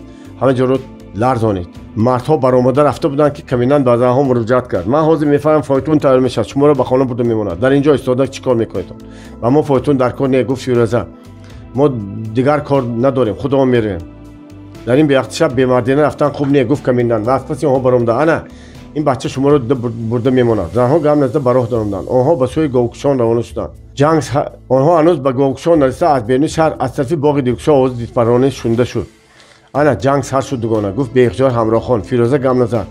кӯчаҳои шаҳри қадима ки акнун аз нав ҷавон шудан мехост, дар он вақт тамом бекасу холӣ шуда монда буд. аз роҳи калони сангфарши тарафи гузари қозиён ду нафар зан, як бача ва як ҷавон мерафтанд. садои ба сангҳо расидани нали каф ва мӯъзаҳои онҳо ба кӯча баланд мешуду бас. дигар ҳеҷ садое набуд, магар ки дар беруни шаҳр кимчиҳо милтиқ мепаронданд, кимчиҳо талош мекарданд ва ҷон дода ҷон месtoнданд. мардуми шаҳр, косибон, ҳунармандон, хизматчиёни идораҳо, савдогар ва дукондорҳо, мактаббача, муаллимҳо, мансабдорҳо, нозирҳо ва маскобҳо ҳама дар хоб буданд. гӯё ки ин гулдури беруни шаҳрро намешунданд. агар шунаванд ҳам чӣ кор мекарданд? бештари онҳо ба ин хел милтиқпарониҳои шабона одат карда монда буданд ва аксарият боварӣ доштанд ки шаҳрро аз ҳуҷуми босмачиён, дастаи фидокори комиссияи фавқулоддаи атрофи Бухоро, милисияҳои даруни шаҳр ва ниҳоят худи шека мудофиа мекунанд. аммо дар беруни шаҳр бо қӯшонҳои ба шӯроомадаи ҳамин комиссия мубориза мерафт. ҳанӯз рӯз сафед нашуда аскарони чекаи Бухоро ва Когон якбора ба ҳуҷум гузаштанд ва бе ҳеҷ мушкилӣ дар айни сафеддаби боғи Дилкушоро фатҳ карданд. дар он ҷо дар болои бом ва гирду пеши дарвозахона як 20 нафар аскарони пиёдаи Асад боқӣ монда буд ки аксарияшон захмӣ ва ярадор шуда бо вуҷуди ин тирҳои охирини худро ба сӯи аскарони чека мебурданд. аммо аз худи Асад ва одамони асосиҳо дарак набуд. асирҳои ба даст афтода хабар доданд ки вай бо ҳамаи одамҳояш ҳанӯз дар ними шаб як ҳуҷуми сахт карда гурехта рафтааст. Ҳайдарқул бо кагониҳо расида омад. дар меҳмонхонаи калон ки боргоҳи Асад Мақсум буд, Фёдоров ва дигарон ҷамъ шуданд. Асад аз ҳамаи кор ва нақшҳои мо хабардор будааст. гуфт Ҳайдарқул, Саид Паҳлавонро ҳабс карда, баъд моро гирифта, зуд ба тараддуд ва дар аввали шаб ба куштан сар кард. вай ду рафта наметавонад. гуфт Фёдоров, Насимҷон ва Асод ба дастаҳои худ аз пасаш афтоданд. мо ҳам ба тарафи рости оҳан пеши роҳро мегирем, ба тарафи қаршӣ нагузарад. хай худатон сеҳат бин. Саид Паҳлавон чӣ шуд? вай аз сари кичаи сахт зарбдор шуд. Козимзода ӯро ба касалхонаи Когон бардошта буд. илоҳо намурад мусафед. ҳама маъюс шуданд. дар ин дам аз кадом як хона наими талхро дошта оварданд. вай аз тарс меларзед. рангаш сафед карда буд, сару рӯяш, пешонааш кабуд, варам кардагӣ буд. ман тавба кардам, мегуфт вай, ман ҳеҷ касеро кушта набудам, лекин мана заданд ва сарам куфтанд, сари диламро, қабурғамро маҷақ карданд. ман касал мемурдагем. ман Ҳайдарқул пурсид ки Мақсум куҷо рафт. Мақсум гуфт табассум карда. Мақсум дар ҳамин ҷо, дар ҳавлии дарун. ҳама ба ҳамдигар нигоҳ карданд. Карим давида аз он ҷо бархост. воқеан мо ҳавлии дарунро надидем. гуфт вай, шояд шино бошад. гумон, гуфт Ҳайдарқул. не ҳастанд. гуфт ва хандид наими талх. майнааш беҷо шудагӣ. гуфт Ҳайдарқул, шояд бардуроқ кунад. гуфт Фёдоров. не, гуфт Ҳайдарқул, набошад ӯро монда партофта намерафт. ин дасти рости Мақсум буд. зарбаҳои мушҳои Саид Паҳлавон кори худро кардааст. баред, аз вай хабардор шавед. Ҳайдарқул, Карим ва Фёдоров ба ҳавлии дарун даромаданд. дар он ҷо аллакай аскарбачаҳо кофтков карда мегаштанд. Фёдоров до яке аз онҳо сафар дод. дар ҳавлии дарун ҳам касе нест, лекин чизи чораҳо ҳама ҷобаҷо бурда натавониста мондааст. Карим ба хона даромад. дар мех каллапош, сарбанд ва баъзе куртаҳои Оиша овезон буд. вай ба онҳо наздик шуда диққат кард. бӯи нафиси маҳбубаашро шуниду дилаш ганда шуд. ба чашмонаш об чарх зад. вай медид ки дар рӯи хона майдасӯйда, курта, кӯйлақча, рӯмолҳои занона парешон афтода хобиданд. болои кат гундошташудагӣ, дар рӯи болишти сафед чакраҳои хун ва қариби кат камчини даст ба кам афтода мондааст. اینو دیده منظری متیشه به پیش نظری جوان جلوگر شد. آیشا مادری او را میزنند، همچین کاری میکنند، از آن میدین و دست و پا بسته کشان از خانه بیرون میبرند. اوه چی بدبختی. وای زود از خانه برآمد و با واسطه در پرتو به چارباغ رفت. در آنجا بهاری خرم تنتنه میکرد. آفتاب نو طلوع کرده نور خود را، نورهای زرین و فرح بخش خود را به چارباغ نوا میپاشید. دانه‌های شبنم که در بالای گلهای صدبرگ پاشیده شده بودند از شعله آفتاب مثل الماس پاره ها می‌درخشیدند. درختان سیب و زردآلو گل خود را نپرتافته بودند. بوی معطر گل و سبزه دماغ کس را مینمود. منظره دلربای چارباغ خوشتر چشم را والا میکرد. اما کریم گویا هیچ چیز را نمیدید، هیچ چیز را نمیشنید. عقل و هوش او به آیشه مظلومه، به آیشه مشتپر و بی‌پناه بند بود. بهار شده است، ما نمیدیدیم، گفت حیدرقل و از پس کریم آمده. چطور منظره عجایب. عجایب گفتم آن کریم و آب چشمش را پاک کرد. غصه مخور پسر، گفت حیدرقل، ایام عشق تو اکنون سر می شود. آخر کتابی اول. به جای آخر سخن متریال رمان 12 دروازه بخارا را انقلاب سال 1920 بخارا و واقعه هفته ماه‌های اولین بعد از انقلاب تشکیل می‌کنند. با ضمن اینکه نویسنده خودش از خردسالی با واقعه انقلابی و حیات بخارای بعد از انقلاب بی‌واسطه آشناست، باز تاریخ و متریال‌های ارخی را با دقت آموختنی و حس کرده می‌شود. پرسوناژهای اساسی رمان مردها و زنها اشتراکیان انقلاب سال 1920 فعالان پارتیوی، سوویتی و جمعیتی ریسپوبلیک سوویتی نوزاد بخارا میباشند. قهرمان رمان پیشتری نویسنده دختری آتش، حیدرقل عصا، فیروزه، آیمولای تنبوری و چند دیگر در این رمان هم عمل میکنند. با دشواری‌های ساختمان حیات نو بر ضد عکس‌الحرکت‌ها و کهنه‌پرست‌ها مبارزه میبرند و در این مبارزه شخصیت آنها، شعور و جهانبینی آنها انکشاف میکند، تشکل مییابد. اینها یک قطار پرسوناژهای دیگری اصل، سید پهلوان، کریم، انبری عشق، عایشه، عباس، اینچون پرسوناژهای منفی، اسد مقسوم، نعیمی تلخ، نظام‌الدین و دیگران ابرازهای جانناک، حیاتی، باوری بخش میباشند. از این رو پروتوتیپ‌های کشیده شدن صورتی آنها حس کرده میشود. پرسوناژ اساسی اثر جدید سابق، شخص آونتوریست و جاه پرست، غدار و خودرای اسد مقسوم میباشد. در شرایط خرج و مرج و دولابی روزهای اولی بعد از انقلاب این شخص برایش نقاب انقلابچگی کشیده به میدان برآمده. منصب سرداری کمیسی اطراف هیئت فوق‌العاده مبارزه بر ضد عکس‌الحرکتیان اطراف بخارا را به دست می‌دارد. او به جای آنکه به عکس‌الحرکتیان به دشمنان حقیقی مبارزه برد، تیغ انقلابی به دستش داده شده را به مقابل میانتکشان، دوستان حاکمیت سوویتی و دشمنان شخصی خودش به کار میبرد. مخصوم 500-600 نفر اوباشان، دزدان، قاتلان و حتی بازپچه‌ها را به خود گرد آورده قصد آن دارد که در ریسپوبلیک حکومت را به دست گیرد و دیکتاتوری شخصی خود را برقرار نماید. ابراز و خاراکتر آونتوریست این خیلی برجسته و اعلی تاثیر یافته است. چنانکه واقعه تاریخی نشان می‌دهند به انقلاب آزادی بخش که آن را صنف‌های محنتکش برابری پارتی کمونیستی به عمل می‌آورند، همین گونه تیپ‌های آونتوریستی نقاب‌پوش سمرا شده می‌ماندند. بر ضد آنها مبارزه بردن، آنها را فاش و بی‌ضرر گرداندن کاری بسیار دشوار و مرکب است. از انقلابچیان هوشیاری صنفی، پختگی سیاسی، دوراندیشی، عقل و تدبیر با طلب می‌نماید. نویسنده بر رمان خود همین فاکت‌ها را بیان و تبلیغ می‌نماید. در عین وقت تصویر واقعی اسد مقسوم و مبارزه با فتنه او و نویسنده امکان می‌دهد که ضدیت‌های تیز و تندی صنفی در جمعیت بخارای سال 1920 بعد از انقلاب بوده را آشکار نماید.